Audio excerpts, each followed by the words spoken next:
invaluable pawn. So let the merge begin. Now that the spiders are gone, with the core in my hands, reality shall collapse, and my eternal reign will stretch beyond divine grasp. So fade away and return to nothing. Your strength is great, but you're no match for me, no. I'll let you live for the entertain me. God of all creation, God of your creation now.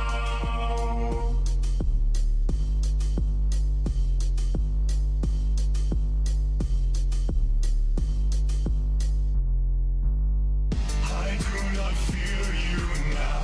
I exist beyond your time.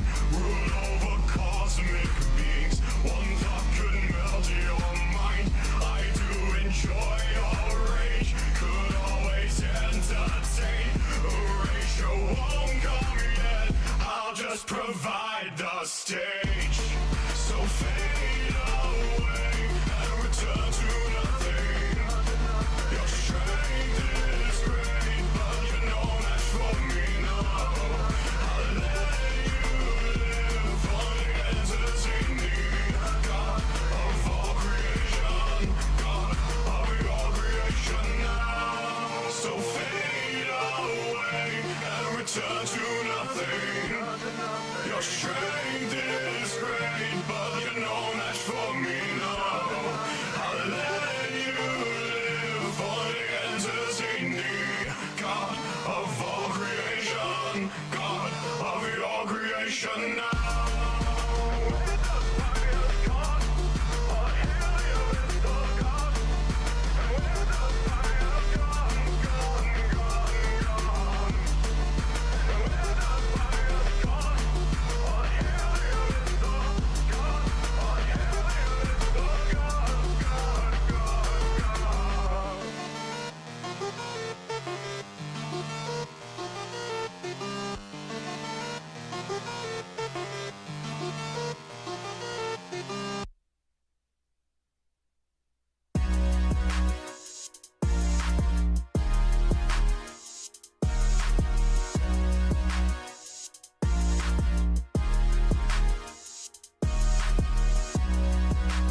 Imposter in your head, it tastes like heaven.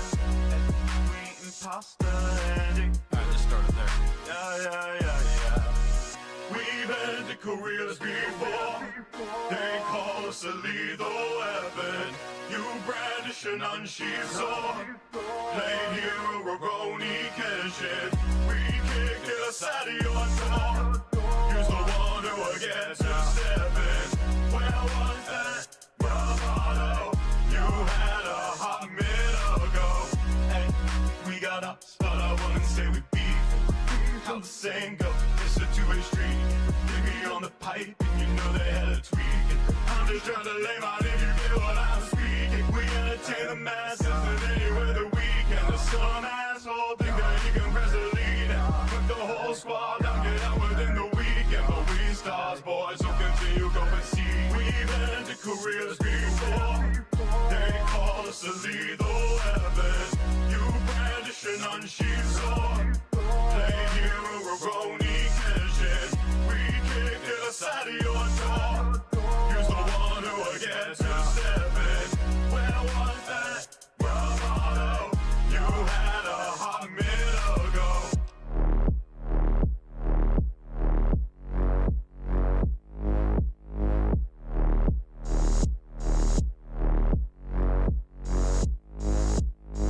Talk big game till you learn it ain't one. Catching nails on this track's another freight time. Not a single dub, so you gotta make one. G, get a domino, trying to cook some great stuff. You can keep ducking, this be the season. But how can we down and you in our treasures while casually pressing your buttons? You keep pretending and nothing, but we can tell you be frontin'. Try threatening us with a poker, but your face looking all left. And we calling out all your bluffs and we telling you what is left. And we saying enough's enough, but you trying to keep acting tough. If you really think that you run, let me tell you, you ain't the one. Cause the song will be nothing speakers and the whole team finna pump it, y'all. We've ended careers before. They us a lethal weapon. You brandish an unsheathed sword. Played hero Roroni Kenshin. We kicked it outside of your door. You's the one who will get to 7. Where was that bravado you had a hot minute ago? We eating pasta in your head. It tastes like heaven. We eating pasta and it good. Yeah, yeah, yeah, yeah.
Hello, everyone.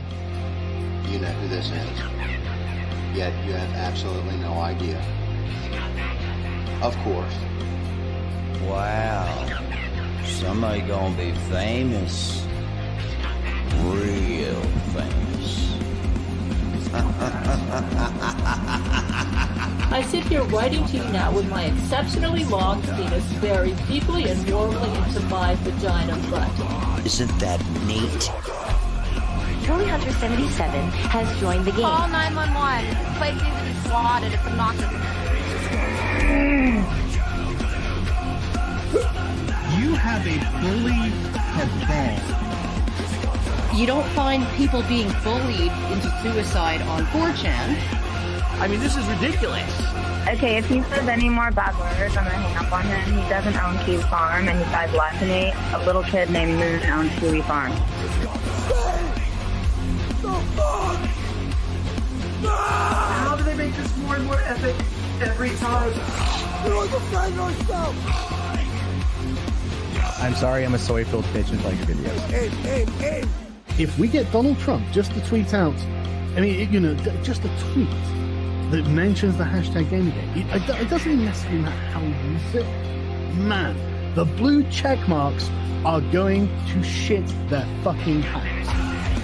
It's 2019. I can't believe anybody believes in a spinning fucking ball of water. True. I bet you when Jim finds out, he's gonna just give me so much shit. One never knows when the homosexual is about. I've had over 1,000 rejections in real life, 2,000 rejections online, so that's 3,000 rejections total. I aim as low as possible. I aim for obese women, ugly women, ideally ugly and obese. I would do anything just for a 300-pound ugly white girl. I said it's not even hot outside. You are not allowed to bring him to the hospital. No, you get no permission to fucking do it. You gotta be kidding. It's just like this declaration, right, of male dominance. Put that in your pipe. I definitely cheated on Super Mario with Sonic the Hedgehog. Stop doing this stuff. He's like the blue seductress who takes me out into the night and does wonderful things to me. Enough! Stop!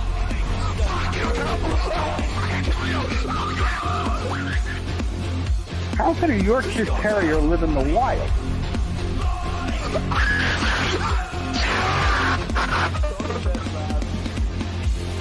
It's in plain sight, but you just don't see it.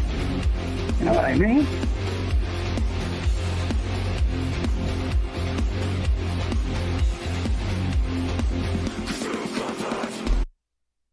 From Mama Oka.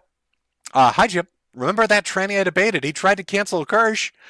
Guess showing the sausage video was a bad idea. Everybody, you know, deep down really does want to know how the sausage is made. From Mama.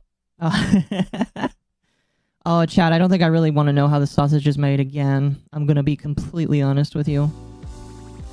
I forgot to turn off the repeat function on that. Oh, my goodness. Here, let me tell Temp that he can unmute.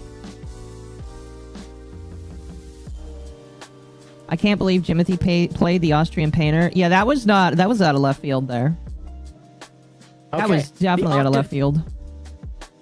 Hi. I'm listening to that. Wait, I was listening to your thing. I'm just hearing to Medicare say your name. Oh. You were a little confused? Yeah. Just a little bit. Just a little bit. Just a tiny bit, not too much. Newest ones, even previous gen. I've been kind of tempted to snag KOTOR on Switch. Look at that, chat. I also kind of want to try it on Steam Deck. Holy shit. First off, hello, welcome to Nightwave, Dogwave. Dogwave. I'm going to be honest with you. I kind of like Dogwave. Nightwave was kind of like born of a silly joke of making fun of another streamer. But, I don't know. We'll see. It kind of grows on me. At the very least, you need to name it Dogwave on your end. And you need to get like you need to get yourself like a little thing for it. Like a, I don't know. Like you a need yippy dog riding a surfboard. Not a yippy dog, but you need to get yourself some sort of, well, not a yippy, but like the same, like. You need to get a fluffy dog. Concept. Mm-hmm. We need to do like some sort of logo for you. Today is Sunday. I would hope so. Today is I hope Sunday. today is Sunday, right? It looks like it's Sunday. Yeah, no, it's very much Sunday. Australian painter, mother effer, he said the N-word without flinching. He did. He did. Let's listen, chat. He's dying, so I'm gonna be honest with you. You're really not gonna be able to cancel that man. He's probably just gonna be in his. Huh? Got a hack to get rid of the stream delay. Watch temp stream because the delay is near non-existent. Hi chat. I'm good at this stuff. Non-existent? What do you mean? My stream delay is like 5 seconds, and that's supposed to help me so I can actually connect to the internet. My stream is even less than that. Well, okay. You have perfect internet, and I have. I do. I have up to a gigabit of internet. Unless my ISP... That's what's funny, I don't. Unless my ISP doesn't want to give it to me, then I don't get up to a gigabit of internet. But Yap in the Aqua chat for the memes. Yes. Also, if Jim is pointing out, I really do think the tipping point is coming sooner than later. Won't be pretty. Well, oh man. I'll be honest with you, as long as we don't have racism, I'm fine. We can go back to normal. Let's go back to pre-2000s. Like, everybody's fine with each other. Do we want to get into our first topic, like, immediately? Speaking of racism, thank you for that. You're welcome. Thank you for that, Temp. I love that. I guess we can. I mean, like, I figured we would spend some time talking about Nintendo. Yes. Now, chat, because my internet's a little wonky, I am not going to chance it tonight. We're not going to chance tonight the internet. You're not going to bring up what I'm showing? No, we're just going to talk. I feel like just talking is fine anyway. Okay. So, consistent reliability beats faster speeds. Correct. Faster speeds is nice, but if you can have both of them, there you go. Yeah. So, chat. Nintendo did They did a thing. Still not as bad as the Elf. This is true. I remember when Aqua had no stream delay. I did too. I did too, chat. So, Nintendo came out recently. Sorry, let me. It was more like Nintendo of America came out recently. Nintendo of America. I know it's like a little clickbaity to just say Nintendo, but it really is, in all actuality, Nintendo of America. It's always been NO8 as well. Like, NOJ has really never done this. No, they've kind of just been on their own. Yeah, they've kind of just done their own thing. It's been America that's been the problem child, basically, when coming out and doing all this stuff. This article from Go Nintendo says Nintendo says diversity is important to the company and they will continue efforts to attract diverse talent. Now, I want to reiterate, attracting diverse talent is not a bad thing. The diverse talent they're talking about, though, is a bad thing. Yes. Yes. So I parsed some of this article. I kind of got upset with it. Did you have a chance to read it? I have. This is my first time reading it. I've been busy today. Okay. Cool.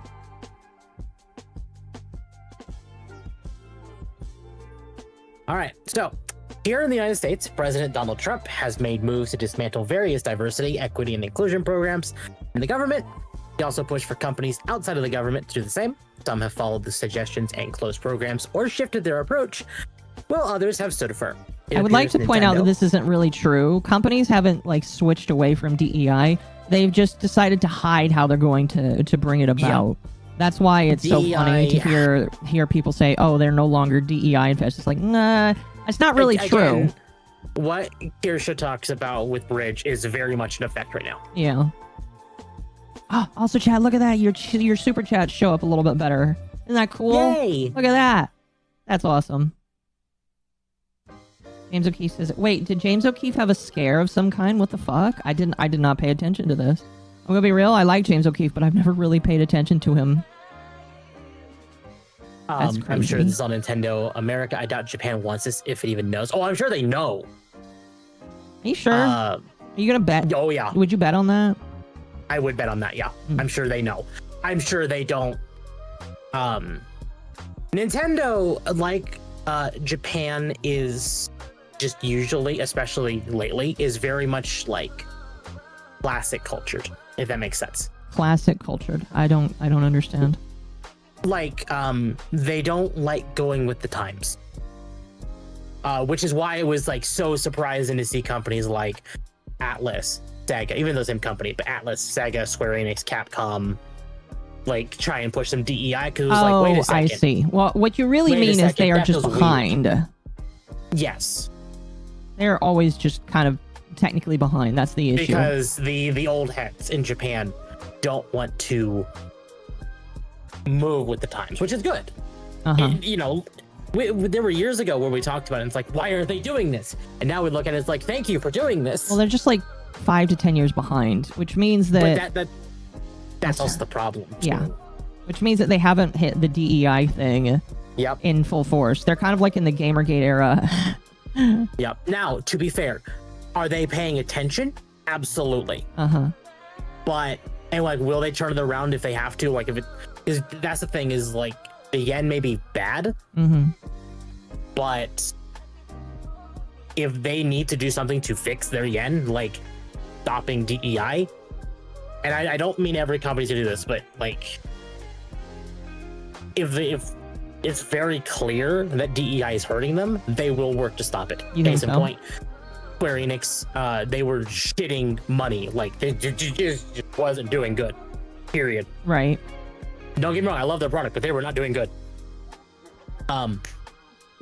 They had to go completely multi-platform because they knew that's where the money was, and that was immediate. Like the second they announced it, it was like within weeks that we saw announcements for Final Fantasy 16 and 7 Rebirth just coming to PC. This is true. It's very clear. It's very big snap decisions that those were. And I don't think it's one of those things where you look at them do that and it's just like they don't normally do that. So there must have been some sort of major like, oh fuck moment for them in order to make this happen. And I would say that 16 coming to computer, I'll be honest, I haven't paid too much attention to it, but I would say 16 coming to computer was a good choice. I mean, when it overall. came out, like when 16 came out originally, Yoshipi already said it was coming to PC. It's just they didn't want it to release it to PC until they had it working because Sony paid for that exclusivity. Yeah, they had to fulfill their obligations for it. They had to fulfill the obligations, but he didn't want to flat out say it's never coming to PC because it was like near immediately. He said it's coming to PC, but we have to make sure it's made for PC. And that's part of the reason why it took so long, along with the exclusivity contract. I think Final Fantasy should have kept some gameplay similar to 12 instead of completely abandoning turn-based. Don't worry, chat. We're talking about that tonight as well. Talk about what? That is in the top. The turn-based drama. Oh, hey, did we ever talk about Expedition 33? That is in our docket for tonight. Okay, I was gonna say because that's something that I definitely want to talk about it because I watched Mizu play a little bit of it, and it really kind of surprised me. And I actually had some articles. You probably have them. I want to clarify before you keep going forward. I have not seen a damn thing. Okay, I wasn't gonna spoil anything from the game. That wasn't the plan. I'm just letting you know, just in case, that I have kept myself spoiler free because I'm really looking forward to playing them. Yeah. Well, what I was gonna say is like, it was very surprising to hear some of the people that came from this game because, like, apparently these are old Squeenix devs that doing their own thing, and this is like, it's really kind of crazy. Actually, and again, I'm gonna backtrack you a little bit. It's not old. It's probably old Squeenix devs. That's probably correct. But more specifically, it's old Ubisoft devs. What is it? Ubisoft devs? It's old Ubisoft devs because this is a French game. Oh, never mind. This never is mind. like classic Ubisoft. Still, I mean, do you want to talk about it now, or did you want to? I mean, let's continue. Okay, let's continue the Nintendo talk. But Nintendo's not gonna take very long. Okay, let's finish Nintendo, then we'll switch over to that. Nintendo, and then we'll talk about Clear Obscure. Okay, let's do that. Yeah. Why did what? Hold on, that was weird. Huh?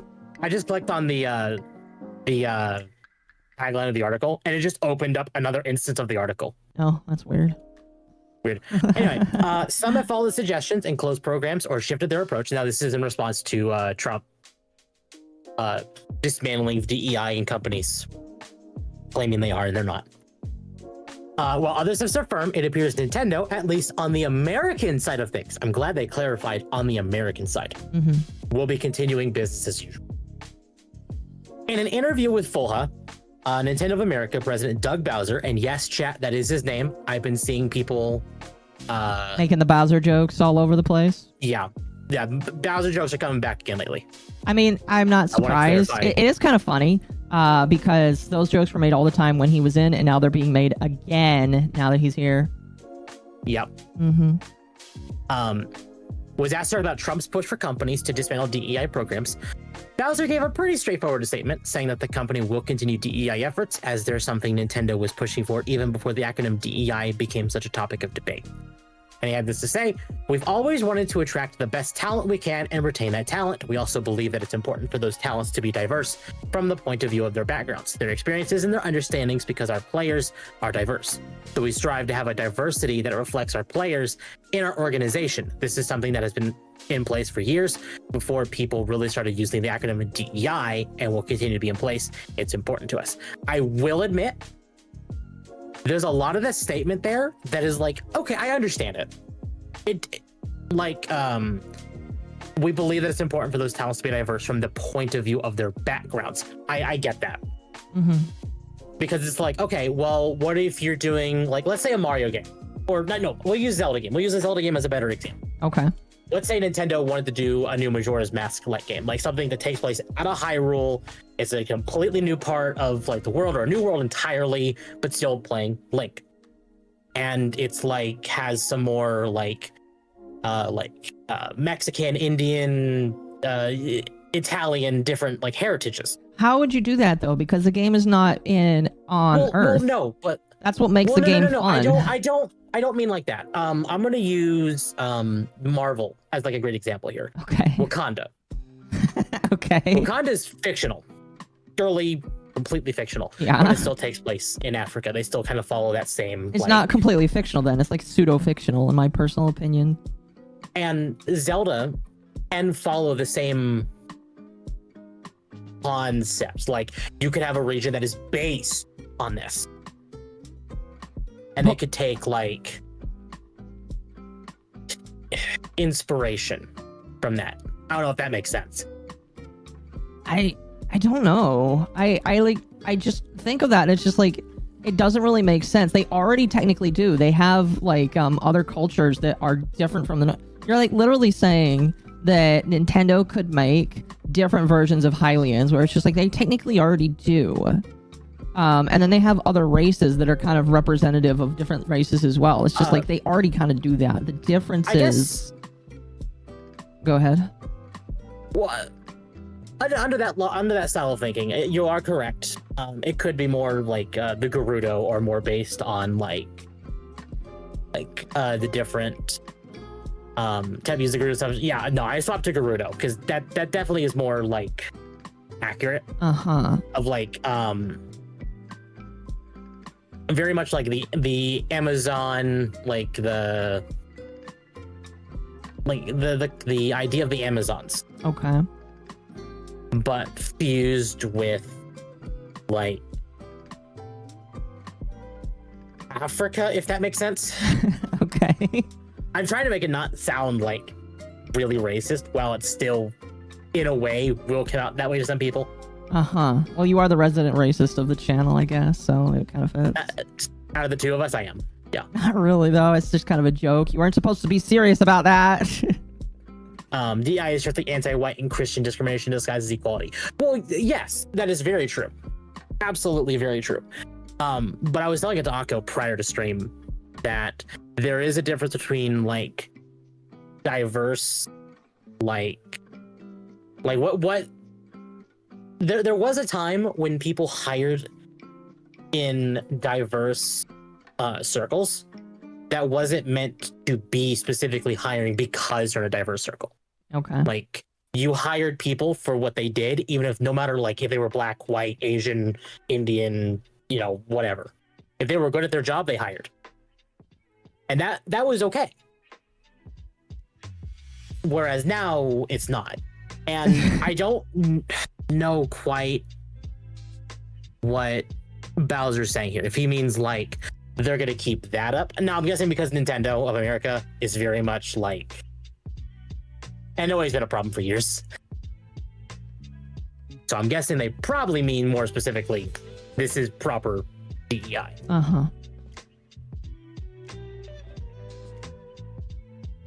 I don't know. My apologies. I'm just kind of laughing a little bit at your example because it's just kind of, I don't know. Somebody in chat pointed out that the Gerudo have long noses, so you know they're part of the tribe. Chat, is that what we call black Israelites? Oh, my headset just turned itself off. Hold on. Oh. It's fine. It turned itself back on. That's not good. It's fine. My headset does that occasionally. It's very rare that it does it. Mm-hmm. Now, this article, in fact, someone mentioned a Cabrutus article. Was it in the... Where was that you posted? Whoever posted that, can you tell me where you posted it? I will pull that up. Or, you know what? I can do even better.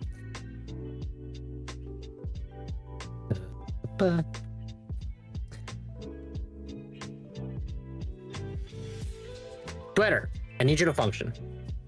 Oh, that's asking for way too much. Okay, here it is. So Cabrutus said, to be frank, I'm not sure I would call what he said a DEI thing. I mean, he didn't mention things like race, gender, etc. Diversity of ideas and mentalities is indeed good and favors creativity. And that's very true. That is very correct. Uh-huh. We always want to attract the best talent we can and retain that talent.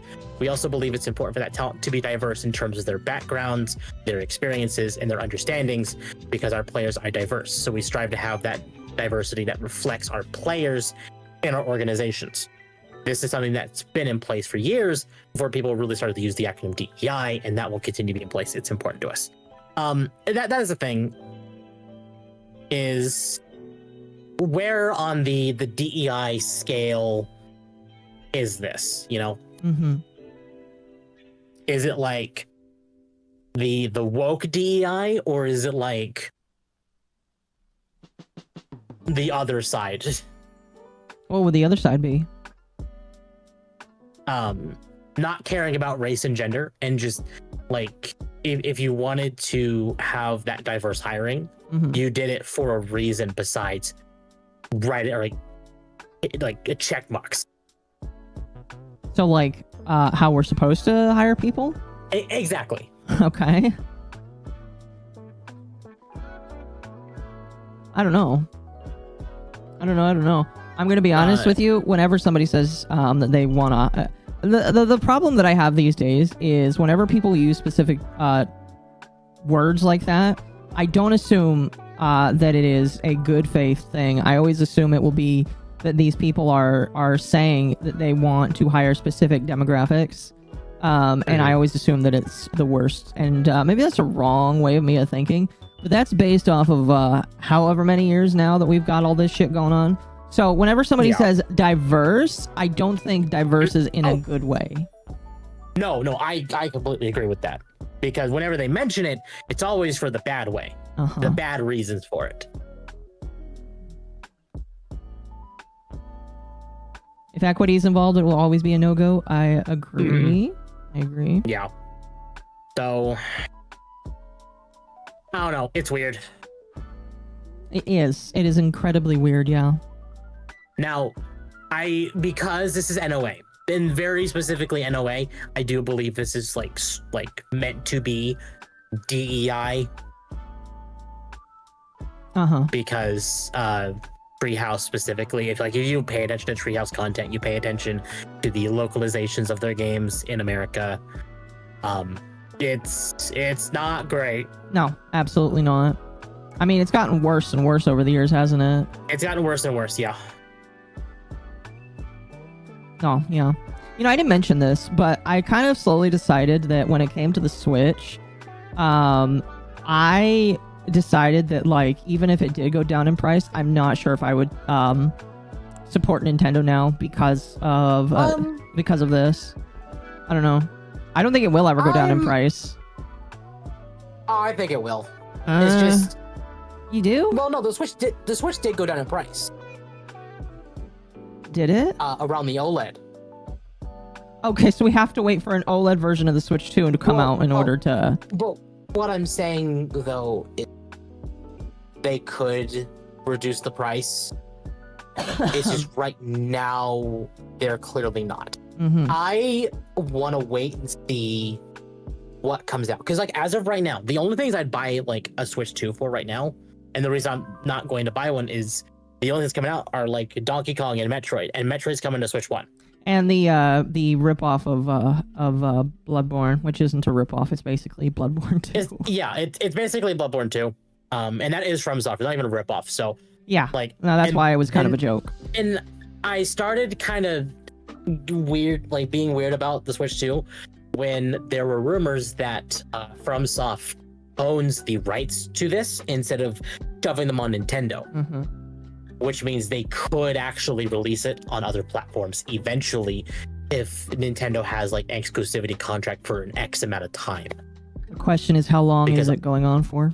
That's the thing, is like I would rather play something like that on my computer with friends instead of like all of us having to buy a Switch, all of us having to buy like the subscription costs on top of it. So as of right now, the only thing that would make me buy a Switch is Xenoblade. Okay, so I'm curious because I don't even remember. Did they mention that the GameCube stuff would go on the Switch, or was it going to be? Is it going to be Switch 2 only? Switch 2 only. Oh gosh, no, yeah, that really fucking bothers me. Yeah, Switch 2 only. Ah man, I hate that so much. Yeah, I do too. Price is bad. You know, I'm curious to know how many they sold in the pre-sale. We won't know that for a while. Sadly not. I do feel like, unfortunately, some people are just gonna buy. He sold his body to Nintendo propaganda. Wow, chat. No, chat. It's like I don't know if I told this to some people. I actually did not pre-order a Switch 2. I know I was talking about it. I know I was going to, but I didn't. Is it that you didn't order it, or you just couldn't get it? Because you told me you couldn't get it. I couldn't get one, and then the more that started coming out after pre-orders, like when people found out after pre-orders came out that in Japan most of the games coming out were the game key cards instead of the actual games. Yeah. Which was then like, well, why are you releasing it physically at all if it's just we should just be digital anyway? So it's more like God stopped you from getting the Switch 2 because you would have been I probably would have been upset. Yeah. So well, there you go. See, what's funny, I'm not gonna say who, but like Jim had his stream tonight, and during his stream he talked about how upset he was with Nintendo and basically lambasting it and saying, if you buy this, you're like for the woke slop or the bullshit stuff. And somebody DM'd me saying, oh my gosh, Jim is laying into people like Temp. And I'm like, why Temp? He didn't even buy it. Yeah, I didn't buy it. Even Bull DM'd me. I'm not going to show DMs, but Bull DM'd me being like, we need to do something about you. And I'm like, I didn't buy a Switch. What do you mean do something about you? I can say like abbreviation of what he said. Where is it? We need to cleanse Temp chat. That was that thing. Oh yeah, no. He DM'd me a YouTube short saying Switch 2 pre-order sold out, and he sent me the thing saying, I'm gonna beat the fuck out of you like Mike Tyson beat Holyfield. And I'm like, but what did I do? And he's like, you pre-ordered. Like, I didn't buy one. I didn't get a Switch. Yeah. You have no reason to kick my ass. I'm not part of the problem. I didn't get one. Again, I won't say I didn't try, because I did try. You did. Sorry I'm behind. Hey, that's okay. Jim just stopped streaming, so I expect a couple people to come in here now. We know Temp will buy it within a few months. Chad doesn't believe you, man. Oh my goodness. I'm not saying I'm not gonna buy it. I want to give them time though. You tried. That's all the evidence I need. We'll give Temp correction. He does probably need correction. Not gonna lie, chat. I mean, listen, I'm not gonna lie. I thought about it, but like when I saw how expensive it was, I'm just like, okay, do I want to Switch 2, or do I want to replace my computer's CPU in a couple of months and get a new a couple of new things for it. I chose the latter. And in a way, I actually kind of did this similar thing myself. I made a post on Twitter. Let me open it. I know I had a GIF typed to it, so I can do this. Where I said 2025 is a problem for my wallet for both personal games and streaming ideas. And I listed like Silk Song, Doom the Dark Ages, Stellar Blade, Night Rain, Borderlands 4, Eugenics, Deep Rock Galactic Rogue Core, and then now Half-Life 3, because now we have rumors about that, which is in our docket. Yep. So like, I mean, really like Doom, Stellar Blade, Borderlands 4 are probably all $70 games. Probably. So well, more than just probably. This list alone, it is, yeah, probably gonna be that. Yeah, just this list alone, like, I mean, it's probably more expensive than the Switch, and I'd rather play these than anything else that I would rather play, because there's nothing coming to the Switch 2 that I care about minus Metroid, and that's coming to Switch 1. Right. As well. Right. So, if I already have a Switch 1, I'm just going to buy Metroid Prime 4 on Switch 1. So. That's fair. And then, if I get a Switch 2, I'll just buy the upgrade on the line when I get a Switch 2. But until then, not.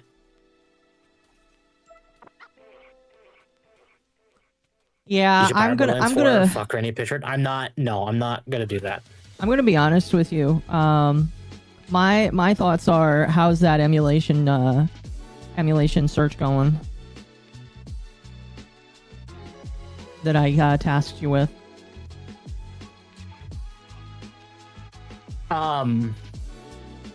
Not. I've been busy. Okay. I've been busy. That's okay. I know it'll happen eventually. It will. Borderlands 3 was kind of mid-story. Plus, I don't know if I'll get it. I've made the same deal, like, because me and Malice were talking about it with Destiny 2 happened. Oh, you finally quit Destiny 2. Did we talk about that last week, that you finally quit Destiny? Yes, we talked about it last week that I quit. Okay. I was done. But we said with Final Shape that no matter what, Final Shape was going to be the end. If all 3 seasons that were coming out impressed us enough to keep going, we'd keep going. And not only that, all 3 seasons just kind of sucked. shat the bed. Yeah. Like the first season post Final Shape, not only shat the bed, it was worse than the expansion that nearly killed the game. Yeah. No, it was it was a lesbian fanfic, basically. It really was. Yeah. So we made the same deal for Borderlands, because we've been playing Borderlands, 1, 2, pre-sequel, 3, etc. We even played Tiny Tina's. And we both said, if 4 is bad, if 4 and its DLCs are bad, this is our last game, period, for Borderlands. And, well, okay, so we know that 4 is being worked on right now, right? 4 is coming out in September. Okay, so we'll have to wait and see. Hello, Amal. Welcome, by the way. But based on what we've seen for 4, it's very clear they've learned some things. Do you think that they have? Do you actually think they have? I absolutely do. If not in story, then at least gameplay. Oh, how so? It is a lot more refined, and they even said in their deep dive. I actually wanted to watch it this week, but it's just long enough that I'm not gonna. You don't feel like it? No, it was like 20 minutes. Okay. But we're not going to watch it. But they flat out said, hey, so we heard the problems of like our legendary drops, which is like, I'm going to use exotics in Borderlands. It's like Borderlands and Destiny as like the example. This is our system. They were practically being shat out like violently in 3. And we understand that as a problem for the loot grind and for the overall playability of the game. So we've heavily reduced it, and to make them feel more special again. And that was a big one, because like, if they want to give us a reason to farm for these things, now we do. Gameplay for 3 wasn't bad though. No, I agree. Gameplay for 3 was good. It's just, it had problems, and they look to have taken our complaints of the problems with 3 and seem to have at least refined them before. Again, we don't know because the game is not out yet. But didn't 3 happen before the Tiny Tina one? Yes. And everybody hated Tiny Tina. Tiny Tina was good, except for the fact that it had the same problems as the pre-sequel. Because I know you didn't play the pre-sequel. I haven't played any of them. I'm going to be real with you. You've not played any of them. You played a little bit of 3, but that was it. Yeah. We'll see if I ever go back to it. Probably not. I don't know. Pre-sequel, and it took the engine. It took what we liked about Borderlands 2, because Borderlands 2 is like the cream of the crop. It's considered the best game of the franchise. 2? Yes, 2. Okay. And it took the gameplay of 2. It took the loot system of 2, but basically the game had no drops. Loot or loot? Loot. Okay. Still checking here. L-O-O-T. Okay.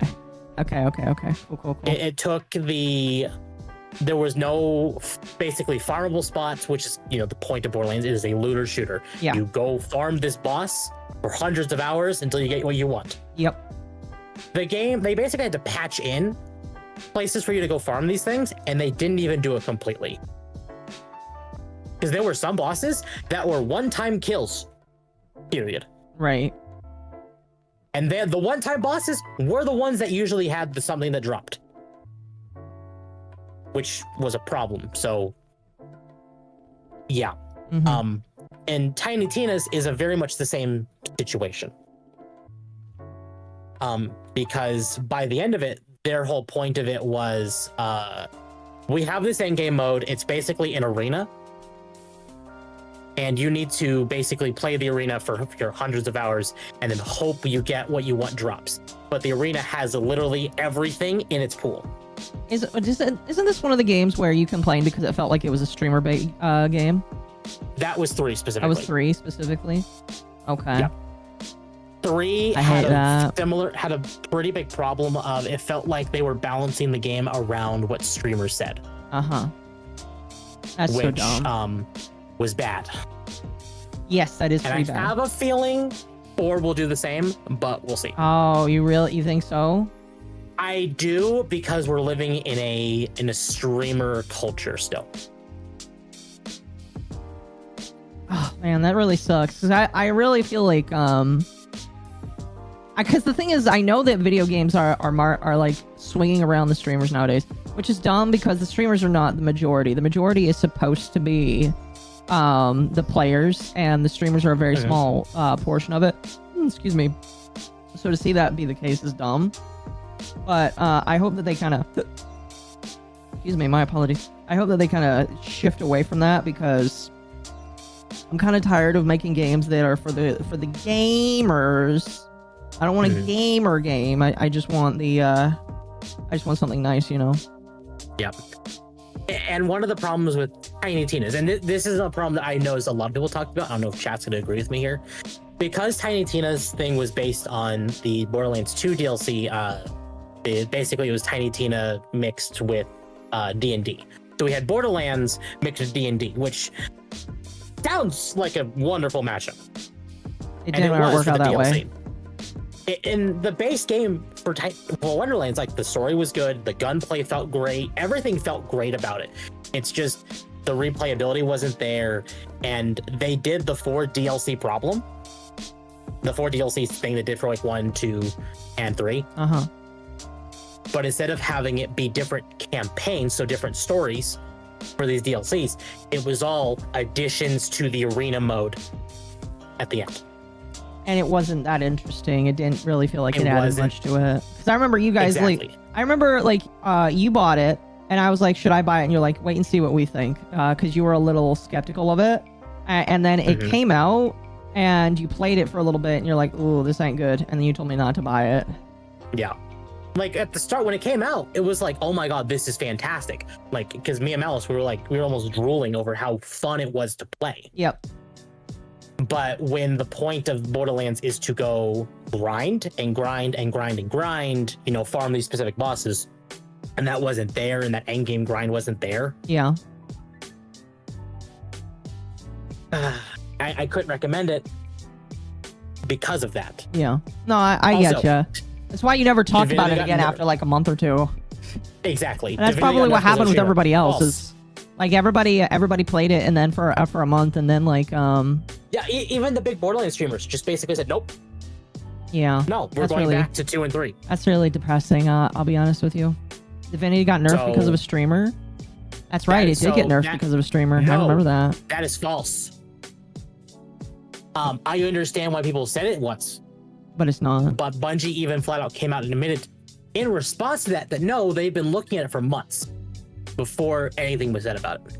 I mean, it's just they nerfed it at the same time. You can say that. You can say that, but do people really believe you? No, no one believes that. No, I don't think anybody's gonna believe that. So, you know. But I don't know. Jolts do continue to stream BL2, and that's why I don't watch Jolts anymore. Why? I'm sorry. You can. Do you know when Borderlands 2 came out? No. 2012. Oh gosh. I mean, what okay. year is it? Okay. Listen. 2012 was actually not a bad time for stuff, so that's not horrible. Was it? But instead of like, oh, we're gonna go play Borderlands 1 for a little bit, we're gonna go play Borderlands 3 for a little bit, even like pre-sequel, or even the occasional Tiny Tina's, because there are fan patches that made the game better, and he's clearly not opposed to using mods to make the game better. Okay, fine. He doesn't. He just wants to continuously shovel in BL2, despite the fact that he's literally done every ounce of content the game has and has continued to milk the cow more. There's nothing left to milk. Well, would that be like milking a cow, or would that just be replaying something you really love? I mean, like, is it one of those things where he's just like really passionate for the game? Because it sounds like that's what it is. He's like extremely passionate for it and really loves it. Just saying hi, hello. By the way, chat, I'll get to super chats here. We'll get to them in about 10 or so minutes. I don't know. I feel like when you're extremely passionate about, like me, if I could play Minecraft, if I had an unlimited love for Minecraft, if I like didn't have brief 2-week spurts where I just enjoyed it, I would probably play it a lot more. But because I don't have more than just a spurt every couple of weeks, you know, you get my love in, and then once the load's out, then you pack up and go. Jolt said if BL4 flops, he's moving to better games. I have no problem with like people playing the older games. I have several cats in my office. Oh, and do they're you all know? vying for attention. Do you know? Yeah. I have no problem with content creators playing older games. Mm-hmm. But when you get to a point of like, I'm playing this character, because Borderlands has set characters, not one you could just make, because they all kind of rely on their own skill trees, their own skill systems, etc. When you have played the same character over 100 times, and your only choices of builds are, I'm going to use only this type of weapon, or this type of manufacturer, or I can only I can't jump at all, or I can only shoot one bullet. Like, you just kind of sound annoyed that he's been able to make content out of it for the last let's see, because 13 years. Jeez. I don't know. Maybe it's a me thing, but he's also trying to do the challenge that has yet to be completed, OP0 to OP10 without dying. Oh, people have done 1 life challenges, just not to OP10, I don't think. Mm-hmm. But the point is, you can only do something so much without it feeling like, dude. So what you're saying is you just find it repetitive and uninteresting, which is why you don't watch him anymore. Exactly. Okay. Understandable. Understandable. Have a nice day. It shows that people still want to watch BL2. And that's the thing.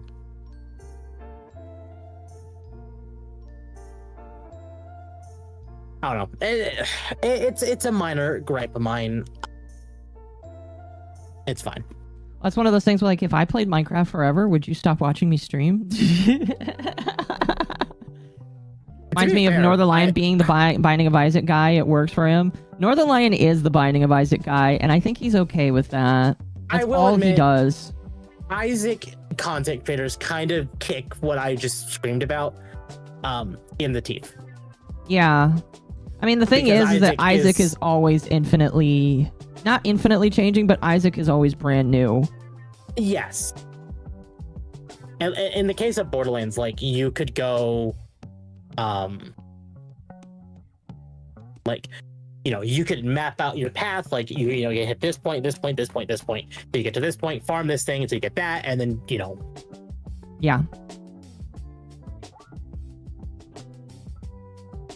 I get it when things become repetitive. Okay, so you're just upset because it's super duper repetitive and it's just not interesting for you. Yes. Okay. Well, I will tell you Chat, all of my friends tell me whenever I find something repetitive. I will tell you what Mouse tells me is just like, why do you care? Yeah. I'll pull a Malice and say, why do you care? Yeah, I can't do a Malice. The Malice accent doesn't exist. It's like, why do you care? Why do you care? I'm probably in the wrong. Just let me enjoy my thing. Yeah, and I can't get mad at him for doing that. I can't. But I've lost interest. That's fine. That's completely fair. And valid. You're a heckin' valid man for that. So. All right. I think we wasted chat's time enough. Chat. Play obscure. Well, before we do that, let's talk some let me read some super chats real quickly, just because people have thrown them out my way, and I want to make sure I read them for people really quickly. Lobert on Twitch, one of the only mans that decides to sit there and give me bits over on Twitch. I very much appreciate it. You're carrying the Twitch peeps over there. Thank you for the 100 bits. Akko needs to buy internet from Orange God King Emperor's Court Jester. I think they're talking about you. I have no idea. No. Elon. Oh, I getcha. We'll see, chat. We'll see. Right now, I think sticking at 2600 kbps. And most days is all right. This could all just be fixed by you moving, too. Yeah, which we'll see. We're still planning on moving at the end of the year, if the internet stays the way it is. And so the hope is to find a better place to move into. So, yeah. By the way, chat, thank you so much for the support tonight. We are 11 out of 15 of our goal. If we finish the goal, we'll continue the Hassan debate tonight. Temp may or may not stick around. I'll leave that up to him. But we'll listen to another little bit of it. Depending on when we finish all of this, we'll give an hour, maybe two of that. I don't know. I will admit, my ranting delayed us by a bit. I'm sorry. It's all right. Listen, we're here the podcast is what people come to listen to. People are here to listen to you and me speak about things. All right, we got between you and me, 160, 170 people that are listening to us. I'd say that's pretty cool. So, don't put yourself down over that. Chat, tell Temp to not put himself down over that. All right, he's doing all right. All right, Mercenary for 2. This will make Nintendo run afoul of T-Man hard. Yes. Duke de Alba de Torms. I'm sorry if I butchered your name. Haven't been on for a bit. Nice avatar redesign. Thank you. It's not permanent. I can change back and forth if I want to. It really just depends on the content and whether or not I need to be serious. If I need to be serious, I will definitely put on the serious model. But otherwise, when I am roasting people or we're talking about stupid stuff, this is what we're going to have here. Magma, thank you for the gift membership. Whoever got it, make sure you say thank you. And then Mercenary for 5. James O'Keefe just said he isn't self-deleting, but he isn't going dark and looks very scared something is coming. Okay, so this was a DM sent to me. Apparently James O'Keefe is going through a rough time. That's really sucky. Hopefully, if he is having issues, I hope he reaches out for help. I did see that DM, and it looks like he definitely was upset. So I hope and pray that he gets the help he needs. The man's been going through it. Been really fucking going through it with the people that are trying to go after him. So I hope he gets help. You know what I mean? Because if he's seeking it, I hope he gets it. So. Let's see here. Wolfsbane for 2. The moment Bowser took over, never trust a villain. Yes. What's funny is people made so many memes about that. Do you remember that when Bowser first came in? Oh, I do. Was that before or after the Switch came out? Because I want to say it was before. That was after. Okay. Hold on, I'm gonna do this. When did Reggie leave?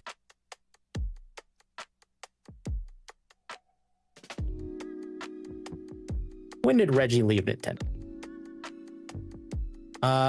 He left April 15th, 2019, according to Brave's AI. Was it 2019? 2019, which was 2 years after the Switch came out. Wow, that is insane. That it doesn't feel like 2019 was that long ago.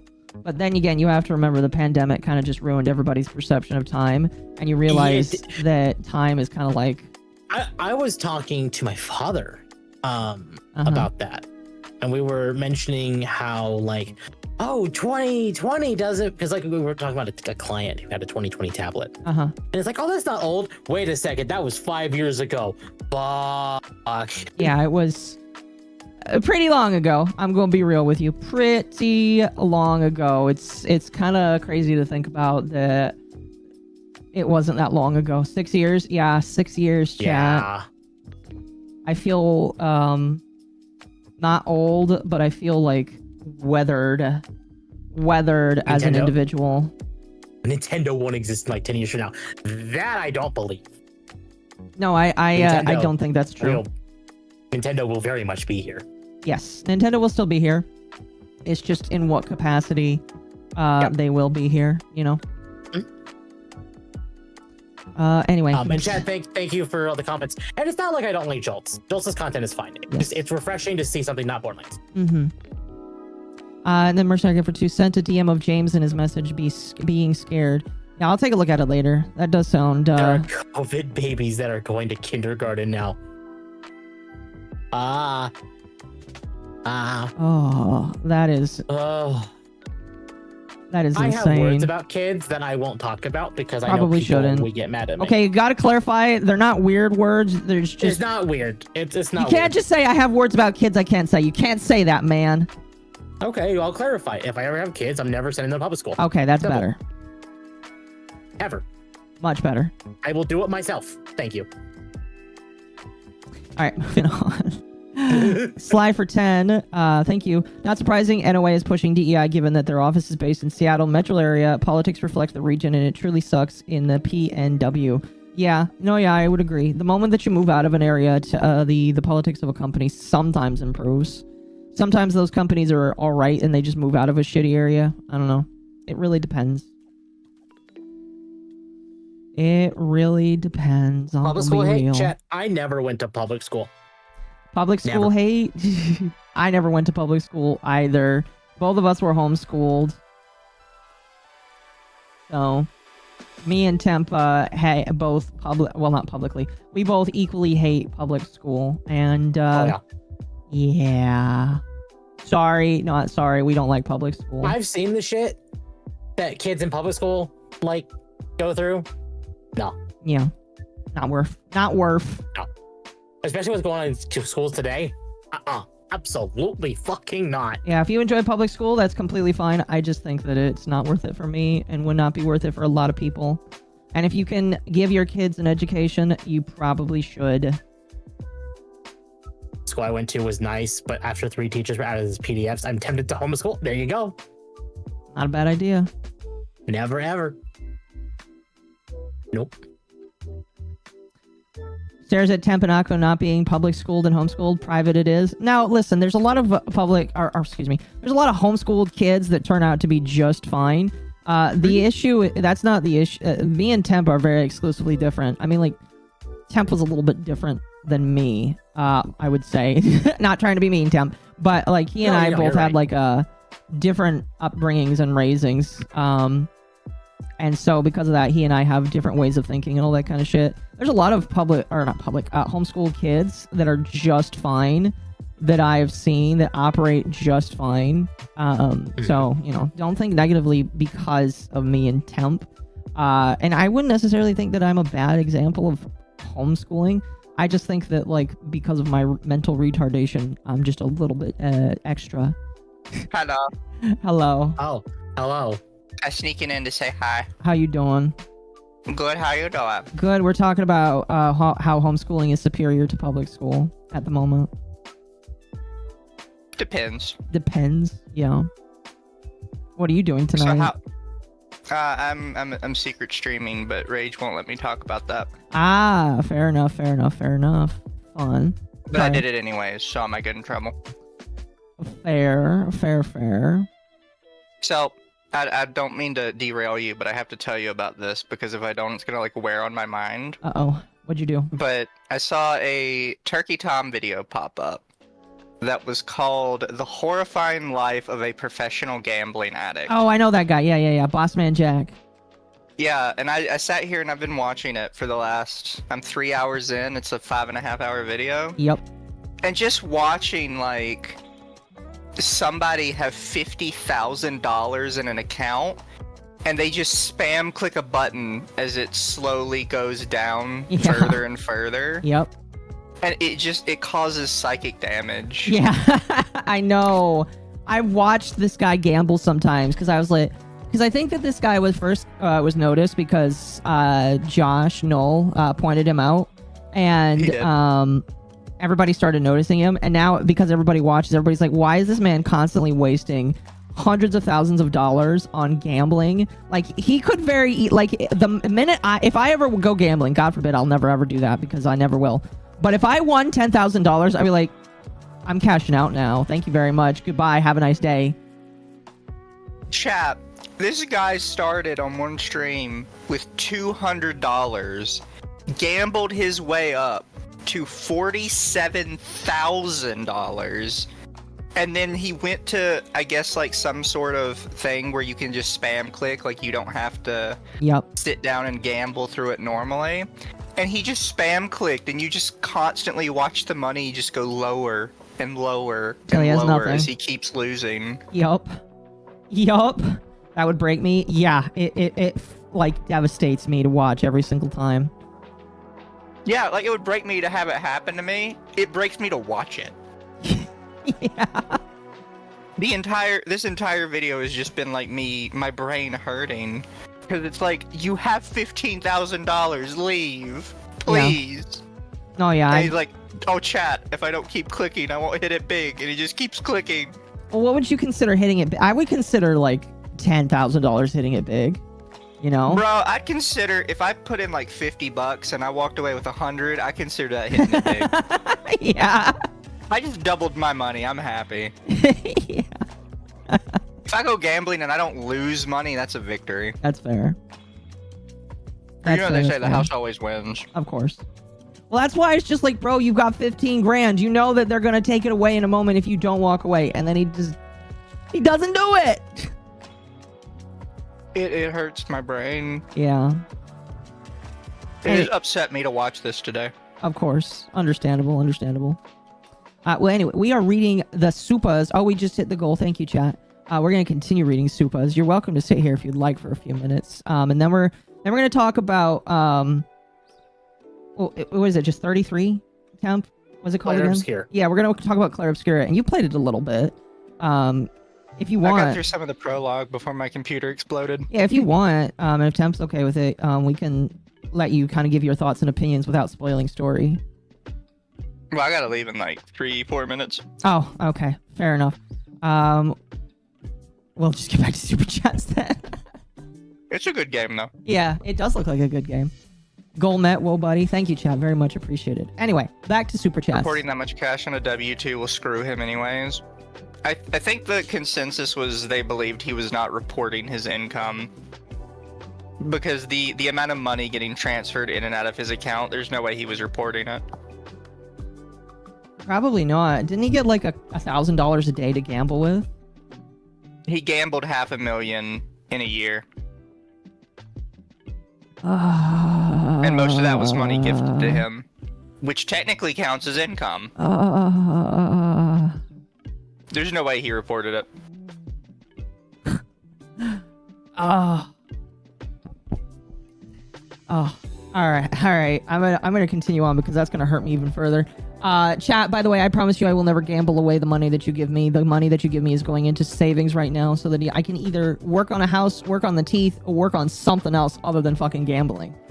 So, anyway, Ian Andrews for 10 for the Yippee Fund as usual. So long as the language divide exists and the liaisons in a way are politicized, Nintendo will never be rid of the gay woke communism. Yes, I agree. I agree. Chat. You guys have fun. Peace. I'll hold you to that. Don't worry, chat. I promise. My money right now is going into a savings account. It'll also possibly help me pay off some debts as well, but like money's getting saved because I need it. I need it. Okay. We'll read a few more, then jump back through. Well, we'll read all 15 and then we'll jump back to this. So thank you. Again, thank you, chat. Champ, you still here? Yeah, I'm here. Okay. Mercenary for 2. I, for 1, am not touching a Switch 2 for at least 1 year. I am waiting until either it drops in price or I can get one pre-owned that's not, like, dead or whatever. Work on the internet not sucking? Right now, it's not sucking in a decent way. Like, the thing is if my internet works most of the time and I have mild hiccups, there's no reason for me to buy something that costs me $120 a month. Because then I'd have to up my expenses, and I really don't want to do that right now. That was like a last-ditch effort that would require me to start shilling a lot harder, and I really didn't want to do that. So if it works semi-decently well right now, where I can at the very least get 1080p, I'm going to stick with it. I'm going to stick with it. I'm not going to complain, and we're going to hope and pray that it stays that way. Ian, again for 10, thank you. Borderlands series jumped off a cliff after 2, and even then, the rot set in the moment that Ashley Burke's cuck brother took the writing. I know not much about that, Tim. Do you feel like you could comment on that? So what they're talking about is Anthony Birch. So Okay. he is he's a writer that shouldn't be writing. Borderlands 3 was pretty much really cringe. Borderlands 1 was actually kind of a serious story with like little bits of like humor splashed in there. How it should be. Exactly. 2 was primarily humor, and people that have played the game said that the actual story is really not good. 2's story? Yes. I thought you said it was the best one. It is. Okay. It is the best one, but that's because of Handsome Jack. So the actor for Handsome Jack, for those who don't know, I can't remember the name off the top of my head of who he is. He's the dub voice for Cell in Dragon Ball Z.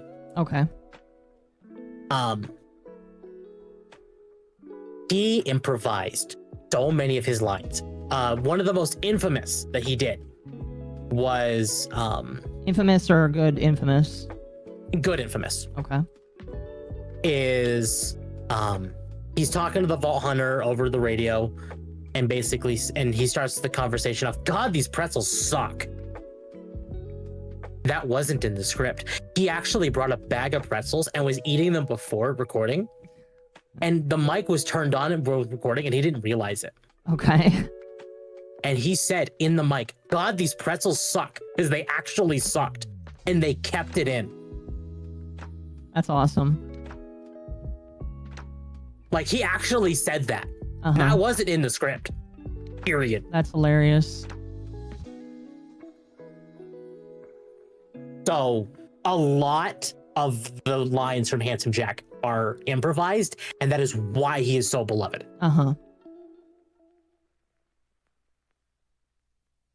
Otherwise, everything else is just kind of meh. But that's also kind of the reason why 3 especially just didn't do good, because it's really hard to beat a villain as charismatic as Jack. And they don't have one. No, they haven't had one since Jack. In fact, he was so charismatic, they brought him back for the Telltale game. There was a Telltale game? There were 2 of them. The first one actually was considered like fairly decent as far as story was concerned. The second one was a smoldering pile of horseshit.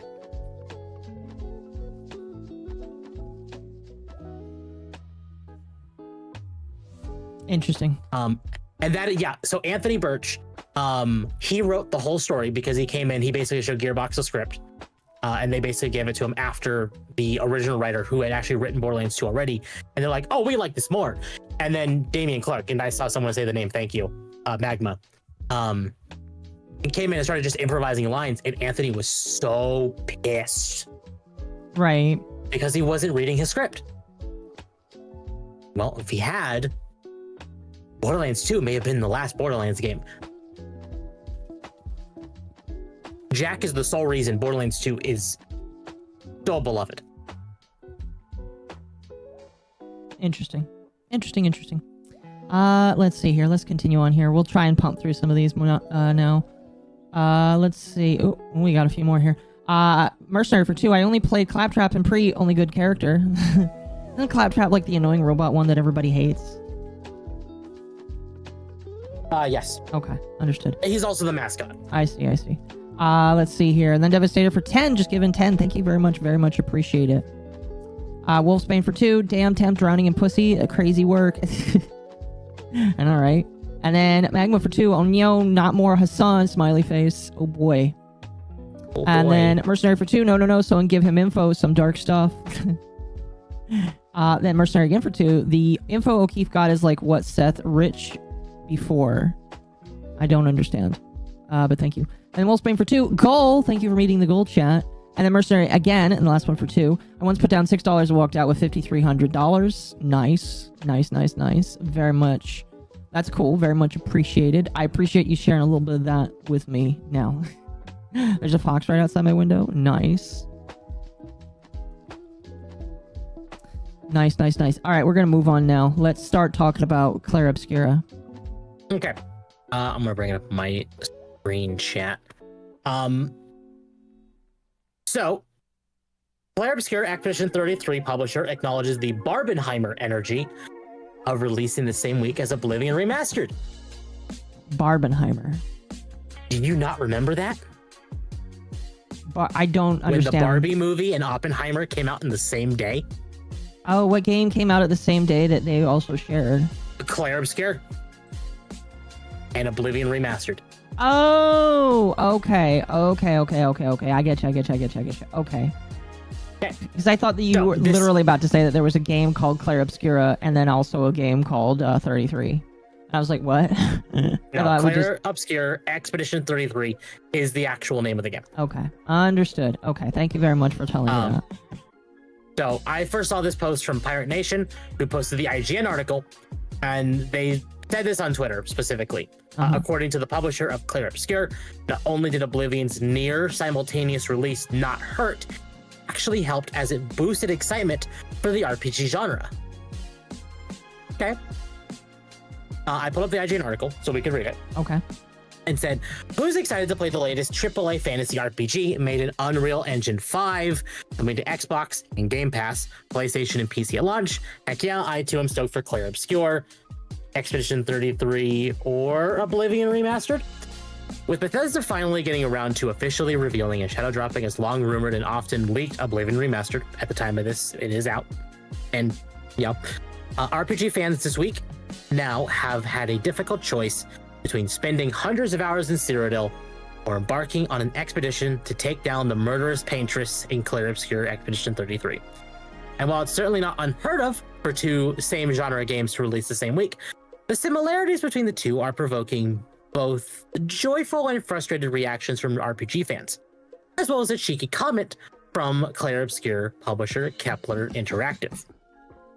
In an X post, Kepler shared an edited image of the characters from Claire Obscura walking into an Oblivion gate, with the tag or the text, "Oh my god, it's like Barbenheimer," and a humorous nod to the simultaneous release of the films Barbie and Oppenheimer in theaters on the same day in 2023.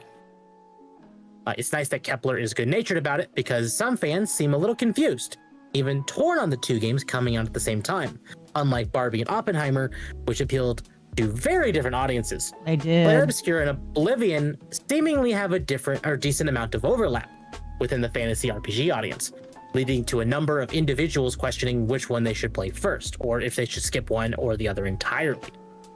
That's kind of dumb. You shouldn't skip either of them. If one looks interesting, you just play it. I bought them both, chat. How much is Claire Obscura? Isn't it like $40? $50 now. $50? Okay. I bought it when it was 45. I bought it on sale because it came out at $45. Right. I remember you telling me that. Just like, buy young. And it's just like, oh, I'll wait. Yeah. I bought both. And actually, chat, I wanted to tell you this because I did this today. I finished both Oblivion Remastered and Final Fantasy VII Rebirth today. Wait, you finished Oblivion already? I thought that was a long-ass game. I finished its main story. I have not finished the DLC yet. Okay. I'm going to take a break from the game because I want to play Clair Obscur. Okay. But I wanted to finish at least Oblivion, and I was able to finish both Final Fantasy VII Rebirth and Oblivion Remastered today. So that's 2 over 100 gigabyte games uninstalled from my computer. I actually put it in my Discord today that I was able to uninstall. I got back 272.19 gigabytes today. That's a lot of uninstalling space. Those 2 games. That's a lot of space. Holy cow. Yeah. Clair Obscur is only like 40 gig. Really? Yeah.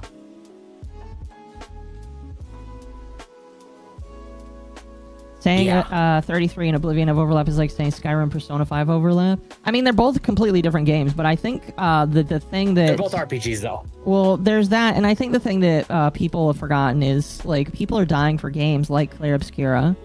They want games that are, like, made by people who give a damn, and so I think that's why it is doing as well as it is. Something else as well that I know definitely caught the attention of people for Clair Obscur is its cast list. There are 3 names that popped up in the cast list that are making people just kind of foam at the mouth. In a good or bad way.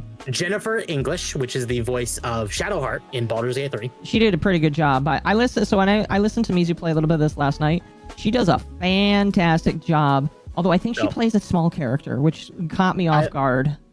Yeah, I've not heard her voice in the game. I just know she's in the game. She's pretty good. Oh god, I'm blanking on his name. Ben Starr. So the really, voice, Ben Starr's in there too? Who does he play? The main character? Ben Starr's in the game. I think he's the main character. If not the main character, then one of the other characters. And this is the big one. This is the really big one. Ben Starr's in there. So you've seen Daredevil, right? The Netflix Daredevil show? Uh-huh. Well, I have not seen the Netflix show. No, excuse me. So the actor for Daredevil, Charlie Cox, has never been in a video game before. That is a very unfortunate name. He plays the main character in Clair Obscur. Okay, I was gonna ask who the. Okay. Gotcha. So this is his video game debut. Funny to say that, but yeah. Okay. So Ben Starr, Jennifer English, Charlie Cox. Okay. All in the same game together. That's a pretty high profile because all 3 of them are fantastic actors. Yes, they all pretty good at what they do. So, and is Andy Serkis also in this? Oh my god. Sorry, if he's in this, I didn't know. I have no idea who that is. Sorry. Gollum. Oh, like the original one? Yes. That's interesting. I don't know who he is, but that's cool. So I don't know. So it is really neat because this game was made by former Ubisoft devs. Yep. Former Ubisoft devs. Uh-huh. Now, I don't know if you have the article pulled up, but there was an article where one of these devs was interviewed, and he was basically like, yeah, I was just kind of bored at what I was doing at Ubisoft, so I went to go make this game on my own. I've not seen that. Chad, if someone Here, can find I have that, it. we can Let bring me it go up. find You have it. I think Awesome. I have it listed on... I have it bookmarked, I think. In the meantime, yeah, we'll finish reading there this it is. article from IGN, and then we'll read that one. Yep, go ahead. So Genki came out and said, happy for Oblivion fans. Oh. But please don't let Oblivion take all the oxygen out of the room for Expedition 33, which is out in just 2 days. It's an amazing new indie game that is inspired by JRPGs and made by a team of only 30 developers. 30 developers, okay. I mean, like, that doesn't sound like a lot to me. But it's really not. But when you think about studios that just have hundreds of employees and they still shit out slop. Well, meanwhile, 30 devs made a game that will probably be... Oh. In fact, I wouldn't be too surprised if Clair Obscur picked Kingdom Come 2 off the pedestal. You think that they have that chance? I absolutely do. And we're going to get into that as well. In fact, let me see if I can bring up the specific post. Yeah. Thank you. I'll read that in a minute. This was posted on what was it? April 27th. Okay. So And they said this on the official Twitter. And here we are, 3 days after launch. 1 million copies sold. Already 1 million copies? Really? Already 1 million copies. You know what's crazy? This game, like, maybe I just didn't see it. Again, I'm somebody that does not pay attention to ads because I'm ad-free in good places, either because I pay YouTube Premium or because I just don't use, I use ad blocker. So I have not seen any stuff for this game. Where the fuck did all these people come out of to play? Is it just because people are dying for a game like this? Yes. Okay. This definitely comes up in the game's radar post, specifically saying Square Enix is probably kicking itself seeing the success of realistic turn-based JRPG. Obscure Expedition 33 analyst says after being reticent to do it with the Final Fantasy series. Final Fantasy has been basically been in action RPG territory since 15. Yeah. And not a lot of people are into it. Exactly. Like 15, 16, Remake, Rebirth. They do really well. But people want to go back to like the turn-based RPG that started Final Fantasy. Yeah, word of mouth is important. Oh, I'm not going to say it's not, because I do believe that word of mouth is a pretty powerful thing. All I'm saying is I'm just kind of surprised that, like, again, this game came out of fucking nowhere, and now it's, like, 1 million copies. It came out of nowhere, and it's been word of mouth by streamers. Streamers left and right, including streamers that that are in completely different viewpoints, are all agreeing Player Obscure is their game of the year. That's crazy. And what's even crazier is it didn't take a lot of money to make. Didn't they spend like pennies to make this game? That I have no idea. Okay, so we don't know what the budget is. Chat, does anybody know the budget of this game? I want to know how much money it took them to make this game. I'd like to go back to make Final Fantasy 12 action turn-based. Yeah, that'd be nice. A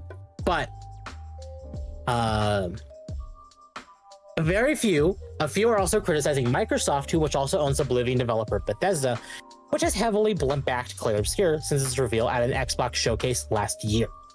Though Microsoft is presumably not in control of Clair Obscur's release date, we've known it since January, and Xbox has likely known it even longer and could have conceivably pushed Oblivion earlier or later to make room for both games to breathe. Still, it's not bad. Ultimately, what RPG fans are getting is 2 solid-looking AAA RPGs, both coming to Game Pass as well as PlayStation and PC, and both of which seemingly promise many, many hours of adventure. Why not simply both? So wait, was Xbox in charge of releasing this game? No, they were just the first ones to announce it. Oh, okay.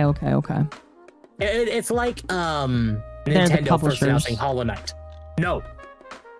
They just had 30 million, 15 setting was kind of okay. So 30 million for this game, which is pretty tiny comparatively. Well, yeah, aren't most games now over $100 million? Yeah, exactly. How does it? Okay, chat. I understand that. Like, where does all that money go? How many people? Like, why do? Okay, I'm gonna do my best to not be insensitive here. But why are there so many people making one video game now? I saw some of the credits for recent games. I'm just like, why do we need this many people making this video game? Like, what is their job? And why do they all need to be there? Yep. Am I insensitive for thinking that? Because some of these games just have a lot of names on them. I was like, what are all these people doing here? No, exactly. I guess all these games need all of these people. I'm not being hyperbolic here. I'm legitimately serious. Where are these people coming from? And let's see here. They sold 1 million copies of this game already, you said? Yep. Okay, so 1 million copies. So let's see. It's $50 times 1 million.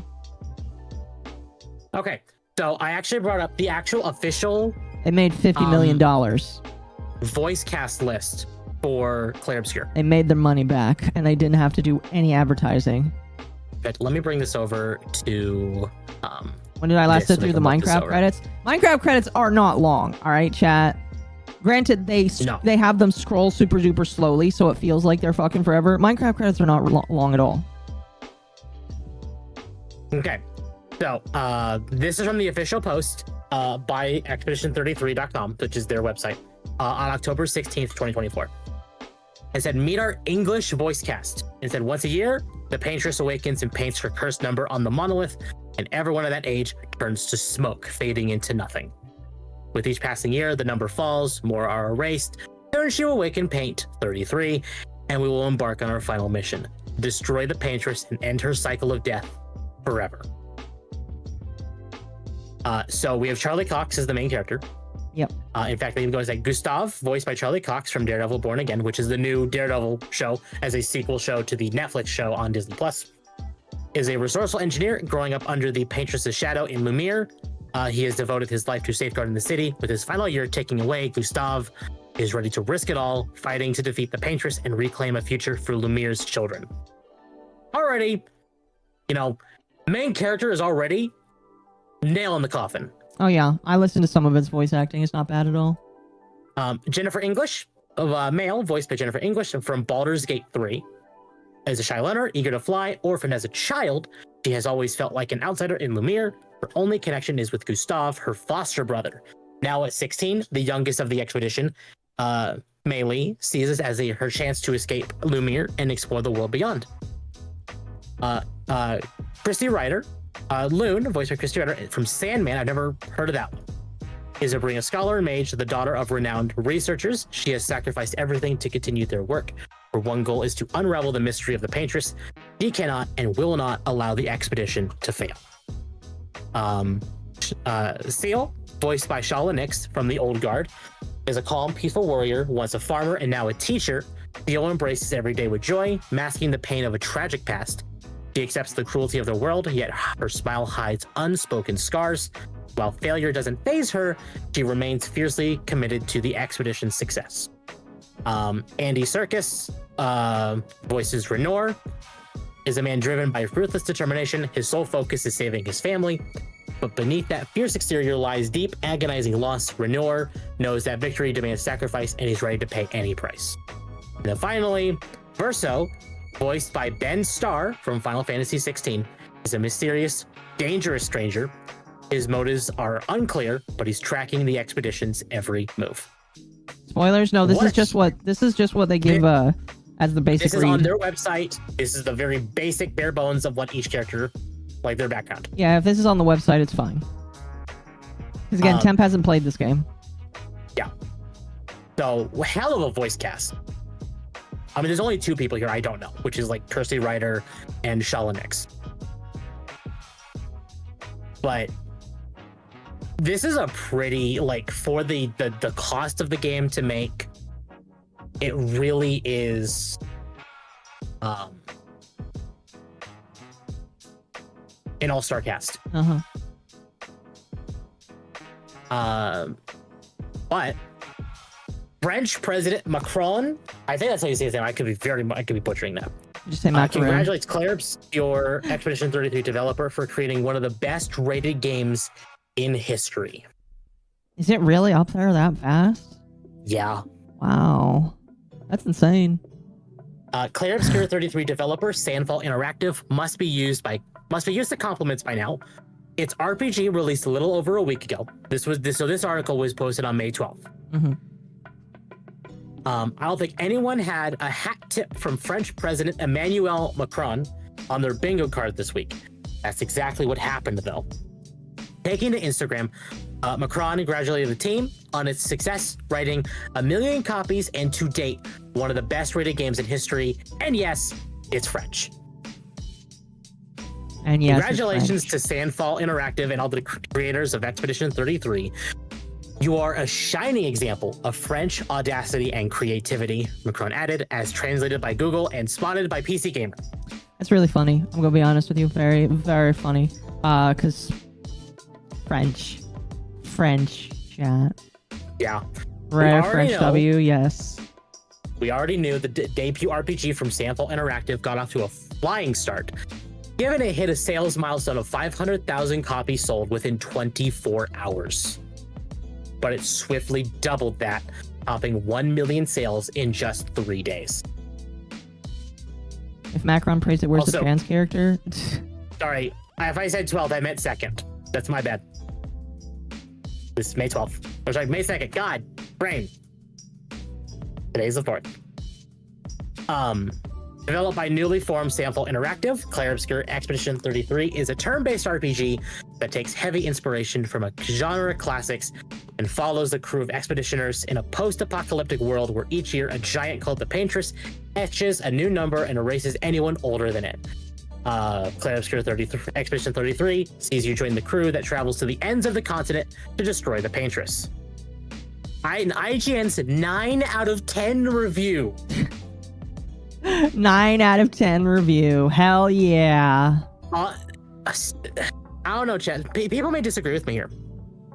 That's funny. IGN typically gives 7s, especially when it comes to like DEI games. Typically, they only give that, yeah. the fact that this game, which as far as I'm told, is not woke at all, it is just telling a story for the sake of telling a story, and they gave it a 9. That's pretty Even for IGN. That's pretty big, in my personal opinion. French coded, opinion discarded. Oh, come on, chat. There are some cool French people, like the Rat. French Rat is alright. Right? So. She's alright. In IGN's 9 out of 10 review of Clair Obscur, we described it as a modern RPG classic, adding in so many ways. Clair Obscur reminded me of numerous classics and contemporary RPGs I love. But developer Sandfall truly understood why those games are special and made the pieces it borrowed its own. Yorch and JDA are being shitheels and calling it woke. Well, listen, we don't care about those guys because those guys are shitheels and we don't give a shit about their opinion. Yep. They're listen, I don't know. Nobody cares about those people. They're dumb. They dumb. No, yeah. So, Games Radar went on to make a post. This is pretty much speculatory, but they said Square Enix is probably kicking itself seeing the success of realistic turn-based JRPG. Clair Obscur, analyst says, after being reticent to do it with the Final Fantasy series. Final Fantasy fans have been begging for the series to return to its turn-based roots for years. And according to one analyst, the success of Clair Obscur probably has Square Enix feeling some regret over not catering to that niche sooner. And honestly, without reading more further on in the article, they are probably correct in saying that. If Square had kept up the turn-based RPG, like shtick, for Final Fantasy for years, this game might have not been as successful as it was. Well, it would be competing with actual good games. Well, that's the thing, is like, would it have done well? Probably. But the only turn-based RPG games we get, the last one I can think of that we got with relative praise and success was Metaphor ReFantasio, which was an app game. And that game isn't doing too good right now, isn't it? That game did fantastic. Oh, is it doing fantastic? That game fantastic? was up for Game of the Year last year. Oh, never mind then. Never mind, I'm wrong. That game did phenomenally. I still need to finish it. Hopefully this year I'll get to it. The biggest factors in Expedition 33's success is its lovable characters, great combat, and relatively low $50 price tag, which is probably they probably could have charged $60 for it, but because it is a low-based studio, or like basically a AA studio, indie studio, even if you want to go that far. I'm not going to call it because it's, you know, the cost it took to make the game. They knew it probably wouldn't do as well at 60 or 70. Yeah. But going 50 with a launch tag of 45 on sale really bolstered those sales numbers. Why'd you put up unskippable ads? I didn't put up the unskippable ads. I told YouTube to be conservative with its ad throws. If it's not being conservative, I don't know what to do. I'm sorry, chat. Isn't BG3 turn-based RPG? BG3 is turn-based, yes. But it's but there is a difference. There it is different. Baldur's Gate 3 is a top-down RPG, whereas this is very much like, if you've played Persona, you've played classic Final Fantasy, it's very much along those like same vibes. I played Persona 4 a little bit, then I stopped. Yeah, I noticed you stopped. You were also playing 16 and you stopped. Yeah, I just... Sorry. Anyway, as finish it Reese eventually. Elliott of Alenia Analytics tells GameIndustry.biz, but he adds that there were also an opening for a modern, realistic-looking JRPG with a traditional battle system. Square Enix was reticent to do it with the Final Fantasy series. Elliott continues, now it's probably kicking itself. Expedition 33 has given RPG fans something they always wanted. You ask Final Fantasy fans from the late 90s/early 2000s what the ideal version of a JRPG should look like, it'd be something like this. It is really... Back in 2022, Final Fantasy 16 producer Naoki Yoshida told Games Radar Plus that he understood the appeal for turn-based combat. After all, he came up alongside that style of gameplay just as series fans did.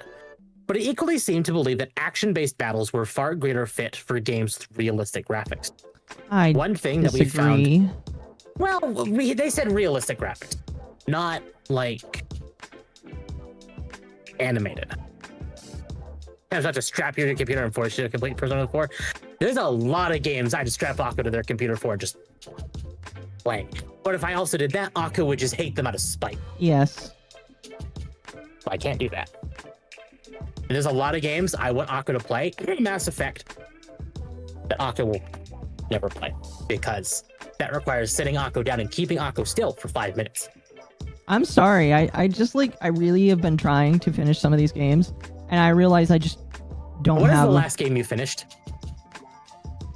I don't know. There you go, chat. That's not a fair question to ask, sir. Yes, it is. Yes, it is. Because you would remember the last game you finished. No, I would. Yes, you would. I don't care. I feel like we're getting off topic here. Anyway, one thing that we found recently is that as graphics get better and better, and as characters become more realistic and more photorealistic, is that the combination of that realism and the very unreal sense of turn-based commands don't really fit together. Yoshida said at the time. You have this kind of strange gap that emerges. I understand that. I really don't. I kind of it. Would it be satisfactory? It would be satisfactory. You would be correct. No, I would disagree with that. Here, let me look at my Steam. You read, I'll look at my Steam. I need water. I've been talking, I haven't drank water for like an hour. She's only built for satisfactory in Minecraft? Exactly. No. Akko can't even finish the sentence. You expect this for a game? Excuse me? No. I finished FTL recently. I played a game of that. Bullshit, that don't count. Yes, it does. You've done it before. No, I haven't actually. No, okay.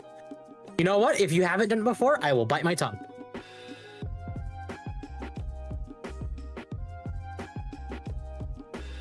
Oh, all right.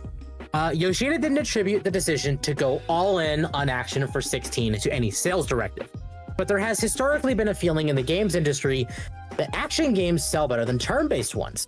Larian publishing director Michael Dose recently lamented how difficult it is to convince people that your turn-based RPG will sell. But Baldur's Gate 3 certainly proved that there's still an appetite for that style of game. Expedition 33 is ably proving that the JRPG fandom's hunger is still alive too. According to Elliott, Expedition 33 sales are measuring up more favorably against Metaphor ReFantasia, the biggest turn-based JRPG in recent memory. That game offers its own lessons on the power of old-school combat.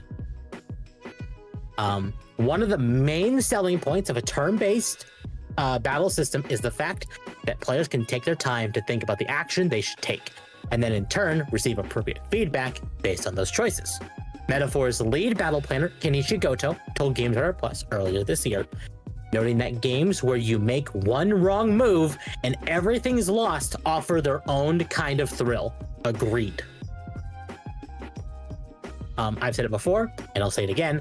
I hope the success of all these games helps to prove that there is indeed a market for turn-based RPGs, and not a niche one.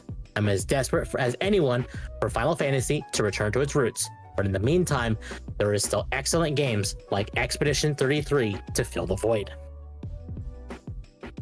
I mean, if you're making over $50 million worth, that's definitely a market. Let me open the BBC article about this. Oh boy. And then the BBC article that Octo linked to me.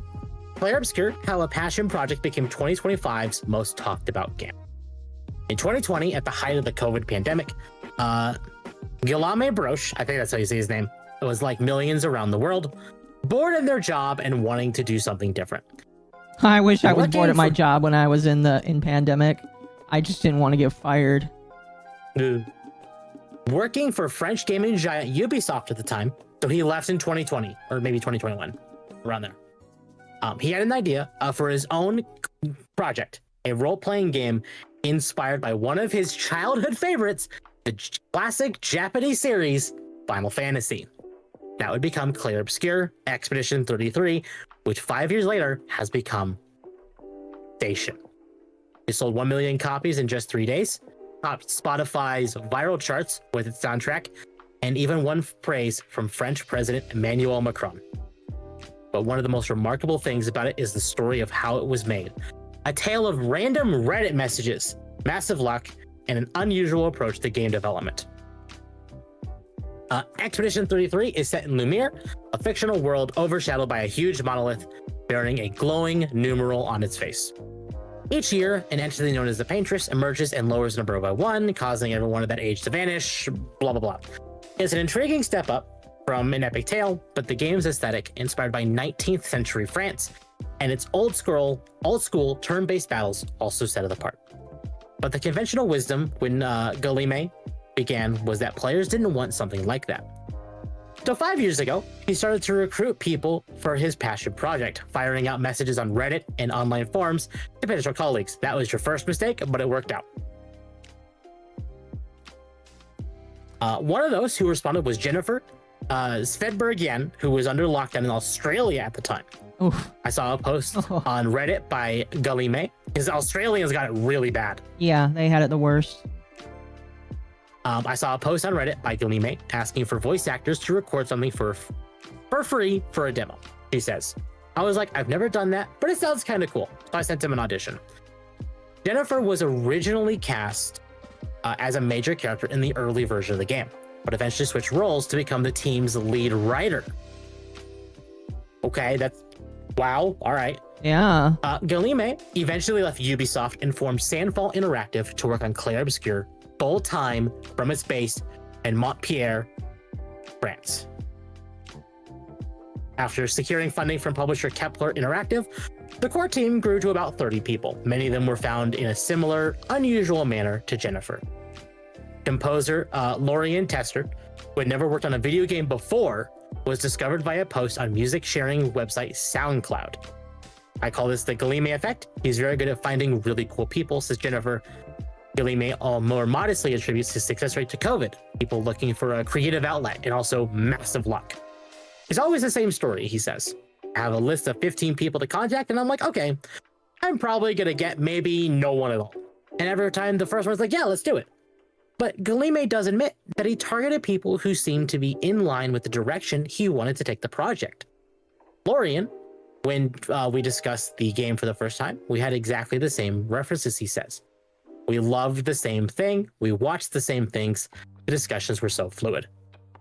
Expedition 33 has also been widely praised for its production values, rivaling those of games worked on by hundreds or even thousands of staff. Guillaume attributes some of this to recent advances in tools used to make games, which allowed the team to work more efficiently. Having the backing of Kepler allowed the studio to attract actors, including Daredevil's Charlie Cox, Lord of the Rings star Andy Serkis, and video game actors Jennifer English and Ben Starr. And while Sandfall did call on extra input from support studios, musicians, and other specialists, Jennifer and Guillaume say the core team ended up wearing a lot of different hats. So we all pitch in and do different parts, things that may be outside of our traditional role, says Jennifer, who was also in charge of translating the game into different languages. We have, I think, an amazing team, mostly of junior people, but they are so incredibly invested in the project, talented, says Guillaume. Somehow it worked, which still makes no sense to me after all these years. That's crazy. Man was bored with his job, decided to make a video game, and now it made him $50 million. Probably will make it more. Counting. Probably might make it more. I don't know. Because it came out fairly early in 2025, it's... Matt, we may very well have the next Larian on our hands. I mean, there's a lot of studios, man. Well, no. Larian came out swinging, and for the people that, like, paid attention to Larian at the time, they did really well. It wasn't until Baldur's Gate 3 that really put Larian on the map. This is a similar effect, but because of the word of mouth, it is getting out there in a similar way to Baldur's Gate 3. Yeah. Because that, like, back when, like, Larian was first released in their games, like, streaming wasn't a thing then. Like, YouTube wasn't even a thing then. So, look at it then versus now. Like, we have a bunch of devs who just have a passion for what they want to do and just do it, which is what happened to Larian. It's just a bunch of devs who have that passion and do what they do. Yeah, they end up creating something pretty damn cool. Exactly. I'm not looking forward to Baldur's Gate 4 if it's going to come, because it would be handled by Wizards of the Coast of Larian. Oh yeah, BG4 is dead in the water as is. Oh, don't worry about it, Chad. We're just not going to play BG4. Nope. That's another game I need to finish. BG3? Yeah, you do. Guess what, chat? Never gonna finish.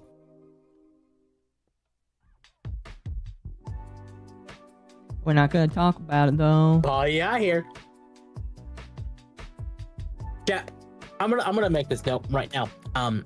It is 2025, and I have now finished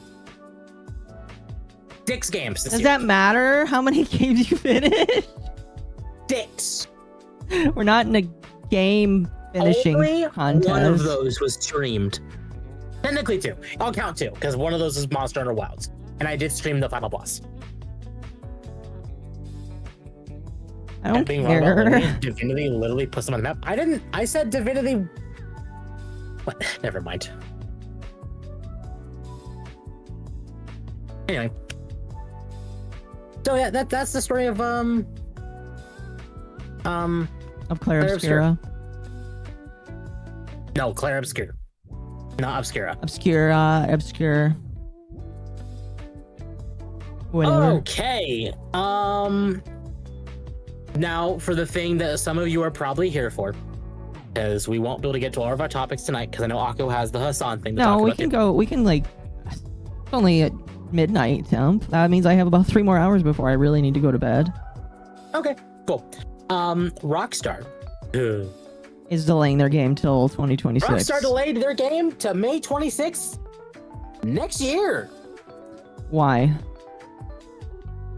So they came out and said, "We are very sorry that this is later than you expected. We're sorry. The interest and excitement surrounding a new Grand Theft Auto has been truly humbling for our entire team. We want to thank you for your support and your patience as we work to finish the game. With every game we've released, the goal has been to try and exceed your expectations. GTA 6 is no exception. We hope you understand that this extra time to deliver at the level of quality you expect and observe. We look forward to sharing more information with you soon." So, yeah, no, that does more than a year from now, because it comes out May 26th, 2026, and it's not even May 5th. Right. So more than a year from now. Interesting. Do they have, like, very specific reasons why it's not happening this quickly? No. Okay. No. But I've been seeing praise from developers left and right. For pausing it? Uh-huh. A lot of devs were very scared to release in that window. And because the only window they knew was fall, there were some developers even considering delaying their games for next year. Interesting. Even if it was done, just delaying it for next year, because fall is between, like, September and November. Mm-hmm. Here, you talk for a moment. I'll be right back. So, like, there's just so many developers that just didn't want to release it because they knew GTA 6 was just going to eat them up, swallow them, and spit them out, that they were nothing. delaying the game in 2026 so people have a year of paying more than $70 for a game. That is very plausible. I'm adding a layer of tinfoil. I'm pretty sure GTA is delaying the market can normalize price hikes so don't look like the bad guys when they inevitably do. That is plausible. I don't believe it. What is Especially it plausible? when a lot of that they're delaying it to so the market can normalize price hikes so they don't look like the bad guys when they inevitably do. No. Another theory going around, They're the first guys to do it, so they're gonna look bad. Yeah, no matter what, they're gonna look bad. If it's $80 or $90 or $100, they're gonna look bad, no matter what. One of the theories I've seen going around that I would like to believe, and I don't believe it, is they've seen the volatility of exclusivity. Okay. Sometime last year, Rockstar said that we don't intend to release on PC day one because PC gamers are cheapskates. Not incorrect, we are, but... Damn. Is that what somebody actually said in the company? Yes. Yep. Really? No, they just flat out called PC gamers cheapskates. Oh. I feel offended. The rumor is that they're delaying it to make sure they have a PC release at launch. Really? Because they're seeing some people around like Square Enix go multi-platform. Yeah. And that includes PC. Square Enix is not a small company. They may be having problems, but they're a giant still. Mm-hmm. So if they come out swinging with GTA 6, day one on PS5, Series X, PC, you know how much they're going to sell no matter what the cost is? A lot of money. A lot of money. Yeah. I guess. I still just it's kind of depressing to know that there are still people that will pay $100 for a video game, even though they know it's too expensive. Not worth it. Can't believe Rockstar would be anti-Semitic towards PC gamers. Valve needs to force Rockstar to make their games Linux SteamOS compatible. GTA 5 is compatible on Steam Deck, on SteamOS. Is it really? GTA Online is not. You know what? That kind of makes sense. I'm going to be real. Of the anti-cheat. Yeah, the anti-cheat definitely. You can play single-player GTA 5 on Steam Deck, SteamOS, no problem. But when you start entering the online space, then you're having problems. Mm-hmm. But I don't know. We'll see what happens with GTA 6. I know a lot of devs are praising this year. Honestly, this changed the Game Awards in my eyes this year. Because, no matter what happens, if Monster Hunter was up there, if Clair Obscur was up there, Silk Song, Doom, whatever. Doesn't matter. GTA 6 was just going to get it. Uh-huh. PC gamers are not cheap. Look at how many bought Oblivion Remastered the hour it came out. I mean, yeah, if you make a good game, it doesn't matter how expensive it is. Some people will just pay for it no matter what, which, that's not me, personally. Mm-hmm. If a game is super duper expensive, it really, really, really has to sell me. But some people just don't care. It's the PC gamers not shoveling in slop. Yeah, and I guess, the question will be then, will this game be slop or not? That is the other rumor going around, is that they've seen some of the landscape of DEI with some of these games, like Encord and You think they're really? Avowed, you think they're gonna push it back so they can get rid of that? That's a rumor. I don't know how true that one is, but oh, that would be hilarious. The fact that there's a rumor that they're delaying the game to try and scrape off the DEI. Mm-hmm. I don't know. We'll see. And before people say, I have no problem with the main character of GTA 6 being female. I have a problem with them making the main character female for the sake of diversity. Right. I mean, I do too. If the main character's female for the sake of being female, that's bad. If the main character's female because they're a good character and they deserve to be main character, cool. Yeah, it's awesome. They've never had a female main character, so you can do that and people probably won't care. It's just, is that she was- good? That was my thing when Doctor Who, like when they first announced the female Doctor, I was hesitant. I was like, And your hesitancy was proven correct. my hesitancy was proven correct. But at the time, it was like, okay, we'll see. I have problems with this, but maybe I'm wrong. And you were not wrong. I wasn't wrong. Again. And and Akko remembers when I said the same thing with the Black Doctor, because we had Russell T Davies, and we know he did fantastic with 9 and 10.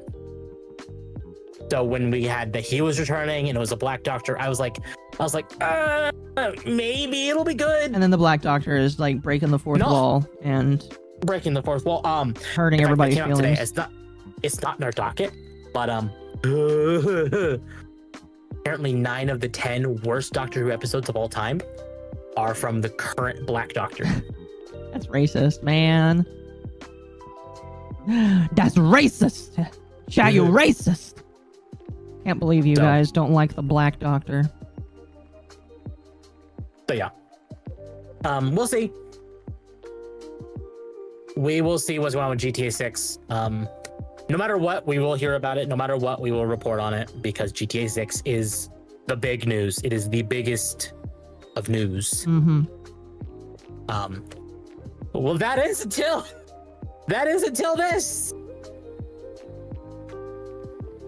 Half-Life 3 is being widely playtested ahead of a possible summer reveal and winter release. Game is playable from beginning to end, is a rumor. So we're gonna get Half-Life 3 now. We just throwing out Half-Life 3. The project, thought to be Half-Life 3, is being widely playtested ahead of a possible summer reveal and winter release, according to rumors circulating online. Speaking during a recent live stream, Tyler McVicker, who proved to be reliable regarding Valve leaks and rumors in the past, commented on the current state of the HLX project, which has been recently referenced in updates like from other games like Dota 2 and Counter-Strike 2, saying that it is being playtested so religiously and so widely that multiple people are willing to talk about it openly. As such, details of the game's plot are already circulating. If we're already to the point that the plot is circulating and we're in playtest mode, it's coming soon. This game is coming soon. Even if it's not Half-Life 3, this soon. We might get Half-Life 3 before GTA 6. That's a very big possibility, yes. Dude, that could, I mean, like, then it really would be a fight between the three games like that. And, well, imagine this year. Just imagine this year's Game Awards. If it comes out before, like, the Game Awards. Silksong, Player Obscure, Half-Life 3. Monster Hunter Wilds. There's a lot of... This year's Game Awards are going to be a bloodbath. Well, you know that they're going to include stupid shit like Assassin's Creed. Absolutely. So we're going to be in there. We're going to be seeing which one of those fights against that one. That's the thing. If Claire Obscure and Silksong and Half-Life 3 are not in there, Riot, and if those three are not in there, and such games like South of Midnight, Avowed, did Avowed come out this year? Or was that last year? I don't know. I think it was this year. Assassin's Creed, especially Assassin's Creed. If that's up there, and one of these three is not, if those all three come out this year, there will be people boycotting just on principle of like, wait a second, these three are the biggest games of 2025, and these aren't up there, but Assassin's Creed is, which was a shit show. Yeah. No. Anyway, commenting on what type of game the Half-Life 3 HLX project will be, McVicker confirmed it won't be a VR game like Alex. Thank God. I mean, like, I still need to play that game, but like, you know what? That would be a fun game to play in full body tracking. Some people might get mad at me for saying like I trust Tyler McVicker, but he's been right on a lot. I mean, this is literally his job as data mining Valve projects. Like, he's been doing this for years, and he's been right every time. So, I think he's earned his spot in the pool. His that was correct pool badge or whatever. Yeah, exactly. McVicker confirmed it won't be VR like Alex, and its procedural generation features won't have anything to do with terrain generation or other roguelike mechanics. These features will essentially be the next step for a system like the one powering the Left 4 Dead director, which will influence features like doors, physics, props, enemy types, and NPCs. While no official announcement has been made, things seem to be looking up for Half-Life 3, according to the leaker. HLX project has moved along more than other similar projects, and it's currently playable from beginning to end. Content, or at the very least, mechanics, are probably locked at this point. Yeah. And the development team is focused on optimization and polishing. As such, the leaker believes the game could finally be revealed this summer for a winter release. Half-Life 3 or Half-Life Alyx is the best VR game on the market. Oh, that's good to know.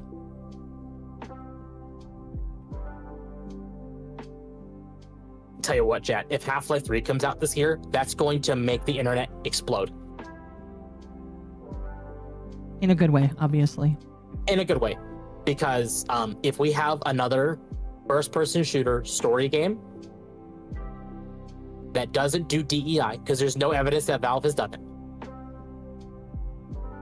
I'm not going to say they haven't worked with Sweet Baby, but Valve is mostly okay. Valve, as far as we are aware, does not work with them anymore. I think the only work that they have done with Sweet Baby has been Dota 2. And I'm pretty sure that they are no longer. What do they do in Dota 2? I have no idea. Probably a character or two. So if we have Half-Life 3 come out in the same year and is not DEI influenced and is just the next evolution in the Half-Life story and is a genuine story from beginning to end with no woke slop used into the story, this 2025 is a monumental year for woke and DEI in games. I'm gonna come Half-Life 3 when our internet when Half-Life 3 released. Wasn't Valve's prototype hero shooter considered woke? No, it was actually pretty good. It had a bunch of different actual diverse looking characters that did not look shitty. So no, I would disagree. It did not. Yeah. Yeah, no, it wasn't. Oh, no, we'll see. Wasn't Valve's prototype hero shooter considered woke? Yeah, no. I just read that. Me and Akko both played it and we looked at it and it's. I didn't really play it as much. It didn't feel like a woke game though. No. It would be disingenuous to say that that was a woke video game. I'd agree. What happened to that game? It's a Valve game. It'll probably come out at some point in the future. It's still playable. People are still playing it. But it's not like had major changes. Mm-hmm. I don't know. We'll see. This could be big though. The fact that this announced, like this rumor came out on the 1st of May, when the GTA 6 thing came out on the 2nd. Hell, you know what? Very plausible. You know the joke behind like, oh, people are delaying their game because they're afraid that GTA 6 is gonna wall them up and spit them out, and right, no one's gonna be able to compete against GTA 6. One game would compete with GTA 6 if the rumors are real. And it's this. And it's this. Half-Life 3 would actually kick the shit out of GTA 6. Yep. No matter what. Name alone.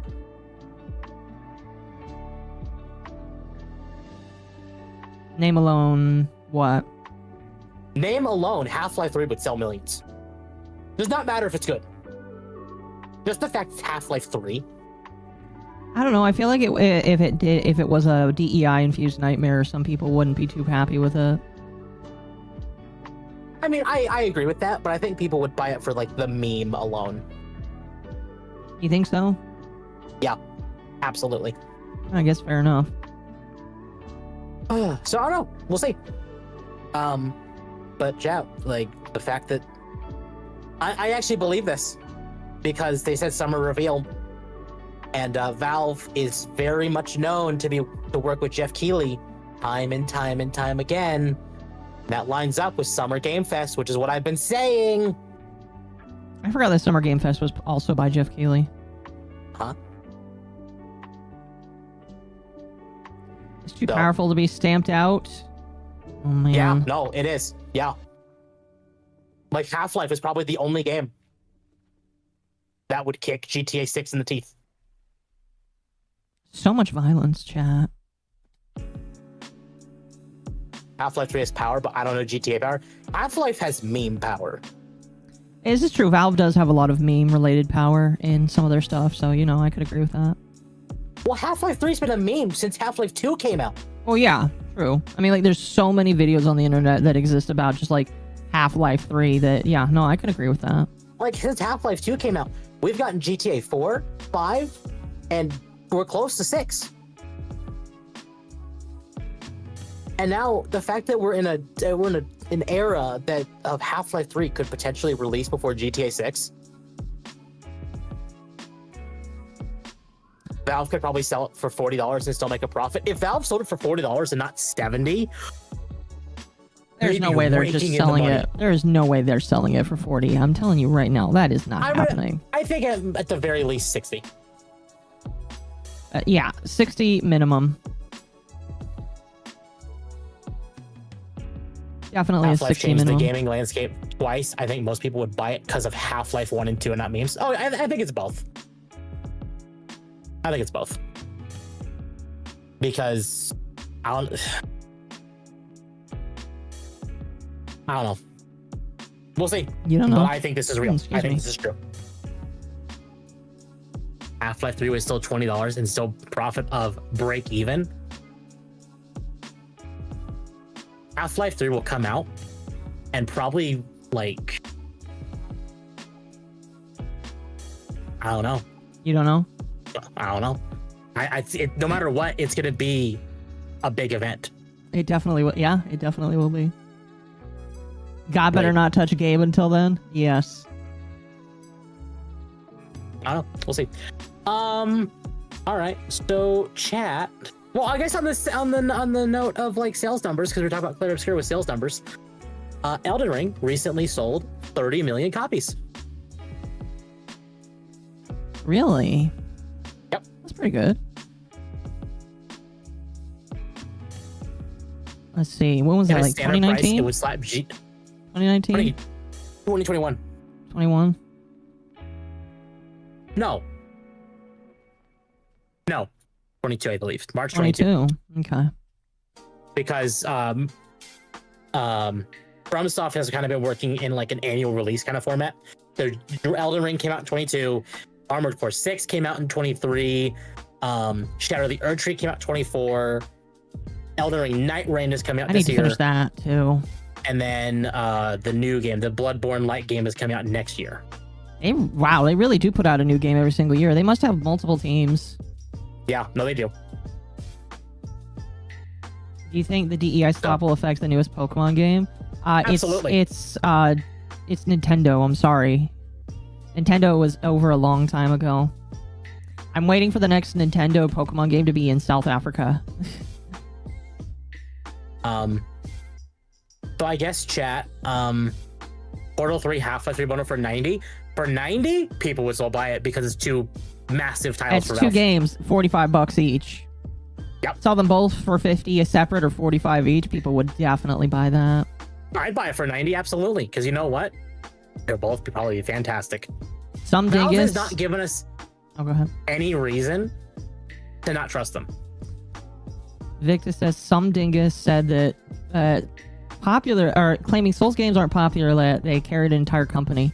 What dingus said that? Bloodborne, yeah, Bloodborne is the only reason at this point the PS4 is popular. Probably the only reason PlayStation 5 is popular at all, because people are coping. Well, yeah, I don't know. At this point, yes, but originally, yeah, it's Spider-Man at the very least. But now it's just what do you buy the PS5 for? That isn't already on the computer. Legitimately, I want to know. Yep. So, this was posted on GameStop's website, and I saw this because of Grumps. Thank you, Grumps. Gotta give them those As of wins May when 1st, you can, Tim. We have adjusted recommended pricing or retailer pricing for our consoles and controllers worldwide. We also expect to adjust the pricing of some of our new first-party games. starting this holiday season to $79.99. So this is Microsoft. This is Xbox. So Xbox is changing their console price to $600 for the Series X, and a lot of their new first-party games are going to $80. They were waiting for someone to pull the trigger. I don't think anyone was expecting Nintendo to be the one that pulled the trigger. For what? $80 games. Yeah. I was expecting that to be GTA, honestly. I was too. I think a lot of people were.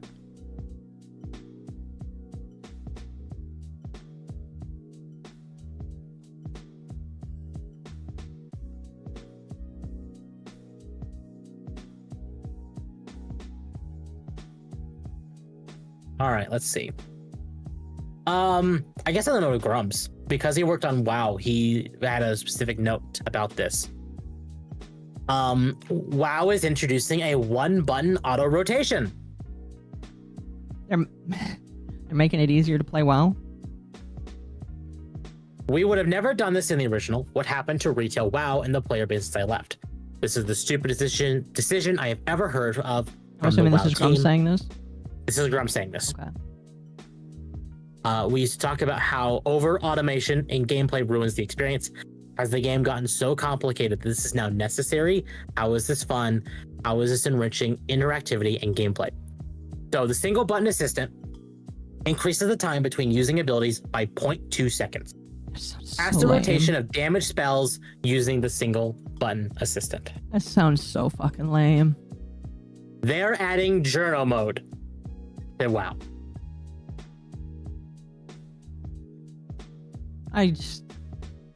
Didn't Asmongold make a statement on this? I don't know. I don't really pay attention to Asmongold.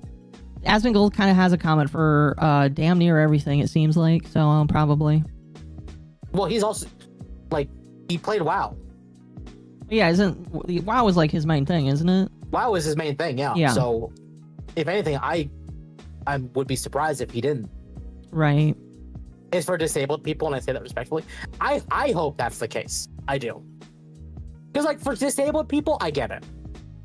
I have no problem with that. If it's for the journos, then I'm mad.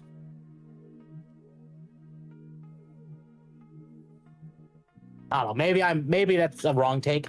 But if it's for disabled people, like people who can't play very easily but still want to, that's cool with me. I have no problem with that. Well, Tom, that's very bigoted of you. All journalists are disabled by default. Because they're a journalist? Yeah. Oh, it's 9. I can...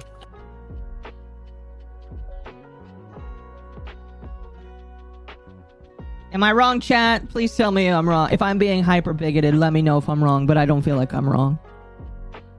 I don't think I'm wrong. It's very true. Very, very true.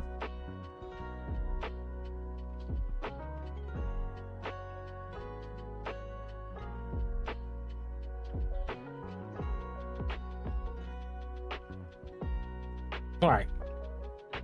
Let's see. How much you got left? A lot? So, from the Game Post, court denies Bungie's attempt to dismiss Destiny 2 Red War lawsuit. I forgot about that, yeah. Bungie's refuses to consider YouTube videos in wiki pages as proof. Yeah, for the TLDR for chat that don't know, Bungie was sued for stealing a story from somebody, and they tried to use footage from a YouTube videos as proof that they didn't. And the court is like, sorry, sir, you can't do that. You have to use your original stuff. And Bungie was like, yeah, we can't because we deleted it. Yep. The court has rejected Bungie's attempt to dismiss the Destiny 2 Red War lawsuit, saying YouTube videos and fan-made wiki pages aren't enough to evaluate copyright claims at this stage. A federal judge has ruled that Bungie must continue facing a copyright lawsuit that claims the company copied parts of Destiny 2's original Red War and Curse of Osiris campaigns from an unpublished sci-fi work. The case, filed by writer Matthew Kelsey Martineau, has been active since late 2024, and things have gotten more complicated with Bungie's own game content now being inaccessible due to vaulting. Martineau, writing under the pen name Casper Cole, alleges that Bungie lifted plot elements, characters, and themes from his work posted on WordPress years before Destiny 2 launched. He specifically points to the Red Legion faction, a powerful alien military force in both his story and Bungie's game, as well as other shared elements like a celestial object hovering over Earth, war beasts, and more.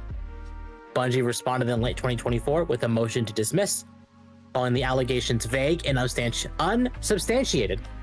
To support its case, Bungie submitted hours of YouTube footage and screenshots from a fan-made wiki to show that Destiny 2 was nothing like Martineau's work. After the court granted Martineau a chance to amend his complaint, Bungie tried again, filing another dismissal motion. In a decision issued today, May 2nd, the judge denied Bungie's motion to dismiss the case and also refused to consider several exhibits the company submitted, namely fan-made videos and pages from a fan week called Destinypedia. I can add a new emoji. We got so many new members the other day. I can add a new emoji. Whoa! The new court filing was Bungie's attempt to get the lawsuit thrown out at an early stage in his motion to dismiss.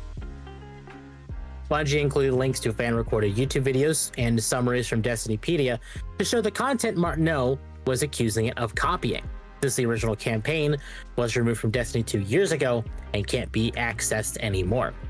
But the judge wasn't on board with that. In her official ruling, Judge Susie Morgan made it clear that just because Destiny 2 is mentioned in the lawsuit doesn't mean the court can rely on third-party videos or unofficial wikis. While plaintiff does reference Destiny 2 in his complaint, he does not reference the YouTube videos containing Destiny 2 game footage, the Destinypedia pages, or the Tyson Green Destiny 2's game director declaration. The order states, the court will not consider attachments to the defendant's motion to dismiss. The defendant attached what it describes as various videos of Destiny 2 gameplay and explanatory resources about Destiny 2, as well as an affidavit executed by its employee Tyson Green to its motion to dismiss. I can add 4 new emojis. What the fuck? Holy shit. The defendant argues the court should consider the attachments because Destiny 2 is incorporated by reference into the first amended complaint, and the court can and should consider in its Rule 12 copyright infringement analysis. The defendant claims the attachments are accurate reproductions of the accused video campaigns and the best way for the court to view them. While plaintiff does reference Destiny 2 in his complaint, he does not reference the YouTube videos containing Destiny 2 footage, the Destinypedia pages, and the Tyson declaration. The plaintiff's motion to strike seeks to strike these attachments and keep them from being considered in connection with the motion to dismiss, because the attachments are incomplete and improper and were not incorporated into the plaintiff's first amended complaint. Chat is asking how they lost their references. Because they deleted them.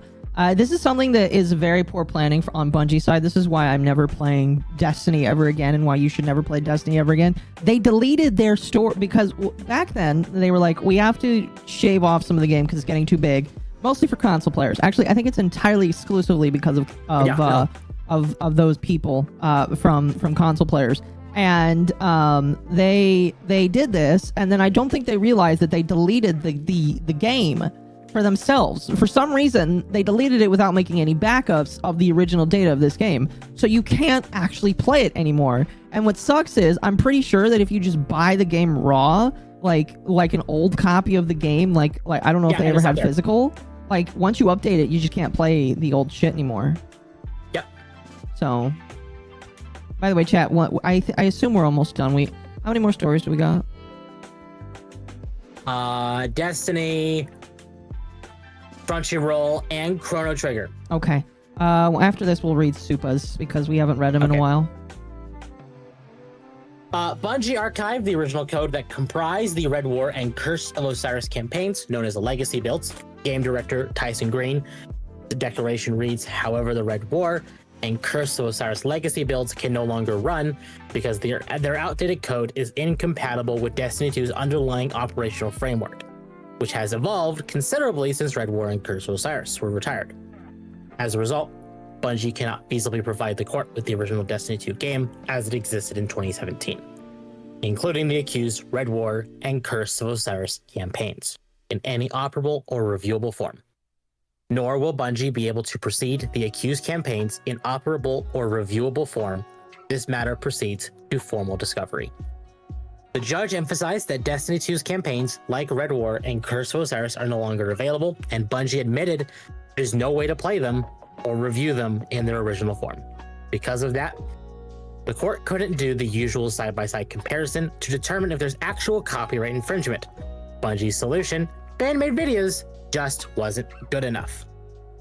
The court will not consider the exhibits attached to the defendant's motion to dismiss, and will not convert the defendant's motion to dismiss to a motion for summary judgment. The court wrote, "There has not been sufficient time for discovery, and the attachments are admittedly of third-party origination.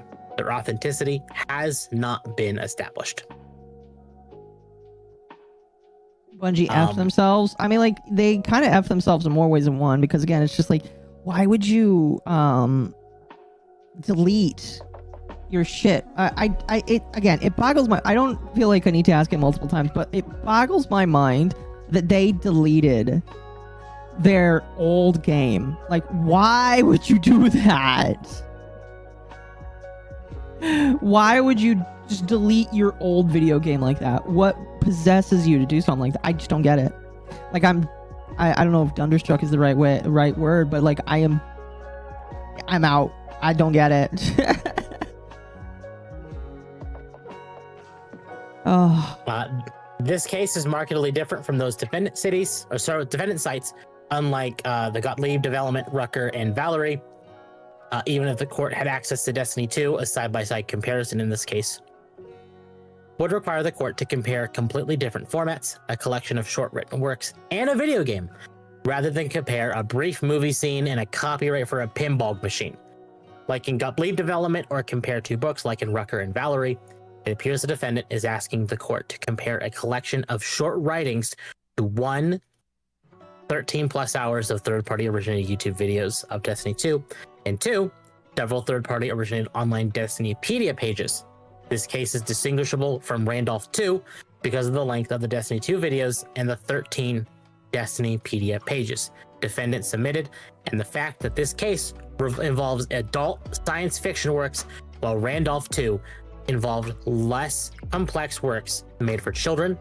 Even if the court had access to a complete version of Destiny 2, this case would require a much more complicated side-by-side analysis than those conducted in the case law cited by defendant. The court walked through several reasons why Bungie's exhibits couldn't be considered. First, even though courts can sometimes look at documents outside the complaint, that only works if the materials are directly mentioned and central to the case. In this instance, Martineau didn't include the YouTube links or wiki pages in his filings. That made them off limits. Judge Morgan also pointed out how complicated this case is compared to past copyright claims. Bungie had cited previous rulings where courts dismiss claims after comparing books or movies, but the judge explained that this situation is different. This case would require a much more complicated side-by-side analysis, even if the court had access to a complete version of Destiny 2. She also noted how the game and the written work aren't even in the same format. Rather than compare a brief movie scene and a copyright for a pinball machine, it appears the defendant is asking the court to compare a collection of short writings to 13+ hours. Okay, so we went through all that. That was in the post. That was in the court filing. Because of this, the court refused a threat to treat Bungie's motion as one for summary judgment and confirmed that the case should move forward. Martineau, for his part, had laid out dozens of alleged similarities in his filings, from a red legion to powerful celestial objects hovering above Earth, to character arcs, flame weapons, and timelines merging through sci-fi tech. The court found those claims were enough to meet the threshold. Plaintiff has sufficiently alleged the elements of an action for That's copyright hilarious. That is wow. I'm sorry. Like, I can kind of see the argument just a tiny bit, but the rest of it just sounds kind of bullshit to me. That is insane. Oh. And yet, Bungie is probably fucked. Bungie's so fucked.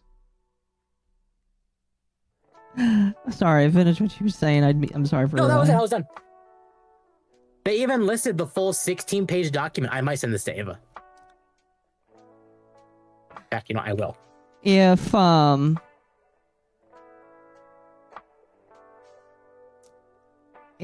fuck, what is it called? Their new game. Marathon? If Marathon doesn't kill them, this will. Yeah. Oh yeah. Like 100%. Right. This will just pack it up, Bungie. Pack it the fuck up. Also, chat, if you're on YouTube, all of my emotes are now on YouTube. I'm pretty sure almost all of them are on Twitch as well. I might be able to add the rest of them if I don't, because you guys gifted a lot of subs the other day. So for $1, you can get access to all of those emotes. Unfortunately, even though I added a brand new chat feature, which is why, and I added it for this purpose, you can't see them. But there you go. There you go. There you go. Enjoy them. They got rid of the one thing they can defend themselves with. What's funny is I don't feel like that was on purpose. No. So. Like, had they known this was coming, they probably would have kept it. I am not convinced that they would have been smart. Like, this is mean for me to say, but the people that are at Bungie now would not have been smart enough to figure out how to keep it. If they have deleted this much, I don't know how they would. I played through. Victus, how do you get access to Marathon? I want to play it just so I can make fun of that piece of shit game. I don't know. I want to play it just so I can say that I did and I said that it sucked. I don't know. Yeah, I don't know. I would love Marathon to. is on Steam. Can I, like, get it? Yeah, you keep talking while I'm looking. Actually, wait, we need to do super chats now. We've So, Jet, I could take a break on talking. My throat is not happy with me for talking. Yes, I mean, this is Dogwave. This is the stream. I joke about this, but I do this stream, one, because I want people to see how amazing my head mod is and help him grow, and two, it is a fun night for us to talk about video games and pop culture and kind of delve away from the drama, unless like somebody dies. Thank God nobody's died tonight. Anyway, let us read. There's a lot of these here, so I'm going to try and power through some of them here. Mercenary for 2. I have the Telltale game. Hanson Jack was boss. All right, thank you. Mercenary again for 2. Seth Rich gave info on WikiLeaks, then was deleted. I see. I'm starting to understand what's going on with James O'Keefe then. Overture. I'll be right back. I have a good one then, Temp. Overture Saint for 2. BL3 was bad. Ava deserved much worse. Okay, Ava's the name of one of our friends here, so I'm not quite sure if you're talking about her or you're talking about somebody else. I'm assuming you're talking about Ava in the game since I've not played it. Wolfsbane for 2. You and Ava need to watch the OG Daredevil. Skip Disney. Well, we could see about putting on the list. We have like 5 seasons of Better Call Saul to go through right now. I'm sad to say. Although not really sad to say, because Better Call Saul so far is turning out to be pretty interesting, and we've only gotten 2 episodes in. Lord Bruticus for 5. Gonna go watch Star Wars before it became lame and gay, so I can't stay for the whole stream. That's totally fine. Hope you have a good one. We'll catch the VOD later. All right, you have a fantastic one. 33-beat Shadows in terms of copies sold and revenue. I would say that, yeah, both of them... Isn't that crazy? I'm pretty sure Shadows was like over 100 or maybe close to it. I have no idea. It was also a French company, and guess what? They got BTFO'd by all of the old people that used to work for them. That's got to be like so horribly embarrassing. I could not imagine, like, you know, I come into a company that has like veterans of the trade. They know what they're doing. They all leave, and then I help contribute to a game that like gets like shat on by everybody because it's a shit game, and then the guys that left go make something 10 times infinitely better. That is like, oh. I don't know how I would feel, chat. I imagine the people that were there probably would are feeling the pain. I'll tell you right now. Let me put this on so people know I'm whoring out right now. Mercenary for 10. James O'Keefe got info that if to be wrong, people found out he had it. If the wrong people found out he had it. Okay. would make James disappear forever or make it look self-influenced. Alex Jones has a copy of it and will release if anything happens. Ah, I see. So yeah, with Wiki links, my gosh. He bothered the wrong people. I mean, he bothers the wrong people all the time. James O'Keefe is one of those guys where he is unapologetic and will ruffle the feathers of everybody to root corruption out of the government or just like in general. So, that's why we like him. That's why we praise James O'Keefe for what he does. But I can definitely see him being in danger because of everything. So I hope that nothing bad happens to the guy because James O'Keefe is pretty cool. But like that sucks. Marty will make music great again. Marty? What are you talking about? You're talking about the king of drifting. Unfortunately, Marty has met his end and is now living in Cuba, I believe. So that ain't gonna happen anymore. Moving on here, Magma for 5. The biggest thing that Valve has over Rockstar's passion. HL3 will probably be better than 6, even if 6 outsells it. Possibly. It depends on how much love and passion it goes into 6. We will see. My hope and prayer is that it is kind of like a good game. I hope that both of them are a good game. I don't think that's going to be the case, but I hope that both of them are good games. Excuse me. Excuse me. My apologies, chat.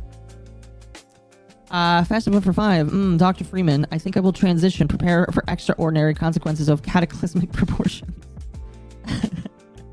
Drift King never dies. Hopefully. Not in our hearts. He'll always be alive in our hearts, chat. Octera for 5. It's someone with spastic hemiplegia. I'm assuming I'm saying that right. You can correct me. In my right arm, a 1-button rotation is a godsend. See, and I will not be like, I will be a nice person and say that, like, if you are actually disabled and they make these functions for actually disabled people, I think that's a good thing. I think it's great that they are helping out people that are actually disabled. However, the individuals that are going to abuse... You know what's funny? Like, at one point when I was, like, hyper bigoted, I once said to myself, okay, if journalists want to play these games, they need to get the version without these like fixes to allow disabled people to play the game easier. They just need to suffer on their own. That was my thought process. However, unfortunately, I don't think that's going to happen because journalists just kind of get whatever the fuck they want, So, but my thought process is just force the journalists to play with the normal version and don't give them a version for people that actually need assistance. Let them suffer on their own, basically. Oh, goodness. Let's see here. Slide for 2, touchdown Yippies. Thank you very much for meeting the goal. Now, Chad, I did make a goal for Yippie merch. I will tell you, there is... I'm not going to spoil it because I know manager would be mad at me if I did. So, no spoilage, but there may potentially be something in the future. Okay? Not going to say what. I can't say what, really. But we're looking on thinking anything. I'm not bigoted anymore. You're right. You're right. You're right. I can't say that I'm not bigoted now. I'm obviously hyper bigoted now. FF14 has 1-button rotation PvP of all things. Yes, they do. And I'll be honest. Yeah, it's PvP. That's fine. My personal opinion is 14 is okay for that. It kind of makes it a little bit easier for people to focus on everything around them. Because PvP, you are fighting typically what feels to be like 40-something players. Yeah. If not more. So, all of you to assume journalists play games, this is true. Like, what's on your button? What's on your bar and everything. Yeah. Let's see here. Mercenary for 10. This is why Destiny should never have been this stuff deleted, but should never have had this stuff deleted by Bungie because this is a exculpatory evidence now that has been purposely deleted. The court is treating this as if they were hiding. I mean, I think that's a dumb argument if that is the argument being levied by the courts because they weren't hiding it because like multiple years ago. When did this lawsuit start? I'm actually kind of curious. Was this before or after? Late last year. Okay. So, they weren't hiding it. And that's a dumb... If that's an argument that the judge tries to levy, it's a dumb argument, in my personal opinion, because they weren't hiding it. They were shaving parts of the game off that they didn't want to have on there anymore in terms of having something new. That was a dumb idea because the game now, in my personal opinion, is less fun and less interesting. You get rid of like the main campaign or the front of the game, nobody's gonna know what. That's like if you shave off Realm Reborn in 14. I don't like Realm Reborn. I think it's I mean, like, I don't think it's a shit expansion, but I don't like it because the story is slow a lot at times. But is it necessary for people to understand the game of where it is and where it's going? Yeah, it kind of is. And if you get rid of A Realm Reborn, nobody knows what the fuck is going on. Yep. So... Akko, I just sent you something really interesting. I don't know if you've seen this. I saw that, but because it's not drama, I wasn't planning on talking about it tonight. Or because it is drama, I'm not talking about it tonight. Okay. Akko is dyslexic. I'm autistic. There's a difference. Kind of. Somewhat. And then last super chat, Magma for 5. Marathon will kill D2, and D2 has already killed Marathon. This is true. This is true. This is true. I mean, like, here's the thing. Marathon is, like, sucking the attention away from D2, and D2 is, like, going to kill Marathon because, like, you've got the execs up at Sony being like, so where's the game? Why are you neglecting one for the other, buddy? I wish Destiny wasn't in this situation. Because it is a lot of fun to play. Like, some of its stories are fantastic. Like, I don't expect every story to be a 10 out of 10, banger. Yeah. But when they've had, like, so many flops, like, and it's very clear that at least the writers and the devs are starting to not care. Uh-huh. It's sad. Oh, it is extremely sad, yeah. Autistic dyslexic? I don't know if that's how that works. I don't know if that's how that works, but okay. Anyway, that is all the super chats. We can jump back here. Let's power through these next through here, because if I'm going to give at least an hour of this debate, I would like to start in, like, 30 minutes to an hour. Understood. We'll speed on this.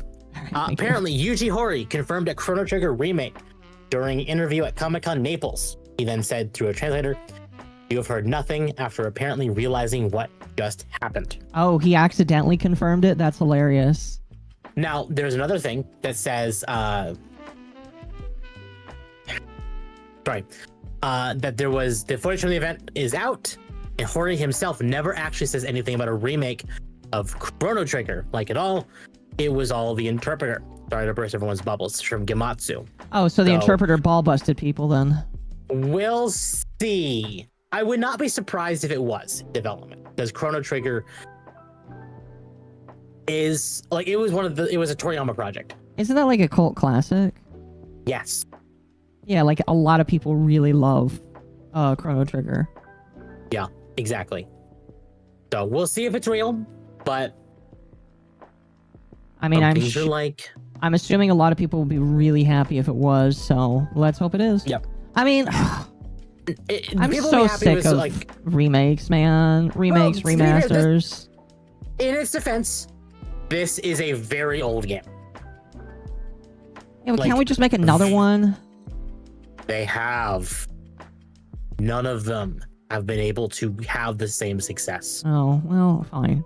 Remake Chrono it. Trigger by itself is like one of the top dogs when people look at JRPGs. Mm-hmm.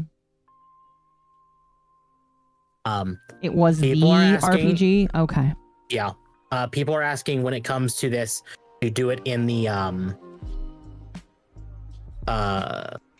Octopath Traveler Live a Live, like Dragon Quest 3 style of gameplay without the censorship.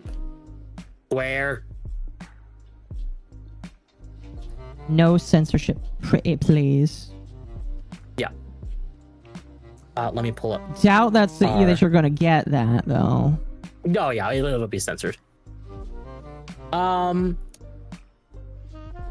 There is a video that we could have watched, but because Akko has the thing, we're just gonna kind of just talk about this in this post. The Crunchyroll CEO. Well, that's not really that important anyway. That's more of just a sit and talk kind of deal. Yep. Perini recently revealed that 48% of UK fans on the platform stream their animes with subtitles, and this is more than anywhere in the world. Therefore, as with the UK, every market sees more fans watching anime without subtitles, such as dubbed or raw formats. That's incredibly disheartening because we hate dubs here in this house. We wish for total, total voice actor joblessness. Not trying to get banned here, but total voice actor joblessness. We don't want we don't like voice actors anymore. Voice actors suck. They need to go away. Otherwise, chat, that was our last big topic. You know, I will talk about this because this one's more of a me thing. Go ahead. It's fast. Tim Sweeney shares new information in Lex Fridman podcast about Unreal Engine 6. Oh yeah, no, talk about that. I thought that was interesting. In the podcast, several key aspects are mentioned. UE6 will be a unification of UE5 and UEFN. So UE6 equals UE5 plus UEFN plus verse code programming. I have a bot. Hold on. I need to get rid of the bot. Oh, I see that bot. Technically, the bot is in my chat too. It is gone. Oh, that's interesting. It only shows up on the restream. Because I have hidden the restream bot from both of my chats, it'll only show up on the restream. That's hilarious. Okay. So, UE6 will offer much more easier gameplay programming for both the Fortnite community and developers. More scalability to large-scale simulations of all sorts. First early version of the engine is in 2 to 3 years. According to Sweeney's words, it appears that UE6 will not be an evolution of UE5, but rather a unification of UE5 and UEFN, along with more tools for the metaverse. Woo! Instead of being a new version of UE5, they will call it UE6. It will still be an update of UE5, but it won't have the leap that occurred between UE3 and UE4, or from UE4. So.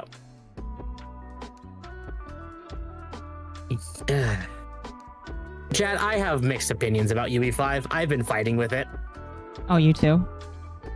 Well, with Oblivion Remastered and then Abiotic Factor, and I guess now technically Clair Obscure, all you on UE5. And they're not horrible, but like I would prefer just none of that, basically. Yeah. None of that in this house. Functional games, please, and not messes. Well, I mean, like, have a lot of the games on UA5 like had issues with functioning? Yes. Especially when it comes to motherboards and CPUs. Oh, okay, I see. I only got those games to run again because I updated my BIOS on my computer. Is that something that like people should be doing often, or is that like something that like is easy to do? Like, should I have been doing that for a while, or have you been doing that for me? You should do it. They are security updates. You should do them. How come you haven't been doing that for me? I can't do it for you. Oh. I wish I could. So what you're saying is this is something that I should have done for the past couple of years? Yeah. It's fine. I see. With the changes you're going to be doing anyway, I probably wouldn't worry about it too much for a bit. Okay. If you're not having problems, then. Not yet. Because you're already going to have to replace your motherboard soon. Yes. Well, you don't have to, but you are planning on it. Yes, chat, for those that don't know. One of the things the money that you donate to me will more likely than not go towards me replacing the motherboard, the CPU, and RAM. Because it is 5 years old and it needs to be done. I don't know if you want to talk about your plans for next month either. I've not mentioned them. Oh no. Is it? It's a little more than a month away, but chat, my teeth hurt a lot. Unfortunately, there's a lot of work that needs to be done with them. And dentist is expensive, and even though I have dental insurance starting up soon, dental insurance does not cover everything that I want it to. So Temp has offered to not fly me out. I'm paying for that. I've already paid for the tickets. I am flying out to Temp's location next month so that I can get some free dental care because he gets free dental care. Not gonna say how. I'm not gonna say how because but braces. It's too late for me to get braces, chat. I need some teeth to be fixed. I have gotten the opportunity to help Akko with Akko's teeth, so I am doing my part. And before anybody asks, I do take care of my teeth. Very well, actually. I feel like I do a pretty good job at it. I brush them twice a day. I floss. I floss as often as I can. I've been given mixed messages about flossing from dentists. Some say do it, some say don't, some say just use mouthwash. And so I get mixed messages from that. So I do floss after meals to get stuff that's unstuck. But I do all of that work. The problem is my family has very weak like on my mom's side, she's had a lot of her teeth either torn out or replaced, and she brushes her teeth every day, twice. Yep. And so it's none of our faults, just bad genetics, I guess. Yep. That's what she told me. That's the story I'm taking to the bank, basically. But this will kind of double as a soft vacation. Kind of, yeah. I kind of need it, yeah. Don't drink tap water. Very true. Yeah, don't drink tap water. So I have been helping Akko gather the list of parts, but I've basically been telling Akko, stop spending.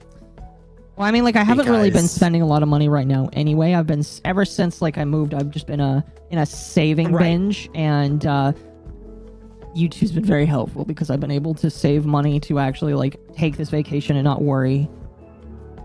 But this is why I've been telling Akko, hold off until after this to start buying the parts you need. Because if there's anything you want to do while you're visiting, you will have at least the funds to do it, like personal. I know that you say that, but I really don't feel like I will. Well, this is the thing my parents have always told me. It's like, if you have something you want to do, you have something coming up, hold off on spending large amounts of money because there could be something in that, period of time that you want to spend that money on. Yeah. So that's just a me thing. Like, you don't have to listen to me, but that's I mean, something I am saving a lot right now. Like, yeah, I am saving, thankfully, a decent amount. And again, I do deeply appreciate chat for your help. I don't even cook with tap water. I'd imagine if you cooked with tap water, you'd burn out all of the fluoride. No, I cook with fridge water, and I have because the fridge water has a filter on it already. Yeah. But also a water filter thing as well. So, but yeah, chat, that's gonna be next month. That's gonna be pretty late in June. It's gonna be a while from now, but yeah, there'll be a period of time where I don't stream, but I'll try to make sure that we have videos prepared for that so that people can listen to videos. And in that time period, and I'm going to do that as well, because during that time period, I will not be streaming either. It'll actually be my first streaming break since starting streaming. I mean, like, there is a chance I could just stream while I'm out. It'll probably be on a laptop, but yeah, I could technically stream. Yeah, you could. I have options for you if you wanted to, but if you don't want to, we'll see. Enjoy the vacation. I'm pretty sure I will. That's the plan. It'll be the first time I'm seeing Akko since 2022. Something like that. Octopus Dog Adventure? Yes. And only be for a week. Oh my god! Sorry, I just thought of Nigel and Marmalade. That'd be perfect. But dog and octopus. That works. Who was asking if you guys are doing couch co-op streams? No. No. Nope. Yeah, no. Because if in order to use the models as well, we'd have to do it in separate rooms anyway, so we're just not going to be doing that. And if Akko does stream, I will not be streaming at the same time because that will beat the shit out of my internet. Oh yeah. So no. It definitely will. Definitely will. 100%. But yeah, no, we'll let you all know when it's getting closer and what the plans actually are that we can tell. But I figured that was relevant with the computer talk.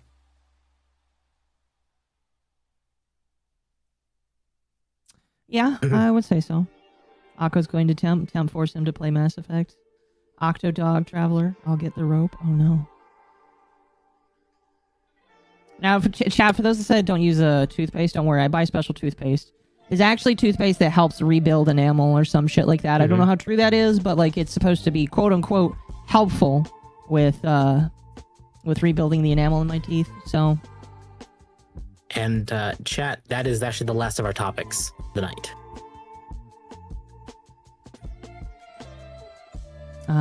Mercenary, thank you for the 2 stay away from all the fluoride. I will. And then Jordan, fun fact, you don't naturally have bacteria necessary to get cavities until you either share utensils with somebody who does. That's interesting. Akko and Temp are meeting up. Yes! This will be the 3rd time ever. Pretty much. But, sorry, I'm seeing if Mr. Jew-Man wants to join us for this, or at least join me. I don't know if you're going to stick around for this. I'm probably just going to chat. We're going to be playing some video games on the side while these two talk, because I will not be talking. I will be resting my voice. Here. Because I have been talking nonstop for nearly 3 hours. Let's switch over to the other chat then.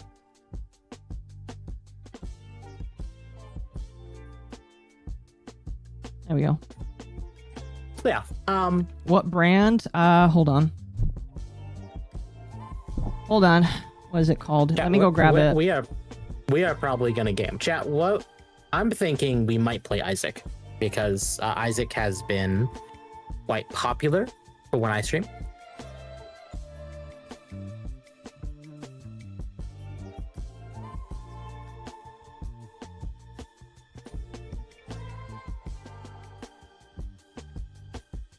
It is Boca Nanohydroxapate. You search that up on Amazon. It's like $20-$30 for a pair of 3. And it lasts me a couple of months, so that's pretty good. You know? I mean, I go through a tube of toothpaste like every other month. Sometimes less than that. I don't know.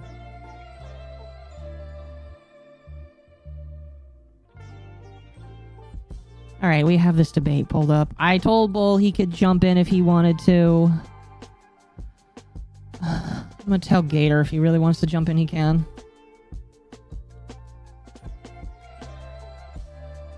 Let's try and get a. Did you end up unlocking Bethany? No, not yet. Let's try and do a hush clue on Isaac. So I'm just letting you know your audience is gonna hear this, by the way. That's fine.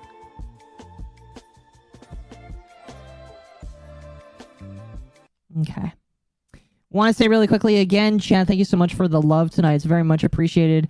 I know if you haven't yet already, consider liking the stream. Liking the stream does help it get further out into the algorithm. Helps more people to see it. Very much appreciated if we could get to 100 likes by the end of the stream. Since we did meet the goal, we will go for probably about an hour. And then I'm probably just an hour. I was considering going till 3. Not doing that. I really don't want to go till 3. We're just I need to get some good sleep tonight. Just gonna do 1 hour. I haven't been feeling the greatest today. I don't know what I did. It's almost like that sick feeling, but I don't feel sick, if that makes sense. Yeah. Which would be bad because I have something going on Tuesday that I need to be not sick for. Yeah, that would be useful. So after stream, I'm basically going to be going to bed. I think it is that, Lobert, yes. I think. Anyway. Let's drag this down here. I'm also still playing Minecraft. Been working on some, before we get started, I'll just kind of tell you what I'm working on here. I did invite the Gay Moore, and the manager San if he wants to come in. But I'm working on a mob farm here. Good night, Magma. This mob farm here allows me to more expertly farm specific mobs, because these used to be trial chambers. I tore it all apart the other night, all on my own, just for fun skis. And these ones, since they are regular trial spawners, they will spawn in only a couple mobs at a time for every 15 minutes, so it's not as useful, but it gets me to what I want, which is one of these is a creeper and one of these is skeletons, and you can imagine what I want with that, and that is music discs. And chat, as far as like the sick feeling I'm feeling, like my throat's fine, my nose is fine, I can breathe fine. It's just like that tingling like nose feeling. But I've taken the necessary stuff. So I don't think I'm sick. I don't think I'm getting sick. I think my body's telling me you need to, chill out. Yeah. Okay. We are gonna get started here. I'm gonna tell my chat or tell my audience that we're watching this now. So I think this is where we left off, chat. It was around like 2:15 or something like that. So this next is gonna get wildly political. Again, if you are, I might as well make a chat here. We are not discussing politics here, chat. We are not discussing politics here. No politic allowed. Just glow. That. Where's the glow emote? I have a glow emote. What happened to it? Right there. But yeah, I don't think I'm getting sick. I just think there's a possibility, but I don't think so. There we go. Because I also have allergies, and the weather today's been fluctuating. Okay, now we're gonna get started. We're starting off on discussing Hezbollah. Oh boy. Of terrorism by the American State Department is intentionally vague to deny people their habeas corpus, deny people their due process. It is there to justify whatever kind of militant action that the American government can take. This is a severe violation of the American Constitution. So yes, please, I think that this definition is intentionally vague and it's can I request something? It's silly. Can I please request something? I'm interested in having a conversation. You take this and you just go on and on and on and on. You repeat yourself. You double down on the same. To be completely honest with you, both of these guys have different tactics that they like to follow. Ethan seems to be way more insulting with what he decides to do, and Hassan really is just like going on doing like this weird information overload. And to be here's the thing that really bothers me. There was a point where everybody, well, not a point, it's still happening, where everybody on Twitter is like going around and saying Ethan Klein won the debate, and I'm just sitting here like, I don't think any of these motherfuckers won the debate. I think they both lost because they both decided to do this. So I don't know why everybody's like, oh my gosh, I can't believe Ethan Klein BTFO'd Hassan. It's just like, I don't think either of these guys did. You turn the volume down to 0 and minimize the video? Yes. Missed out on Saturday's stream. I apologize. I was going to stream on Saturday, and I decided that I was too tired. Like, I literally did my stream with, what was it? The content deputy. I was extremely exhausted afterwards. I even told my guest, Discordia, I was like, hey, or not Discordia, Commander Cordia, I was like, I can't, do this. Can we, do something next week? And they were kind of sad, but they're like, yeah, if you need to rest, please go rest. So I didn't even get to do the collab I wanted to on Saturday night. So sadly, nobody really got what they wanted. I didn't get to do my collab. They didn't get to play with me. Although they will be back on Wednesday. So if you guys are excited, the collab that we were going to have is going to happen on Wednesday. We're doing what? Repo collab? Repo, yes. They played it. And I will be there, chat. Yep, we'll have them, Ava, I believe Mizu as well, and them. So it'll be fun. Arrogant versus pretentious, but which is which? Yes. Same point. I just want to have a conversation. You make your point and then you move on. You're doing too much. Please. We're going to be here. The American terrorism designation is silly. Do we agree? I don't know. But what do you mean? But here, I'll be more precise. You use its definition without ever actually you're thinking right. about Fuck it. What do you mean? Let me be more precise. Here's what you said. Law is a paramilitary organization. Do we like them or no? They are a terrorist organization. They're designated. They are designated by the American state as a terrorist organization. I do not like them then.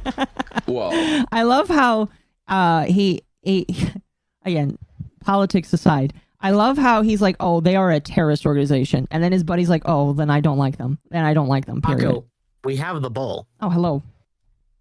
Hello. I heard there was more talking about the effeminate Arab. I mean, he did used to be a dude bro that gave dating advice, so yeah, I would say that's probably accurate. I don't know.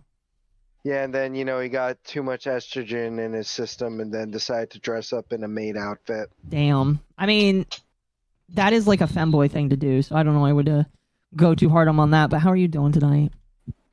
I'm doing pretty good. And hey, I will happily go hard on him because at least Mizu owns it. This is true. We're only going to go for about an hour, so I say let's continue. Unless you got anything else you want to say before we start?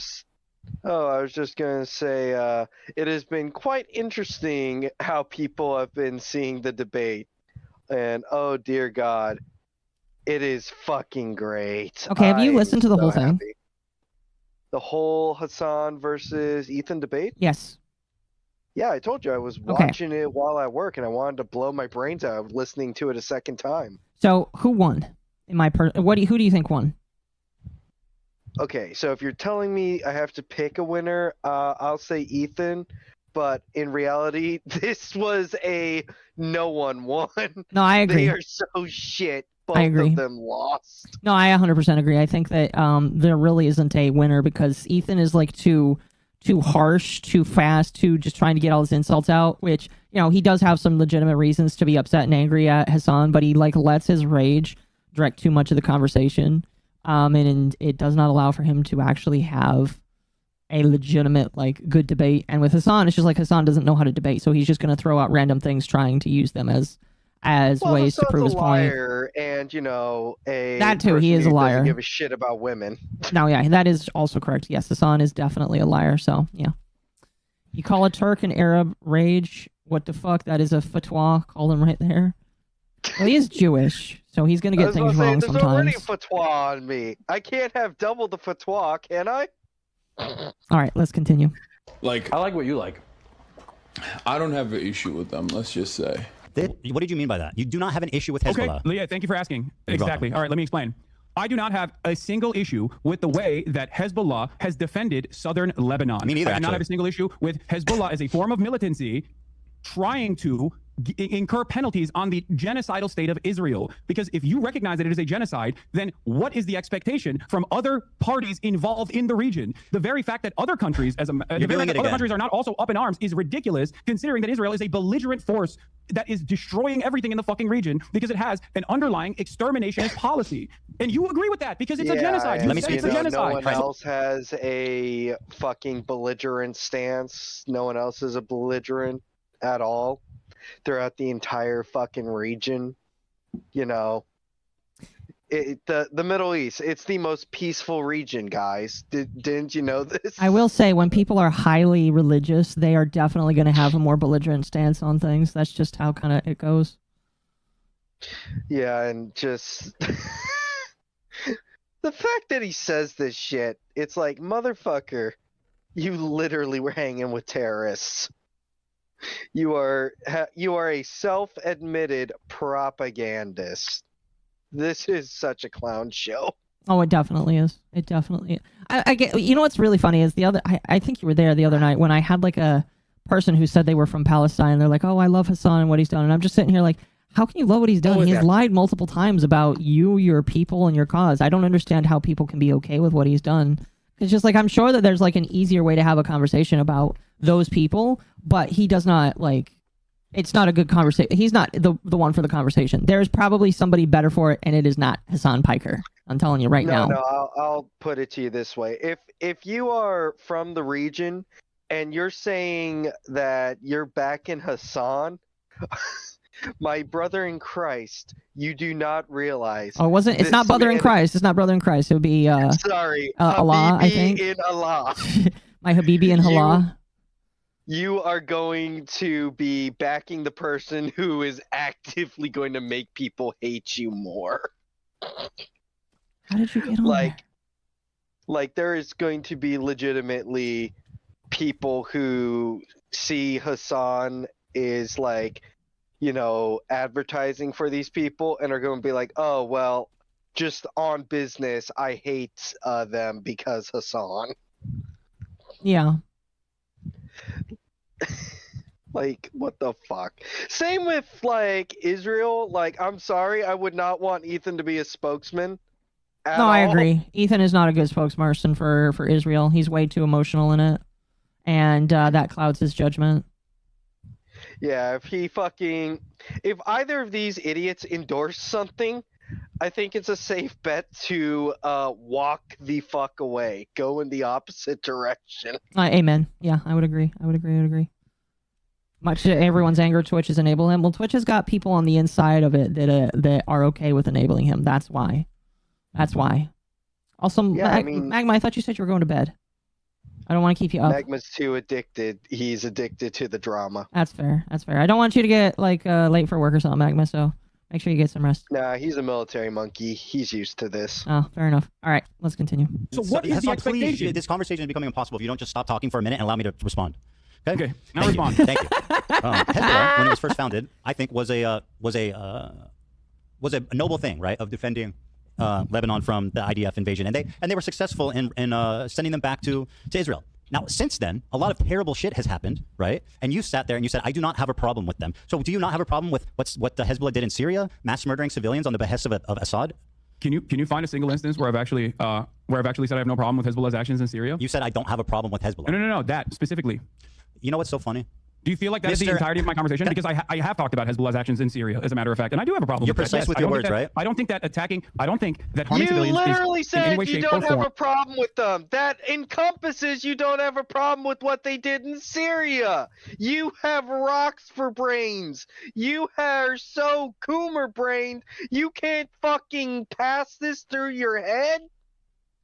Do you think Hassan's damaged the perspective? Yes, I do believe that he's damaged the perspective of the conflict. 100%, I think he has. He actively ruins the perspective. This is why, like, when certain people enter into debates, arguments, or whatever, I think they are an anathema to having an actual fucking conversation or actually knowing what the hell is going on. Yeah. Don't forget the keys needed for Hush Chest. Don't worry, chat. We won't. Hassan damages everything. Yes, he does. Because this just makes it a fucking tribalist bolt. All he had to say is I misspoke. Well, he's not going to say that, chat, because he's also streaming this thing. He's streaming in front of all of his peers. Like, this is exactly what I expected from a Hassan debate. He's going to deny in front of his audience because he's deathly afraid of what his audience will think of him. Can these people critically think? No, I don't think so. No, they're sub IQ. There's okay, you can't say that. You can't say that on YouTube. You can't say that. No. They're not sub IQ. That's you can't say that. That is against the TOS. Damn. Oh well. I guess I can say that these people have no critical thinking skills on either side. That's a little bit better, yeah. A little bit better. Oh, jeez, oh, God. Correct. Now, having said that, I'm glad that you brought up Hezbollah because, again, in your video, you falsely claim that Hezbollah is responsible for 500,000 deaths in the Syrian conflict. Yeah. Okay? You say that Hezbollah is responsible for 500,000 deaths in the Syrian conflict. That is the entirety of the deaths, including the Hezbollah militancy in the Syrian civil war. And therefore what? They did nothing wrong? No, that's not what I'm saying. So what does it matter the exact count? You erroneously claimed that they were responsible for all the deaths. You stood in front of footage. You stood in front of footage of an entire town that was destroyed by what? By barrel bombs. Who has the capacity to have an air force and use barrel bombs to destroy an entire city? Do you think Hezbollah has an air force? They participated. You're not listening. You're being silly. Is that why you posted that photo? Why are you defending Hezbollah's action in Syria? Do you think that's a good look? I'm not defending that. You sure are. Hezbollah didn't do that. Hezbollah would never blow up a village in Syria. Do you think Hezbollah has an air force? Do you think I think that? Well, you implied it when you showed a hollowed-out town that was barrel bombed, most likely by Russian forces. Bro. So why did you use that imagery to imply that Hezbollah had killed 500,000 people? They were complicit. That is false. This is my main problem with you, Ethan. You are spreading You're defending terrorism falsehoods. right now, by the way. What? You are defending terrorism right now. No, dude, I'm defending the truth. How is it so hard to comprehend for you? The truth is Hezbollah did in Syria wasn't that bad? They did not kill 500,000 people. Okay, so wasn't that bad? So what Hezbollah did in Syria wasn't that bad? How many did they kill? Assad regime. You're minimizing their actions. How many did they kill? You're taking the responsibility away from ISIS. You're taking the responsibility away from the Russian. No, I'm putting blame on Hezbollah where it belongs. How many did they kill? I don't. So, no, what you're doing is called minimizing. Oh, but you're taking away from ISIS, or it's like, motherfucker. You are literally, just by not saying, yeah, they also did some bad fuck shit, you are, in essence, taking away from them. You're carrying water. Uh-huh. Not only that, it was the Russians. Uh-huh. Okay. Who took credit for the kill? I would say that I wouldn't say that's more important, but I would definitely say that if somebody takes credit for it, that definitely leads more credence to thinking who is more at because because the reason I specifically mentioned that is because he literally, I don't know if we actually mentioned that. I think that was in the last thing where he was getting on Ethan for taking credit for people getting banned. I think so. That's why I'm fucking saying, oh well, you're saying that the person who takes credit for it is culpable, so who took credit for it then? Who took credit for the action? If it was Hezbollah, it was them then. I can't remember. Does Ethan actually use that as like a talking point back at him? No. I don't know. All I can remember is that, Hassan tried to shame him because he took credit for getting people banned. Which you should not do, by the way. What is this lunacy?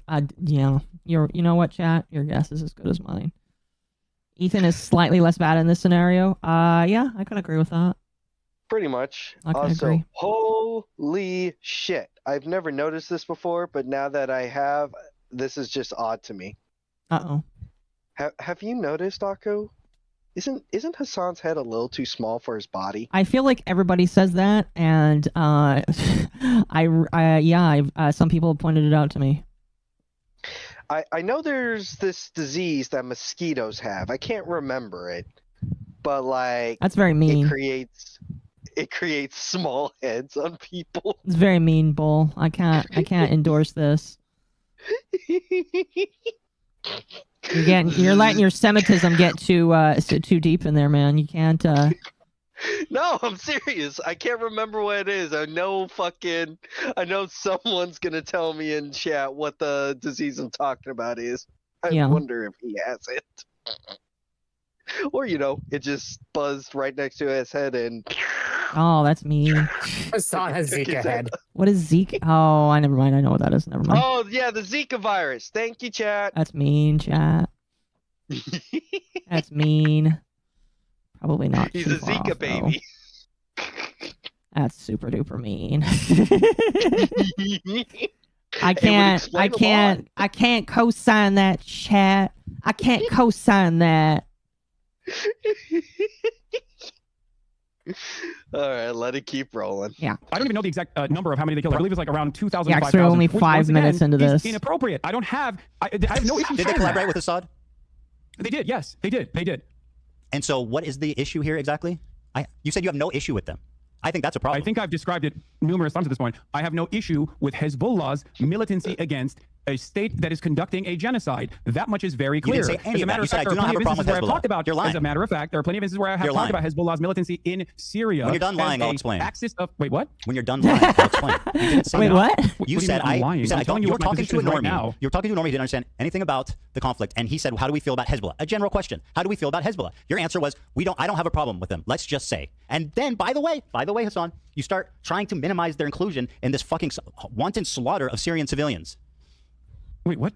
I'm minimizing their inclusion in the wanton slaughter of Syrian Here's what you civilians? said, because you want to be precise. You made up the... I like what you like. Ethan, you I don't have an issue with them, said that they killed 500,000 civilians. What are you talking about? I did not minimize their wanton slaughter in the Syrian civil war. Do you think that they didn't participate with Assad to make that happen? I mean, they were allies. They participated. Okay, so then why are you defending them?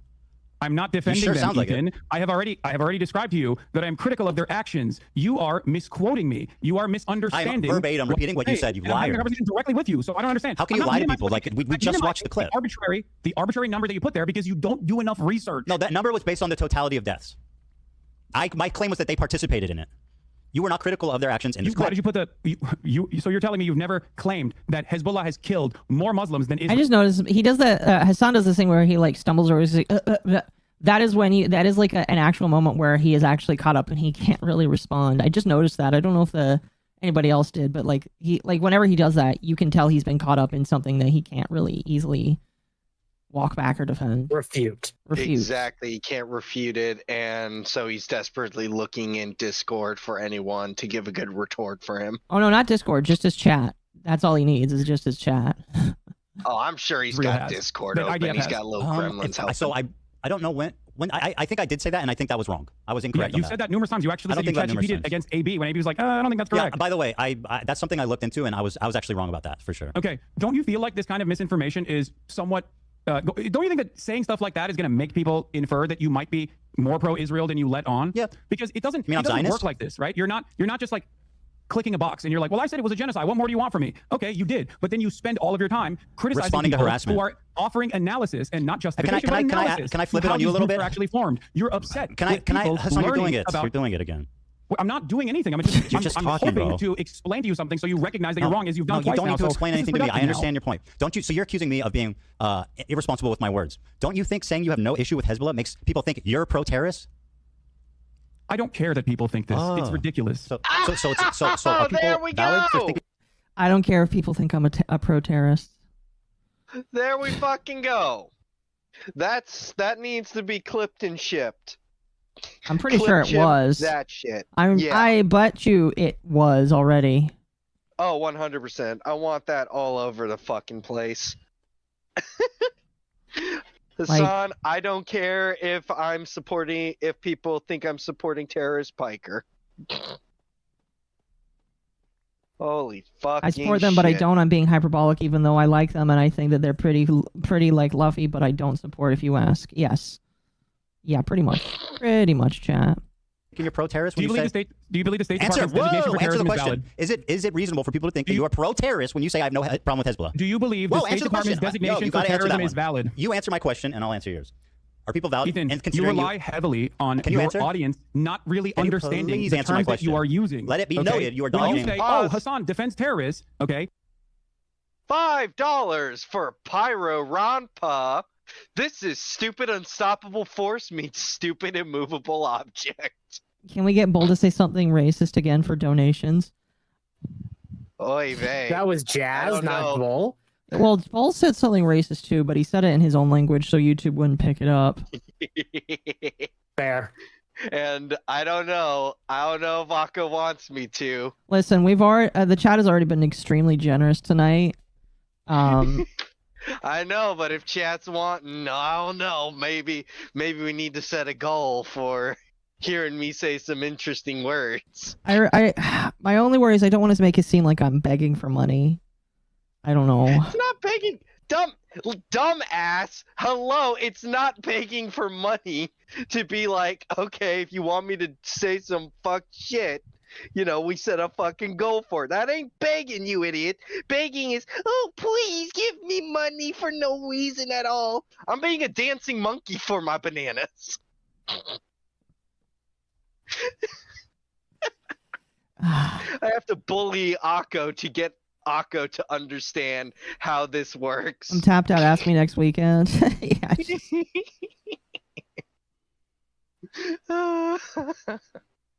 I also just feel bad because I don't like people are like I'm not gonna do it. Not this week. I'm not this week. Yeah, chat, you're begging for slurs. I'm not gonna They were even wanting me to say slurs. Not gonna do it. I set up the little goals as a silly little thing. After the first one, I really don't care what happens. I mean, if people give, they're extremely generous. But I'm not gonna set up another one. It's for a service, not pulling for a DSP. I just don't feel comfortable. I don't know. There's just, and maybe this is probably to my own detriment. Probably. But like, there's a certain point where it's just like, well, my chat has been super generous tonight. I feel like if I do any more, it's gonna seem worse. Oh, Akko, you silly octopus. You need to get more donos going. Gotta get that money there. I don't know. Not tonight, chat. Not tonight. All right, not tonight. Okay. Not tonight. I'm on my knees begging. Not tonight. All right. Listen, this isn't going to be done tonight. So, chances are we're probably going to watch this again next week. Or not next week. Yeah, this week, I guess. Mama, I like having a channel, Akko. Yeah, but if you say it in Hebrew, Hebrew, you're wrong, Chad. I've said my own fair share of slurs. I just don't say them on stream. If you say it in Hebrew, I don't feel like it matters. So, Thank you for the 5. Sisyphus would have an easier time with the boulder that's dealing with these two without the use of the boulder. Would he let it fall on them? Probably would. Oh, 100%. He definitely probably would. All right, we're not going to do another gold tonight, chat. Again, like, I appreciate you guys, but I just don't feel comfortable doing another one tonight, all right? How long until we hear the coins hitting the table through Bull's mic? We're just going to move on. We're just going to move on, all right? All right? All right. Yeah, we're going to move on. Literally There's a reason why you say that. You say that to disparage me without actually addressing my arguments. And now when you're faced with me, face to face, to talk about these issues, you agree with me. So if you agree with me, you called Hezbollah a noble group. Should I just run around being like Ethan defense terrorism? Well, I think you do. But I said their actions were noble. I didn't call them a noble group. Again, you have a problem with the truth. You just said that their inception was a noble one. Yeah. You said Hezbollah was...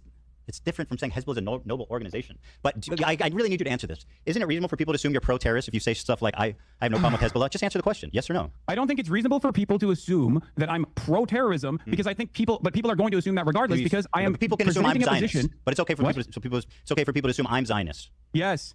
Got it. The logic is clear. You don't understand what I'm saying. I get why people assume that. I get why people assume you're pro-terrorist. Yeah. Do you feel okay? Let's talk about that then. Do you feel like someone being branded pro-terrorist is as impactful under the Trump administration as someone being pro-Israel is? Well, as someone who's been branded as a pro. What he means is what he should be looking for is Israeli, not Israel is. It's not a word. I'm pretty sure.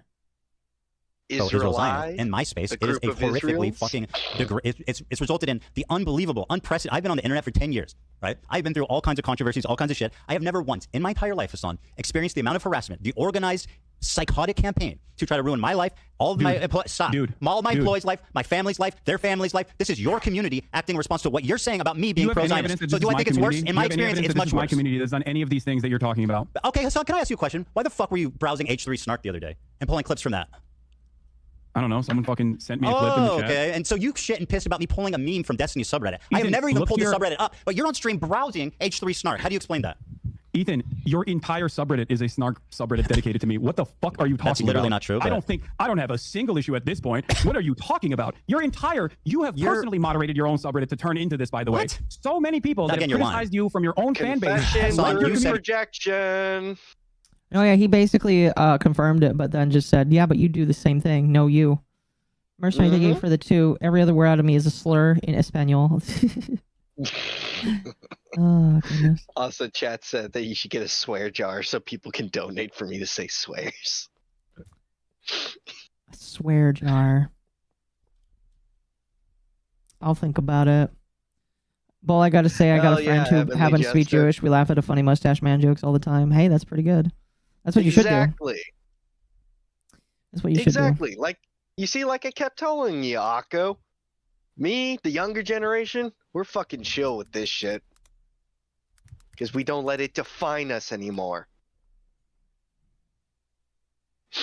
All of them I learned from Mom when she's mad at me. Thank you for the 2. Oh, goodness. That's hilarious. Slur jar. Slur jar.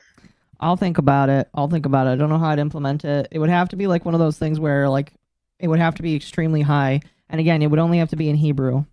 You'd come in and teach us a new Hebrew word. It's like Dora the Explorer. Today's word of the day is and then I just leave. I'll think about it, because again, like I don't want to like give ammo for people to report my channel with. I just make a separate channel and we send people there, and it's just me with Dora the Explorer looking fucking animation teaching you all the wrong Hebrew words. Something like that. Ow. Anyway, let's move on. And your community has nothing to do with this. You can't take a fucking ounce of criticism from your paying members. How many people are like, I love Teddy Fresh. I have so many fucking pieces of Teddy Fresh clothing. Now I feel embarrassed to wear it because look at what he has become. There's plenty of fans. Don't worry about that. Problem. If you want to talk about it, from the perspective of psychoanalysis, the real reason why you've gone on this endless vendetta is because you can't comprehend the reality. I just want to have a conversation. I don't want to like just gish out forever. Cultivated has a has a difference in opinion in the way that you've presented yourself throughout this Hassan, conflict. please, And if let me you just talk. demonstrated- You say if your you demonstrated community has nothing to do with the harassment that I've received. Ethan, if you Someone, demonstrated- please, Ethan, Hassan, let me finish a listen to point. me. If you demonstrated dude, you gotta let me finish a point. This is ridiculous. I'm gonna mute you and just keep talking. Okay, that's great. I think. Maggie Marcia for the two mamas, Guatemala, no wooden spoon. She used metal. Yeah. Also, Hassan is the first one out of the debate to just say, "I'm just gonna mute you so that I can talk over you." I'm just gonna mute you so that way I can spew my bullshit without any pushback, because I'm a piece of shit. Pretty much. That's pretty much what's happening with him right now. Okay. A Lion fan, can you say beep? Very good. All right, that little item sorter is done. Now I just need to build up the room and build up around this so that no mobs can spawn. I'm gonna have some artist is gonna hear this and it's just gonna make art of me looking like Dora the fucking Explorer. I'm gonna be fucking mad. I mean, you could just tell your artist to do that. No, I don't want it. No. It's too bad I don't know who that artist is. Unless I do. That's why I keep my artist hidden. I think that means you won the debate. Yeah, no, listen to me. So Yeah, I'm no. So hold on, let me Fraction of finish. humility. You gotta let me say something. If you demonstrated a fraction of humility you did just now, most people would not have left your community, by the way. I don't care that they left the community. That was obvious. You definitely do. I've got plenty of fans left. Don't worry. Here, listen. You claim your community has nothing to do with the harassment. Yet you said in the same breath that your chat linked you to H3 Snarp, the subreddit primarily responsible for coordinating that harassment, and you pulled it up on your stream. You have evidence that H3 Snark called CPS on you? Did I say that? Like random anonymous Did I say that? Wait, I said they're primarily responsible for harassing me. Who called CPS? What the fuck? In I don't know. Ethan's defense, he did not say that. No, he did not say that.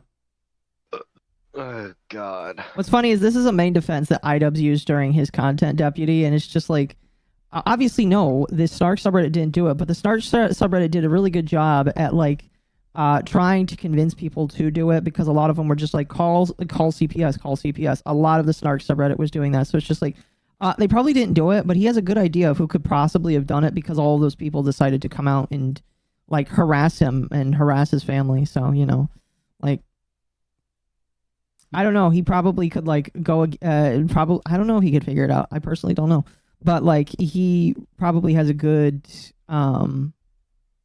place to start. I guess. I don't know. I don't know how you figure that out. Well, I mean, I think what you got is correct. Like, you start from there, but even then, like, all you'd have to do is just talk to like the FBI and shit, and then they talk to CPS. CPS then gives the records of people that called, and they can just about Ethan, and then proceed to go there and say, "Hi, we're from the government. So we heard that you put in a false report about child abuse. So you mind telling us some stuff and maybe giving us some leads, and we won't throw you in the slammer for wasting our fucking time?" Yeah. Mercenary for 2 and then 5. She didn't apply the spoon to my bum. Oh no, she applied it to the back of my head. German dad belted my bum until bleeding. I would rather piss off the USMC than my parents. That's scary. That does sound kind of scary. Jeez, Having bro. a German dad and a Guatemalan mom. Yeah, that's pretty scary, not gonna lie. Fuck, and I thought my upbringing was terrible. This guy was playing on hard mode. Congratulations on surviving. Yeah, pretty much. Did I claim they did? You're dodging, bro. You are absolutely dodging. You claim your community has nothing to do with the harassment, yet you were browsing H3 Snark. Now, let me ask you this, Hassan. How many times have I browsed the Destiny subreddit on my show? Have blamed virtually everyone for calling CPS. Answer my question. What? So you don't know who called CPS, and yet for the past couple of months you've been like, it's whoever I don't like that has called CPS. No. And now you're claiming that my community is responsible for it. Oh, I think it's the tone. There's one important thing. I was just gonna mention, since you had mentioned Ian, I love that fucking Hassan, when pressed, is like, "Oh, that's wrong that people called CPS on you," but Ian was like, "Yeah, you deserved it." Oh no, yeah, that was really like bizarre to hear. It's just like, what the fuck are you doing, Ian? You actually are a fucking rat, bro. Like holy fuck. Like Hassan was on the, I think it's wrong that it happened to you, and I obviously hate it. But Ian, like, literally coming out and saying, yeah, I think that probably should have happened to you. And like I said this when I reacted to the video, I think that Ethan is way too public about a lot of the personal information that he puts out there. I don't think anybody's going to disagree with that, but I don't think that that's an excuse to use this public information to then go after his family. Yeah, no, absolutely not. That's like crossing the line. That's why I'm saying that Ian is like, especially since Hassan, you know what, Ethan and him were friends for like a year or something like that, and at least when pressed, he'll say that was wrong. Ian knew him for 10 and fucking says, you deserved it. Yeah, you're fucked in the head, my guy. Like, damn, did all those punches really cause you this personality shift? What the fuck? Also, congratulations, Akko. You did hit the goal. Thank you, chat, for that extra goal. I'm not setting any more tonight. I set that third one as a joke, but, you know, I don't even remember what it was. What is it? Yippee litter box. Oh, the yippies get litter boxes now. They get one litter box. That they share. Yeah. All 100 yippies share it. Well, there's more than 100, man. Who said I survived? I barely broke even with God. What? I'm assuming it's I'm barely broke even with God. I see. Thank you for that, chat. Very much appreciated. Even with God. No, I'm sorry. Even I can't understand that. I'm gonna be real, Chief. Sorry, mercenary. I actually don't get it. It's okay. I'm guessing like you barely broke even with God, meaning that you've made your peace with him and didn't die, or you met him halfway. I have autism. My dad holds it over me. Hey, it's all right. I don't hold it over you. I'm just as crazy.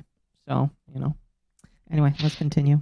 Bro, what is wrong with you? Did I say your community called CPS? The harassment campaign is much more broad than that. You're inferring it. You can't address an actual issue, so you turn it into you're straw manning, basically. I'm saying your community is responsible for participating in this harassment campaign. You said chat sent you this link, did they not? Yes, last week. What are you talking about? Okay, so your chat is involved with H3 Snark, which, by the way, funnily enough, the new Snark page is called Leftovers H3, and it's got a picture of you in the avatar. Shout out to Leftovers H3. It's got a picture of you, Hassan. You don't need to shout him out. You're already doing it. Don't you think that's odd? You did it. No, I think it's... Also, what do you think? Like, first of all, do you think I have... You need one litter box per yippie? Nope, they all got to share one. We'll make the next goal to get another litter box for them. We'll slowly What have the yippies been peeing on before we got the litter box? Well, you see, we used to have them free range outside, but Akko got mad at me because the eagles kept taking them. Wait, how? I feel like the size of a yippie is really I mean, it won't matter. Yippies breed like rabbits anyway. This is true. we have a new yippie being worked on right now. You see, Akko, the yippies might be a little bit big, but they're incredibly lightweight, so the eagle just comes down, and just like that gif of one getting squished and yoinked, it just squishes and yoinks them the fuck away. Do we need to call CPS for the yippies? Don't worry, they don't count as human, it's fine. CPS will be like, the fuck is this thing? I need a yippie being carried off by a bald eagle now. Oh god, someone reminds me I'll fucking ask an artist to do that. Okay. Any say on what fucking happens in these subreddits? What are you talking about? But you have a say what happens in your Discord and chat, which you absolutely do not moderate. And there's so much evidence of the disgusting shit. That's also completely fucking false. Why did you criticize XQC for not moderating his chat when you called in? Ethan? Why did you criticize XQC for not moderating his chat? Yes, XQC has actively used this community over the course of many years at this point, as he was, doing Gamba and wanted to fucking keep gambling and felt bad that I was criticizing him, to attack me. Okay, there's a difference. And that's different than what your community has done. How? What? How is that different than your community attacking me? You want to know how it's different? I have an 8-minute clip compilation all the way from when our podcast ended all the way to December of 2024 where I actively defend you. That is moderating my community. I do not give a fuck about your quote-unquote defending as your community went rabid with your approval. Please spare me. With my approval? I just told you. It's your community, bro. You literally say in this clip that it's... let me play this clip for you because it will show just what a liar hypocrite you are. People don't fucking like you, big dog. I don't know what to do. Oh, they love you, huh? What do you want me to do? Fucking everybody loves Hassan. Everybody loves iDubbbz too. Ethan, my objective is not to be liked, Hassan. That might surprise you. It might surprise you. My objective in life is not to be liked. Or I mean, it's not to specifically be liked. That is not my objective. I know that's foreign to you. Why are you... What'd you say? I said, this isn't about being liked. It's you literally have conditioned and encouraged your audience to be the most hateful and vile people toward anyone who disagrees with you and have actually been racist to Ethan. No, I would agree with that, yeah. Like, that is essentially what the fuck has happened. Also, Chad is creating lore on the Yippies. We will not interfere. Let Chad The create the Yippee lore. Protection Service? That's perfect. YPS. Wipe your shit, or... What the fuck? I don't know. I think the Porsche GIF was a Perdrine Falcon. I don't know. Alright, let's continue. Picking on any of this up. People don't like you. I can't change that. Okay? There's plenty of people who don't like me either. My whole career's been people not liking me, but I've never experienced this level of harassment. You are unwilling to contend or concede at any point that you are. Because I'm not responsible for it. Here, play this video, Dan. Here you go. Play the video, it's not about Dan. being liked either. It's about harassment, bro. What does the Yippee taste like? Show your I audience. don't I've been know. saying that I've been like, Yeah. I'm waiting for it. I'm waiting for it. Chicken. I sent it. Are you? It's embarrassing. Dan, sorry, hold on. Especially the way you behave now. Ugh. Dan is in the bathroom, so hold on.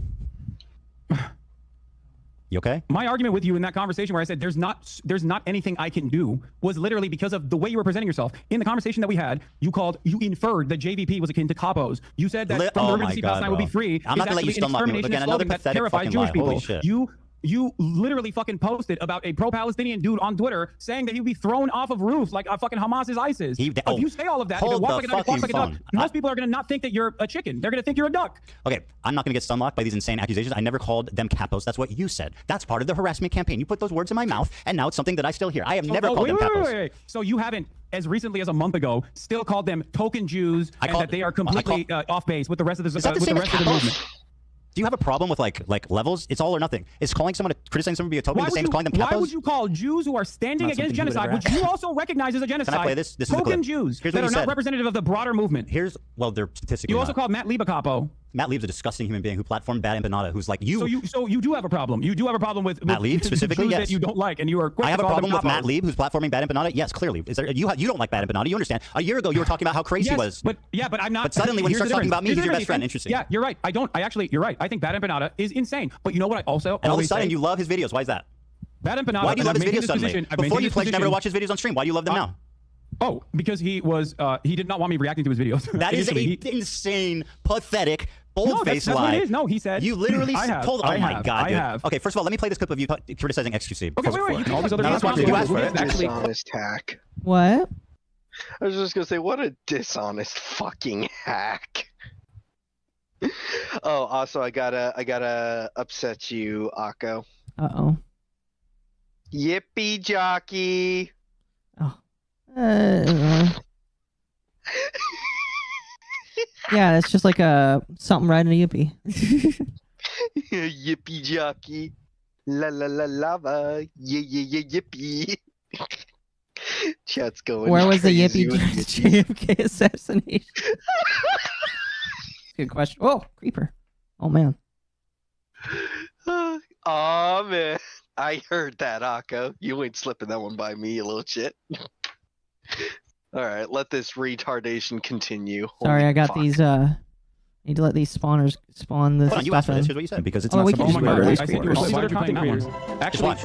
whipping their communities when Whipping their their chat is communities. going fucking absolutely bananas over random dumb shit and bringing my name up for no fucking reason. That you were just allowing that shit to run rampant in your chat, and I thought that was fucked up. Ethan, I love you, but there's only so much I can do, especially as someone who thought we were fucking friends. I think that's a reasonable expectation for someone who you consider to be a friend. The problem wasn't that he was so Yeah, you have to show my clip now. It makes sense. Okay, no, great. Show my clip.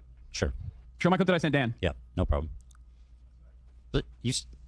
Shit. There you go. I'm gonna pull Don't it up for you. explode, please. Oh yeah, TikTok. This is gonna be good. Ethan Klein debunked 7 minutes, bro. Hold on, I'm not gonna watch a 7-minute clip. What do you want to watch? So again, this motherfucker complains about other people not like controlling their chat, and yet whenever he fucking is called out for it, I don't know what you want. You just fucking dodge. It's fucking insane. Yeah. Also, Mercenary, thank you for the 10. Sister committed a fraud. Got away with it in a new car. I worked my butt off to get a job in grad. High school for a car. Dad lied to me. He gave me a car from an ad. Told me to fix it with no help. I'm sorry. Mercenary, I feel really bad for you. I'm sorry that all of this shit happened. Yeah, I mean, like, you seem to be doing all right now. So I'm glad that you're able to work past the adversity, but that really sucks. And I'm sorry that you've gone through a lot of trials in your life. Where are the EPs on September? Okay, you can't say that. Chat. I fucking love it. Minutes of it. I Okay, love you this think shit if I just play from the with the yippies. Yeah. Where's Tape? Tape needs to hear some of these silly ideas. They're awesome. Oh Guys, gosh. if you're not in Akka server, get in there. There's a place for the yippies to start. The yippies are gremlins. Yeah. Just start yapping about all these fucking wild things. I'm sure people will start photoshopping shopping There- a yippie as Oswald. There isn't a free range yippie field, so I'm gonna change it to that. The name to that. Beginning, I'll get the gist of it. Yeah. Oh, you'll get it. Right. And you can skip towards like the end too if you want, like towards the By the middle. way, this has 1,000 likes, bro. Are you name searching yourself or what? No, the person who made it sent it to me. Oh, okay. Nice. I guess it's hard hitting. Ethan is a mega Zionist. You are wrong. Okay, trust me. I don't think you know. I don't think you know many Zionists if you think Ethan is a mega Zionist. Not even close, dude. Time and time. Funnily enough, that's still true. Again, I've spoken about how Ethan is not your enemy. A person who cries when a Palestinian child dies is not your enemy.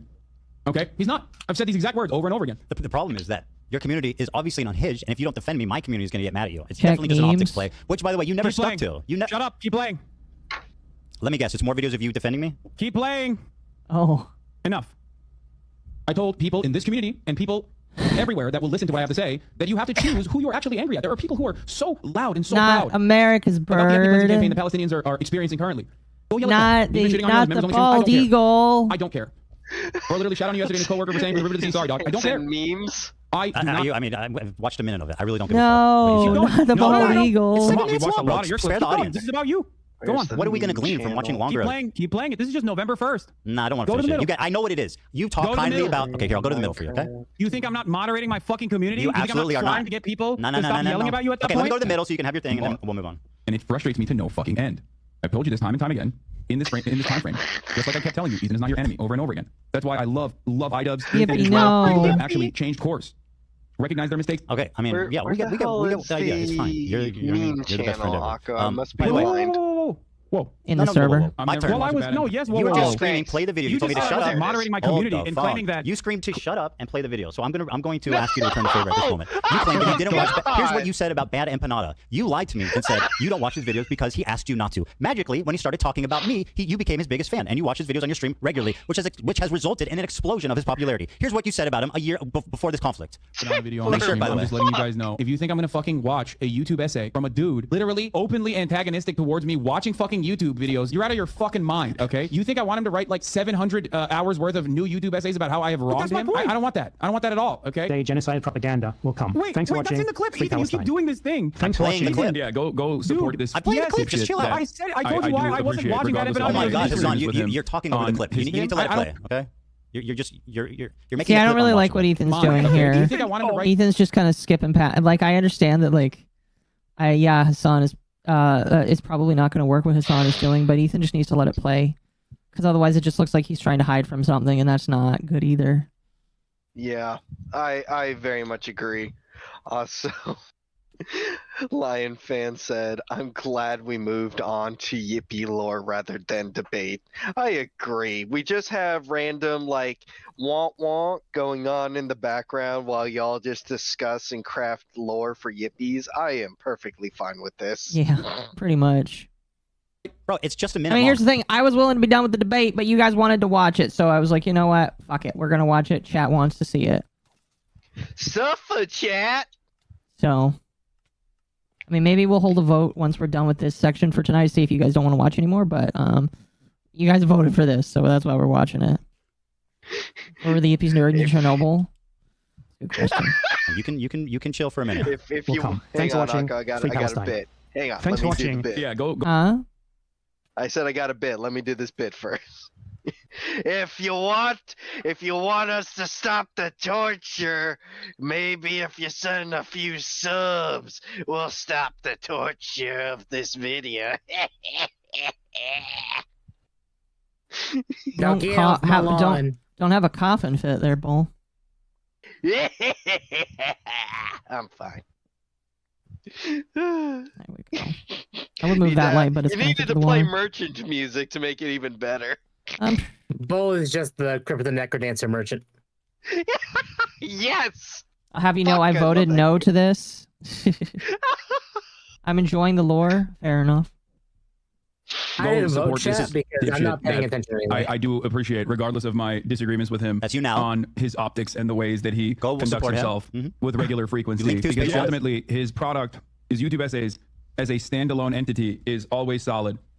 Rick's such a fucking freak, dude. Oh my lord, he's such a goddamn freak. He is the most insane person. He has like 7,000 accounts. I just said I have an official blockade on Bad Empanada videos on this. We stop the video. We stop the yippee lore. The video must go on. Yes, the video must go on. Broadcast while I'm live. That's number one. And number two, he's not just mean on Twitter. He is a psychopath. Okay, the idea that he's just correct. By the way, the guy who's a psychopath, who's not just mean on Twitter, who has 7,000 accounts, as you say, is somebody that you gleefully platform his videos about me. So I'm just saying, your community doesn't do harassment, right? Let's just promote Bad Empanada. Literally exists to harass people by your own fucking definition. None of the things that you just showed is ridiculous. He is not just mean on Twitter. He is the you're doing it right now. most insane person on Twitter. Yeah, let me go watch a video about a dude who constantly talks about how I'm fucking a reactionary fake socialist because I watch people's videos. That seems like a good idea. It's age restricted, which means there's like TOS violations galore in there. Fucking Bad Empanada. The cringiest, like, classic angry leftist who never shuts the fuck up and is just angry at the entire planet. Anyway, let's continue. Why is he a terrorist? He's an Arab in Yemen. Why else would he be a terrorist, right? I got it. Yes, you're. By the way, you couldn't even watch a fucking 7-minute video of me actually defending you to your audience because that would kind of betray the narrative. It's almost done. It's almost done. It's almost done. He would perhaps benefit tremendously if I did watch his YouTube videos on this channel, but I'm never gonna fucking do that. So you said he would benefit tremendously if I watched him, but I will never fucking do that until he starts shitting on Ethan. By the way, my community doesn't harass people. That's not true. Let me explain to you what. Absolutely, provably, empirically true. Do you want to hear my perspective, or do you want to fucking just keep playing clips that your production team put together? Okay, so Bad Empanada. Sorry for preparing. No, there's no problem with that. I mean, you're still doing a horrible job at it, but it's all good. We'll see. So, Bad Empanada, he's crazy. I still say that. He attacks me all the fucking time. He says I'm a Jewish exceptionalist. Literally, Ethan, all he has to do is bring up a clip where Hassan says, "Bad Empanada, how about good Empanada?" Like, they've platformed Bad Empanada. Like, it's a very bad defense from Hassan because it's very obvious that he likes Bad Empanada and he's just not willing to. If I was Bad Empanada, I would feel very upset by this, being like, why won't you run defense for me, Hassan? I thought we were friends. Pyro Ron Puff for $5. Despite making up 13% of the yips, they make up 50% of the pies. Jimineer. Oh my gosh. Did you watch the gym stream, by the way? Oh, fuck yeah, I did. Did you see that he played like a minute of like Aryan Painter propaganda? I just... Oh, no. I was like, God damn, Jim. Yeah, I was like... Sweetie Squad into a new perspective. I was like, thank God. Akka already has a... No, this is 1.5. This is 1.5. It goes up to... after 1.5, it goes to 2. No, wait, we'll go to 1.75. This is 1.75, chat. By the way, we're only doing this for about another 20 or so minutes. Zionist, okay? Like, there's disagreements that I have with Bad Empanada. There's disagreements with his tactics, as I've shown in that video, as I've said in that video. There's disagreements with the way he presents himself. But if you notice in that video, I also said something. His work on YouTube, okay? His work on his YouTube essays stands alone. Bad Empanada... I did want to say something before I got sidetracked.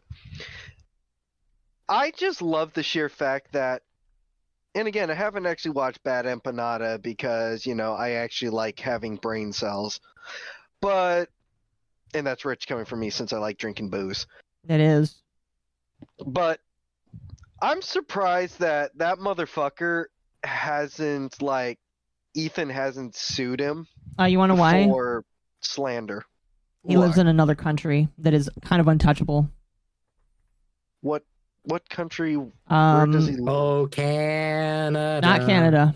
No. Canada would be easier. Yeah. No, he lives in another country. I don't know what country it is, but yeah, he doesn't. The Yippie Army, the Yippie 900 Army wishes to join forces with the Yuppie Alliance. Sparta Yippie. Yippie 900 join forces with the Yuppie Alliance. The Yuppie Alliance. Oh boy, are we going to be with a bunch of rich business moguls? Patrick Bateman's? Am I the only one that gets that joke, or no? I get it. Oh, thank God.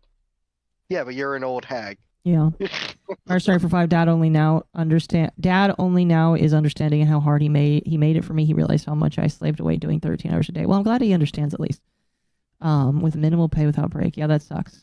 very much sucks. Jordan Brown, Warwolf. Don't make us start making Tenga jokes about the Yippee. Oh no! See? Please don't do that. I mean, I can't stop you, but don't. No, the Yippies don't deserve better than that. All right, let's go. Don't worry. Is that part of his great body work? Not on his YouTube essays, especially when it's issue specific, are actually very instructive. Then why are you watching one one called Ethan Klein as a Zionist baby killer? Why are you watching that one? Is that part of his master body of collection? Is that part of the Criterion collection there, buddy? Yes. Why does Bad? Okay, it is good. Why does Bad not role play hunting Ela and killing her in video games?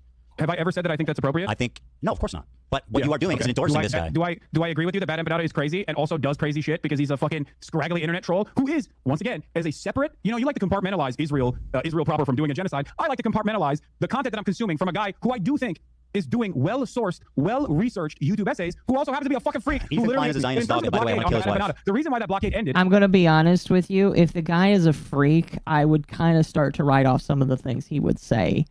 And because of somebody like Bad Empanada, I'd look at that guy and say, I'm going to be honest, I don't know if I can trust everything that he says just because of how much of a freak he's acting.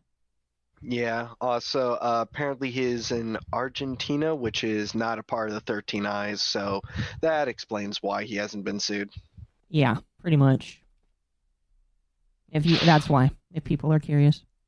And I've watched other videos that are not related to you from Bad Empanada in the past. We've done the same with the course. How many have you watched Not About Me? No, How many child. videos have you watched that are not about me? I don't know. Maybe I don't know. Maybe one. I watched a fuck ton though. I watched a fuck ton of Bad Empanada videos. And are most of them about me? No, not all of them are about you. Actually, this segues perfectly. You claim I'm obsessed with you. That's part of the narrative, right? Okay, this is one point that I think is extremely weak for Ethan. It is very obvious that both of them are very homosexual for each other, and both of them just need to, well, Ethan would have to divorce his wife, but both of them are very homosexual for each other and should just, be homosexual together, because it is extremely obvious. What? No, literally, both of them are extremely homosexual for each other. They both can't stop talking about each other. Hassan comes up in almost every single one of Ethan's streams, and Hassan finds excuses to talk about Ethan. So, no, I believe that both of these people love each other. Not really, though, but It's a hate fucking is what you're trying to say. Yes, that's what I'm saying. No, that makes sense. I mean, they both act like women. They do. They do. This is me claiming that, Ethan. I think at this point, a lot of people see it, right? Very good. Well, let's see. Oh, God damn it. I gotta refresh this. So here's an example from one of these clip channels. These are all different clips, right? Over a 2-month period, there's edited down 24 hours of you talking about me. 24 hours. That's over the. These are most likely. Hold on. Over 6-day period. That's 24 minutes per day. Ethan, these are fan channels. This is disingenuous. You're presenting the same. You're presenting. Okay, first of all, I'm just showing how much you talk about me on stream. Second of all, that the fan channel defense is let me finish. The fan channel thing is a clever part of your disinformation campaign to avoid any responsibility. And the fact is, if I wanted to show all your fan channels, this is how many fucking videos was uploaded about me in the last 22 days. You think that's regular? You think that's regular? Ethan, I have no control over my fan channels. What do you mean? You're literally showing the same. I say one thing on 66 on my Twitch videos stream. about me. You do have control of your fan channels, Hassan. You literally dictate and you say that if people do things with your content that you don't like, you strike them down. Yes. You self-admitted that. So you're a liar again. Easy with the gay. Pride Month is next month. This is true. Oh my God, it is. Although I don't know how much people will really care about that. Yeah, I was gonna say I'm sorry, but the God Emperor canceled that. We'll see. We will see. We'll see for sure. We'll see. I say one thing on my Twitch stream. Fan channels make the video of the same thing And you over and over love again. it. It's all parts. So you don't ever have to accept responsibility. It actually is, but it's actually the same fucking video. Yeah. No. Well, so yeah, this is the total. No. It's the same moment. No. This has the same moments. The last one does not. Moment multiplied. No, Go this one back does to not the have photo. No, this one does not have the same moments. This one is unique. Times you talked about me on your stream. Well, why do you deny that you talked about me for 24 hours of unedited content the past 2 months, 24 minutes per day, 7 days a week? For the past 2 months. Yes, 24 minutes a day. I don't deny that. Probably. Okay, because I think you are up until this very moment. You have presented yourself as someone who is actually playing a formative role in deplatforming pro-Palestinian content creators. That was the reason why I'm having this conversation with you. Also, now. I'm glad you brought up the obsession. Do you think this is reasonable? I have some numbers as well. Hold on, you're accusing me of being obsessed, Hassan. Is this reasonable? Or is this obsessed behavior? At what point does it become obsessed behavior? At 30 minutes per day? Because I don't talk about you that much, not even close. Ethan, I have some information as well to present to you. Go ahead, and by the way, just take this in. Okay? On your Instagram stories alone, since January 1st. June is also mental health month. Yes, it is. Make sure that you... Which is usually drowned out. Yes, make sure that you remember that men are just as important, So happy Mental Health Awareness, Almost. Men's Mental Health Awareness Day. Almost. It's next month. Good. 2020. My mental health can get better. Hold on, let me pull this up really quickly. Oops. You have on your Instagram stories not including clips, since January 31st, you have mentioned me 110 times. What? Based on what? I don't believe that. On your Instagram hold on. story post. From what period of time? January 31st. Hold on. Since what date? No, that's you, not fan I'm channel. asking you for what date? Instagram. What's your date? What's the date? I'm asking. January 31st. 2023? January 31st on your Instagram stories. What year? Not including what clips. year? You have mentioned what year? me. Oh, 2025. How do I level? Ethan. No shit. Fuck. Oh no. Hold on. I'll read. How do you handle the levels of tartness? Two rich lefty soy men fighting like some schoolyard kids. Jesus, very this poorly. makes me want to check out. Very, very poorly. I mean, I was getting ill on the first stream, and even I was starting to crash out, and I was trying my damnedest to not crash out. Yes, tapeworm. Jesus Christ. Thank you for the 2. Do yippies reproduce like humans or like snails? We haven't figured that part out yet, chat. You can help out with the yippie lore there.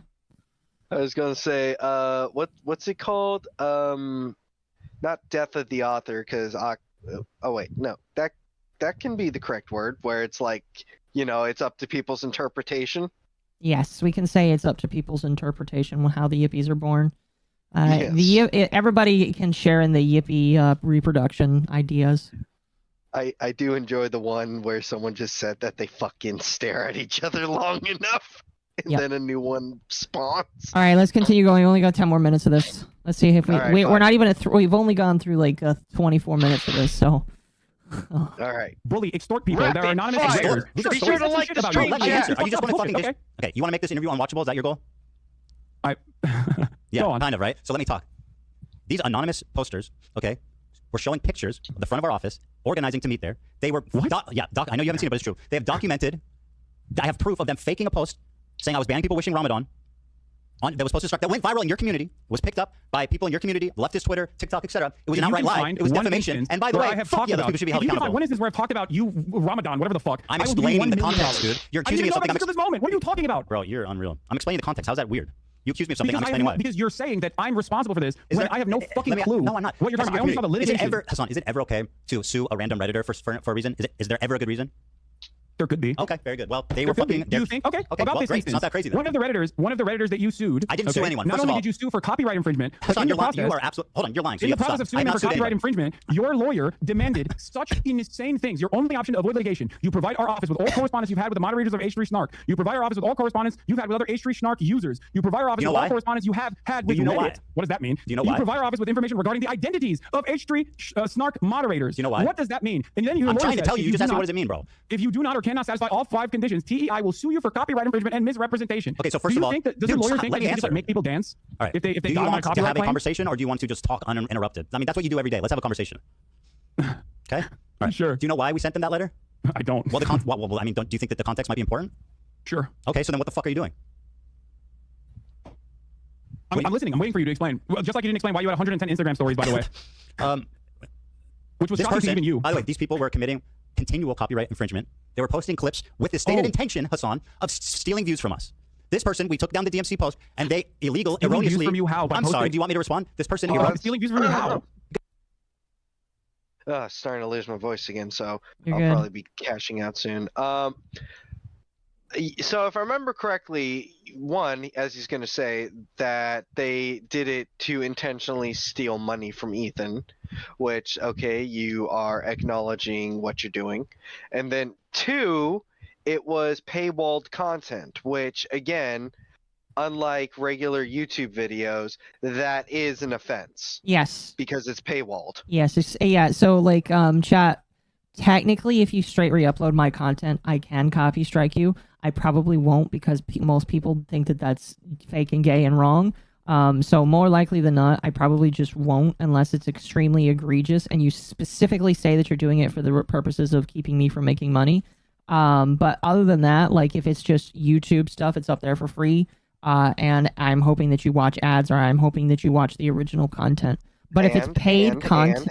And be sure to credit and leave a link. Yes, there's that too. But if it's something that is paid, like I know we're not going to talk about somebody's secret thing that they do, but like let's say that we know somebody that like uploads specific pictures to specific websites that are not meant for free consumption. Let's say somebody decides to just download them and then boot them up to the internet. technically you can DMCA that because that's still an offense. It's still stealing of somebody's content, and that's what Ethan is talking about right now. Because they By say posting on Reddit? Yes. Duh. What the fuck are you talking about? Really? So you're admitting that you were admitting that you literally filed a fucking frivolous, really are stupid. A frivolous copyright infringement lawsuit. Do you know what a fair use? Do you know the difference between a letter and a lawsuit? Filed a frivolous lawsuit to try and stop people from criticizing you on Reddit. Did I say You know how many people criticize me on my Reddit? I didn't say you know how many people criticize. criticize me on your Oh Reddit? my god, this is so Imagine if I pointless. was fucking suing. Thank you for 10. Lobert, please. I know that you said that you were tapped out. Don't give more than you can. I beg you. Thank you for the 10. Oh, relax. How the yippies Thank reproduce. you, Lobert. Yes, I appreciate it, but like, I don't hurt yourself. I promise me that you won't just be eating ramen for the next couple of weeks. Oh, he's fine. He's hyperbole. But I appreciate it. How yippies reproduce: when a yippie enjoys the stream very much and wants to reward mom, that yippie will spend some money to create a new yippie for mom. You know, we could say that, sure. Whenever you spend money, a new yippie is popped into existence. It just exists. So, we'll say that $1 equals 1 yippie, so we have over 100 new yippies tonight. I'm not going to be specific, chat, but we have over 100 new yippies. Sounds like Build-A-Bear? It kind of does. It kind of does. All right, 5 more minutes. 5 more minutes, chat. How much would you talk about that? You know what? I want to ask you something. They're posting paywall content and saying, watch it here so that you don't support Ethan. Okay? Spare me. Now let me ask you a question because this is fucking dumb. Okay? You always say that whenever, first of all, let me give you a stat. You've watched 11 hate videos about me since this has started. Do you know how many I've watched about you on stream? Your whole stream is a hate video. Zero. I've had 0 people hold my hand through some obscene hate videos. You've watched 11 of them. Now let me ask you this. Whenever I make a response to these videos, for example, the content cop, you say you don't have time because you need to get to the news, which is something important. Then how the fuck do you have 19 hours straight, uninterrupted, to watch 11 hate videos, but you're not willing to show my response? Don't you think that's a bit cowardly? No, I don't. Wow, because what's cowardly is ducking me for the past 4 months. in front of you. When you dropped the content nuke, I said, I'm willing to talk to you. And you knew it wasn't going to look good, as today has demonstrated. I said, and that's precisely why you tried to add additional qualifications to it. Like, oh, just watch my video. Just watch my video. That's super reasonable. Why the fuck would I have a conversation with you about a video you haven't seen? Because it's me. I'm speaking. It's not a biography. You understand that, right? Do you understand the difference between a biography and a video that's critical of your positions? Do you understand the difference? Hold on. Do you understand? Because I'm not sure you understand. It's not a biography. It's not about the points in your life, about your mom and your dad and growing up with your family. I'm making specific arguments that I've articulated that you have not seen. So how very poorly. How do you know that? You haven't watched it. Because I'm talking to you. Because I've watched 11 hate videos. And you haven't articulated a single good point yet. But by the way, I said it would be easy to watch. It's very simple. I'll tell you why. He's talking about the content nuke, which Hassan allegedly says he's going to watch while raising money for Creator Clash. Which, I'm going to be honest, that's probably one of the nicest things Hassan has ever done because Creator Clash definitely needs that money right now. Yeah, I love that he's now decided to help Creator Clash after he had said he wasn't going to promo them or anything, and I guess realized just how fucking bad of a look that is and how much of a scum fuck that makes him look for literally like this guy just suicide bombed his career for you and then you fucking stab him in the back like that. Now he realized, okay, I guess I'll do something. He's giving him some pity. He's giving him like some pity views. Yeah, pretty much. Pity promo. Pity promo. Can we watch a yippie and a yuppie debate much like this? I don't know. I don't know what a yuppie would be. Patrick Bateman. All right, let's see here. We got 2 more minutes, chat. 2 more minutes, then we're done for tonight. I'll tell you why. Because I responded to your context nuke before the nuke came out. What you can't provide, There's by the a way. video on my channel. There's a video on my channel. That's not responding, We're interested to go by the way. It is sitting at like, what, 600,000 views? Yeah, Not that many people watch it as opposed to the content. at all. Okay. In that video, you will I notice can raid that months Maury. prior to Ethan's context raid Maury. puke, months prior to that, I addressed every single claim he made You didn't in watch his the video. How do you know do that? I have the capacity to, You didn't watch the do video. I have the capacity So where to did you get the do list? Do someone send you a list of all my points? How? Why not just watch the video? Why not just watch the video? It seems cowardly. Wait, You're like, I don't want the video. Just send me a list of all the things. So I don't want to get my feelings hurt. And maybe he can make a good point. You have, in the cringiest way as possible, considered yourself to be Kendrick Lamar in this beef, this one-sided beef that you created initially. That's right. I didn't respond to until you tried to deplatform me and people who are pro-Palestine. Okay. Who can? So, By the way, pro-Palestine means you are infallible and never be criticized. We're just gonna let it go for another 2 minutes here. Hassan, you want to talk about the content nuke? Can you name one clip that was out of context? You call it the context puke. Name one clip that was taken out of context. Go ahead. Watch my video and you'll find out. Name one. Watch my video. Go ahead. It's about me. Okay, I'm sorry. I don't mean to pause, but it's like, watch my video. I'm not going to watch your video. Well, then how do you know what's wrong? Oh, you need to watch my video in order to find out. Aw, sure. Both tards.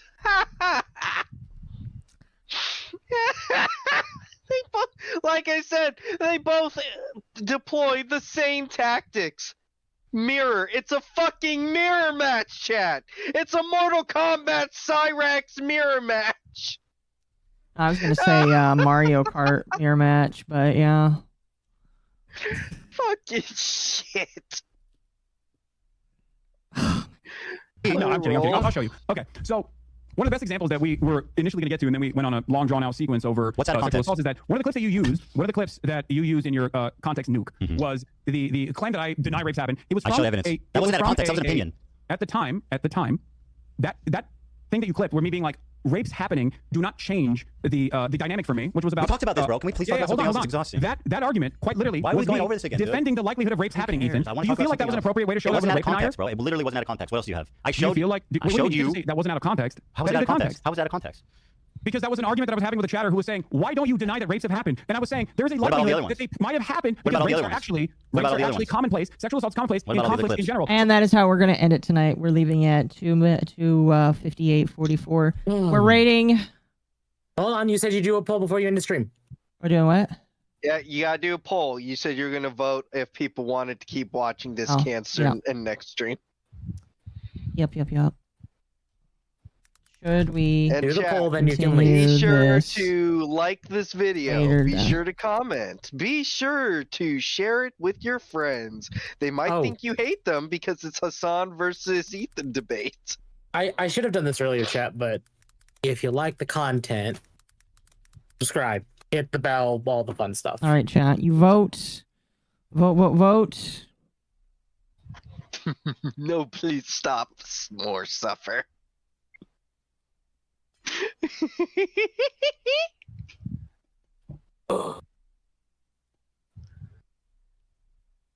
Oh god, it's 50-50!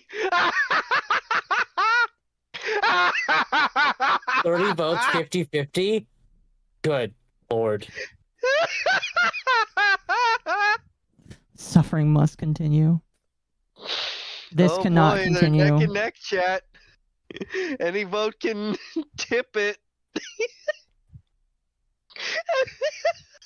It's still basically 50-50.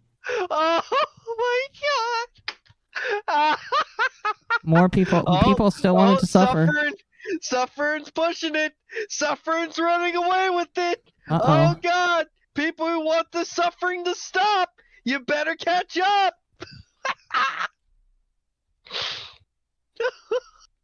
I love democracy.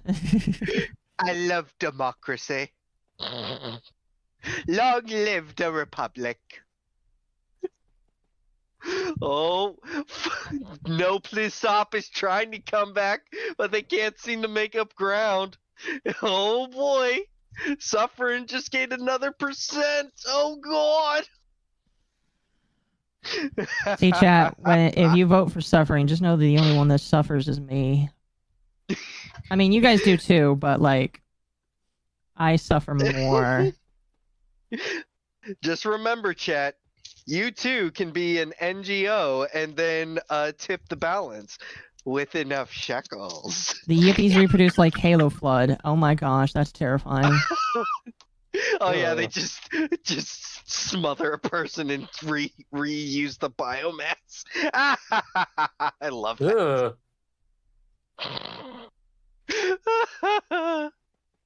I'm trying to remember. I think it's NGOs or PACs, super PACs. Remember, chat, super PACs can help you get the vote you want. Oh God, no, please stop is back. 48% to 51%. They making a comeback. People are fighting for that. Fighting for your democracy.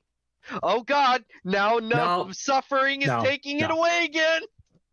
It takes so long to clean up the yippee spores. Thank you, Sly, for the Sly for the 2. Happy 6th of Mayo. Is that today? Yeah.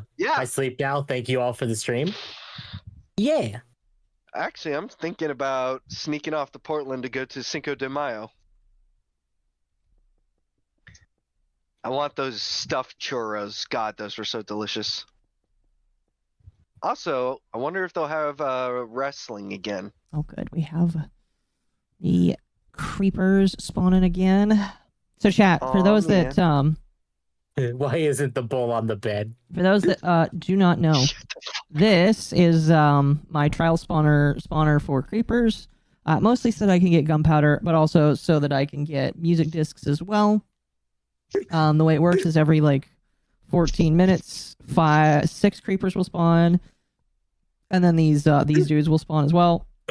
These dudes will kill the creepers, give me the music discs, and then I'll have unlimited music discs. Don't you also have to get a music disc by having a lightning creeper? Huh? There's a music disc you get by killing a supercharged creeper. No, that's heads. Oh, okay. Chat, you win. The bowl is on the bed. Fuck you, Temp! They didn't even pay for it! They can't pay me for it. I win. Damn it! I'm gonna hit you with a rock, Temp, you bastard. I'm going to beat Temp after this with the fucking shekels. Well, all the shekels you donate, chat, go into the bag Thank that you. I smacked Temp. Thank you, Mercenary, for the 2. And that is where we're going to end it. Yippies reproduce also via drinking days like today. Yes. So, ending vote, more suffer, 52 to 47. That was a pretty close one. All right. We're going to More raid suffering. chat. We won't be watching it till probably like Wednesday, though. Well, I'm gonna raid Mari on Twitch and Maury on YouTube. So thank you everybody for coming today. You guys are absolutely fantastic. As always, you guys are amazing, and I deeply appreciate every single one of you. You guys do make my life very much enhanced. Be sure to spam Yippee in chat, in Maury's chat, and Mari's chat. Yes. Show them the love. Spam. Make sure you give the Yippee raid. Give the Yippee raid and say how much we love Maury. Don't talk about what we just talked about on stream because she doesn't need that. Anyway, thank you so much, chat, for coming around, and I will see you on Wednesday for something. I'll be back on Wednesday for repo. So until then, peace. Bye, chat. Whoa, who the fuck just joined? How did he get in here? Chat.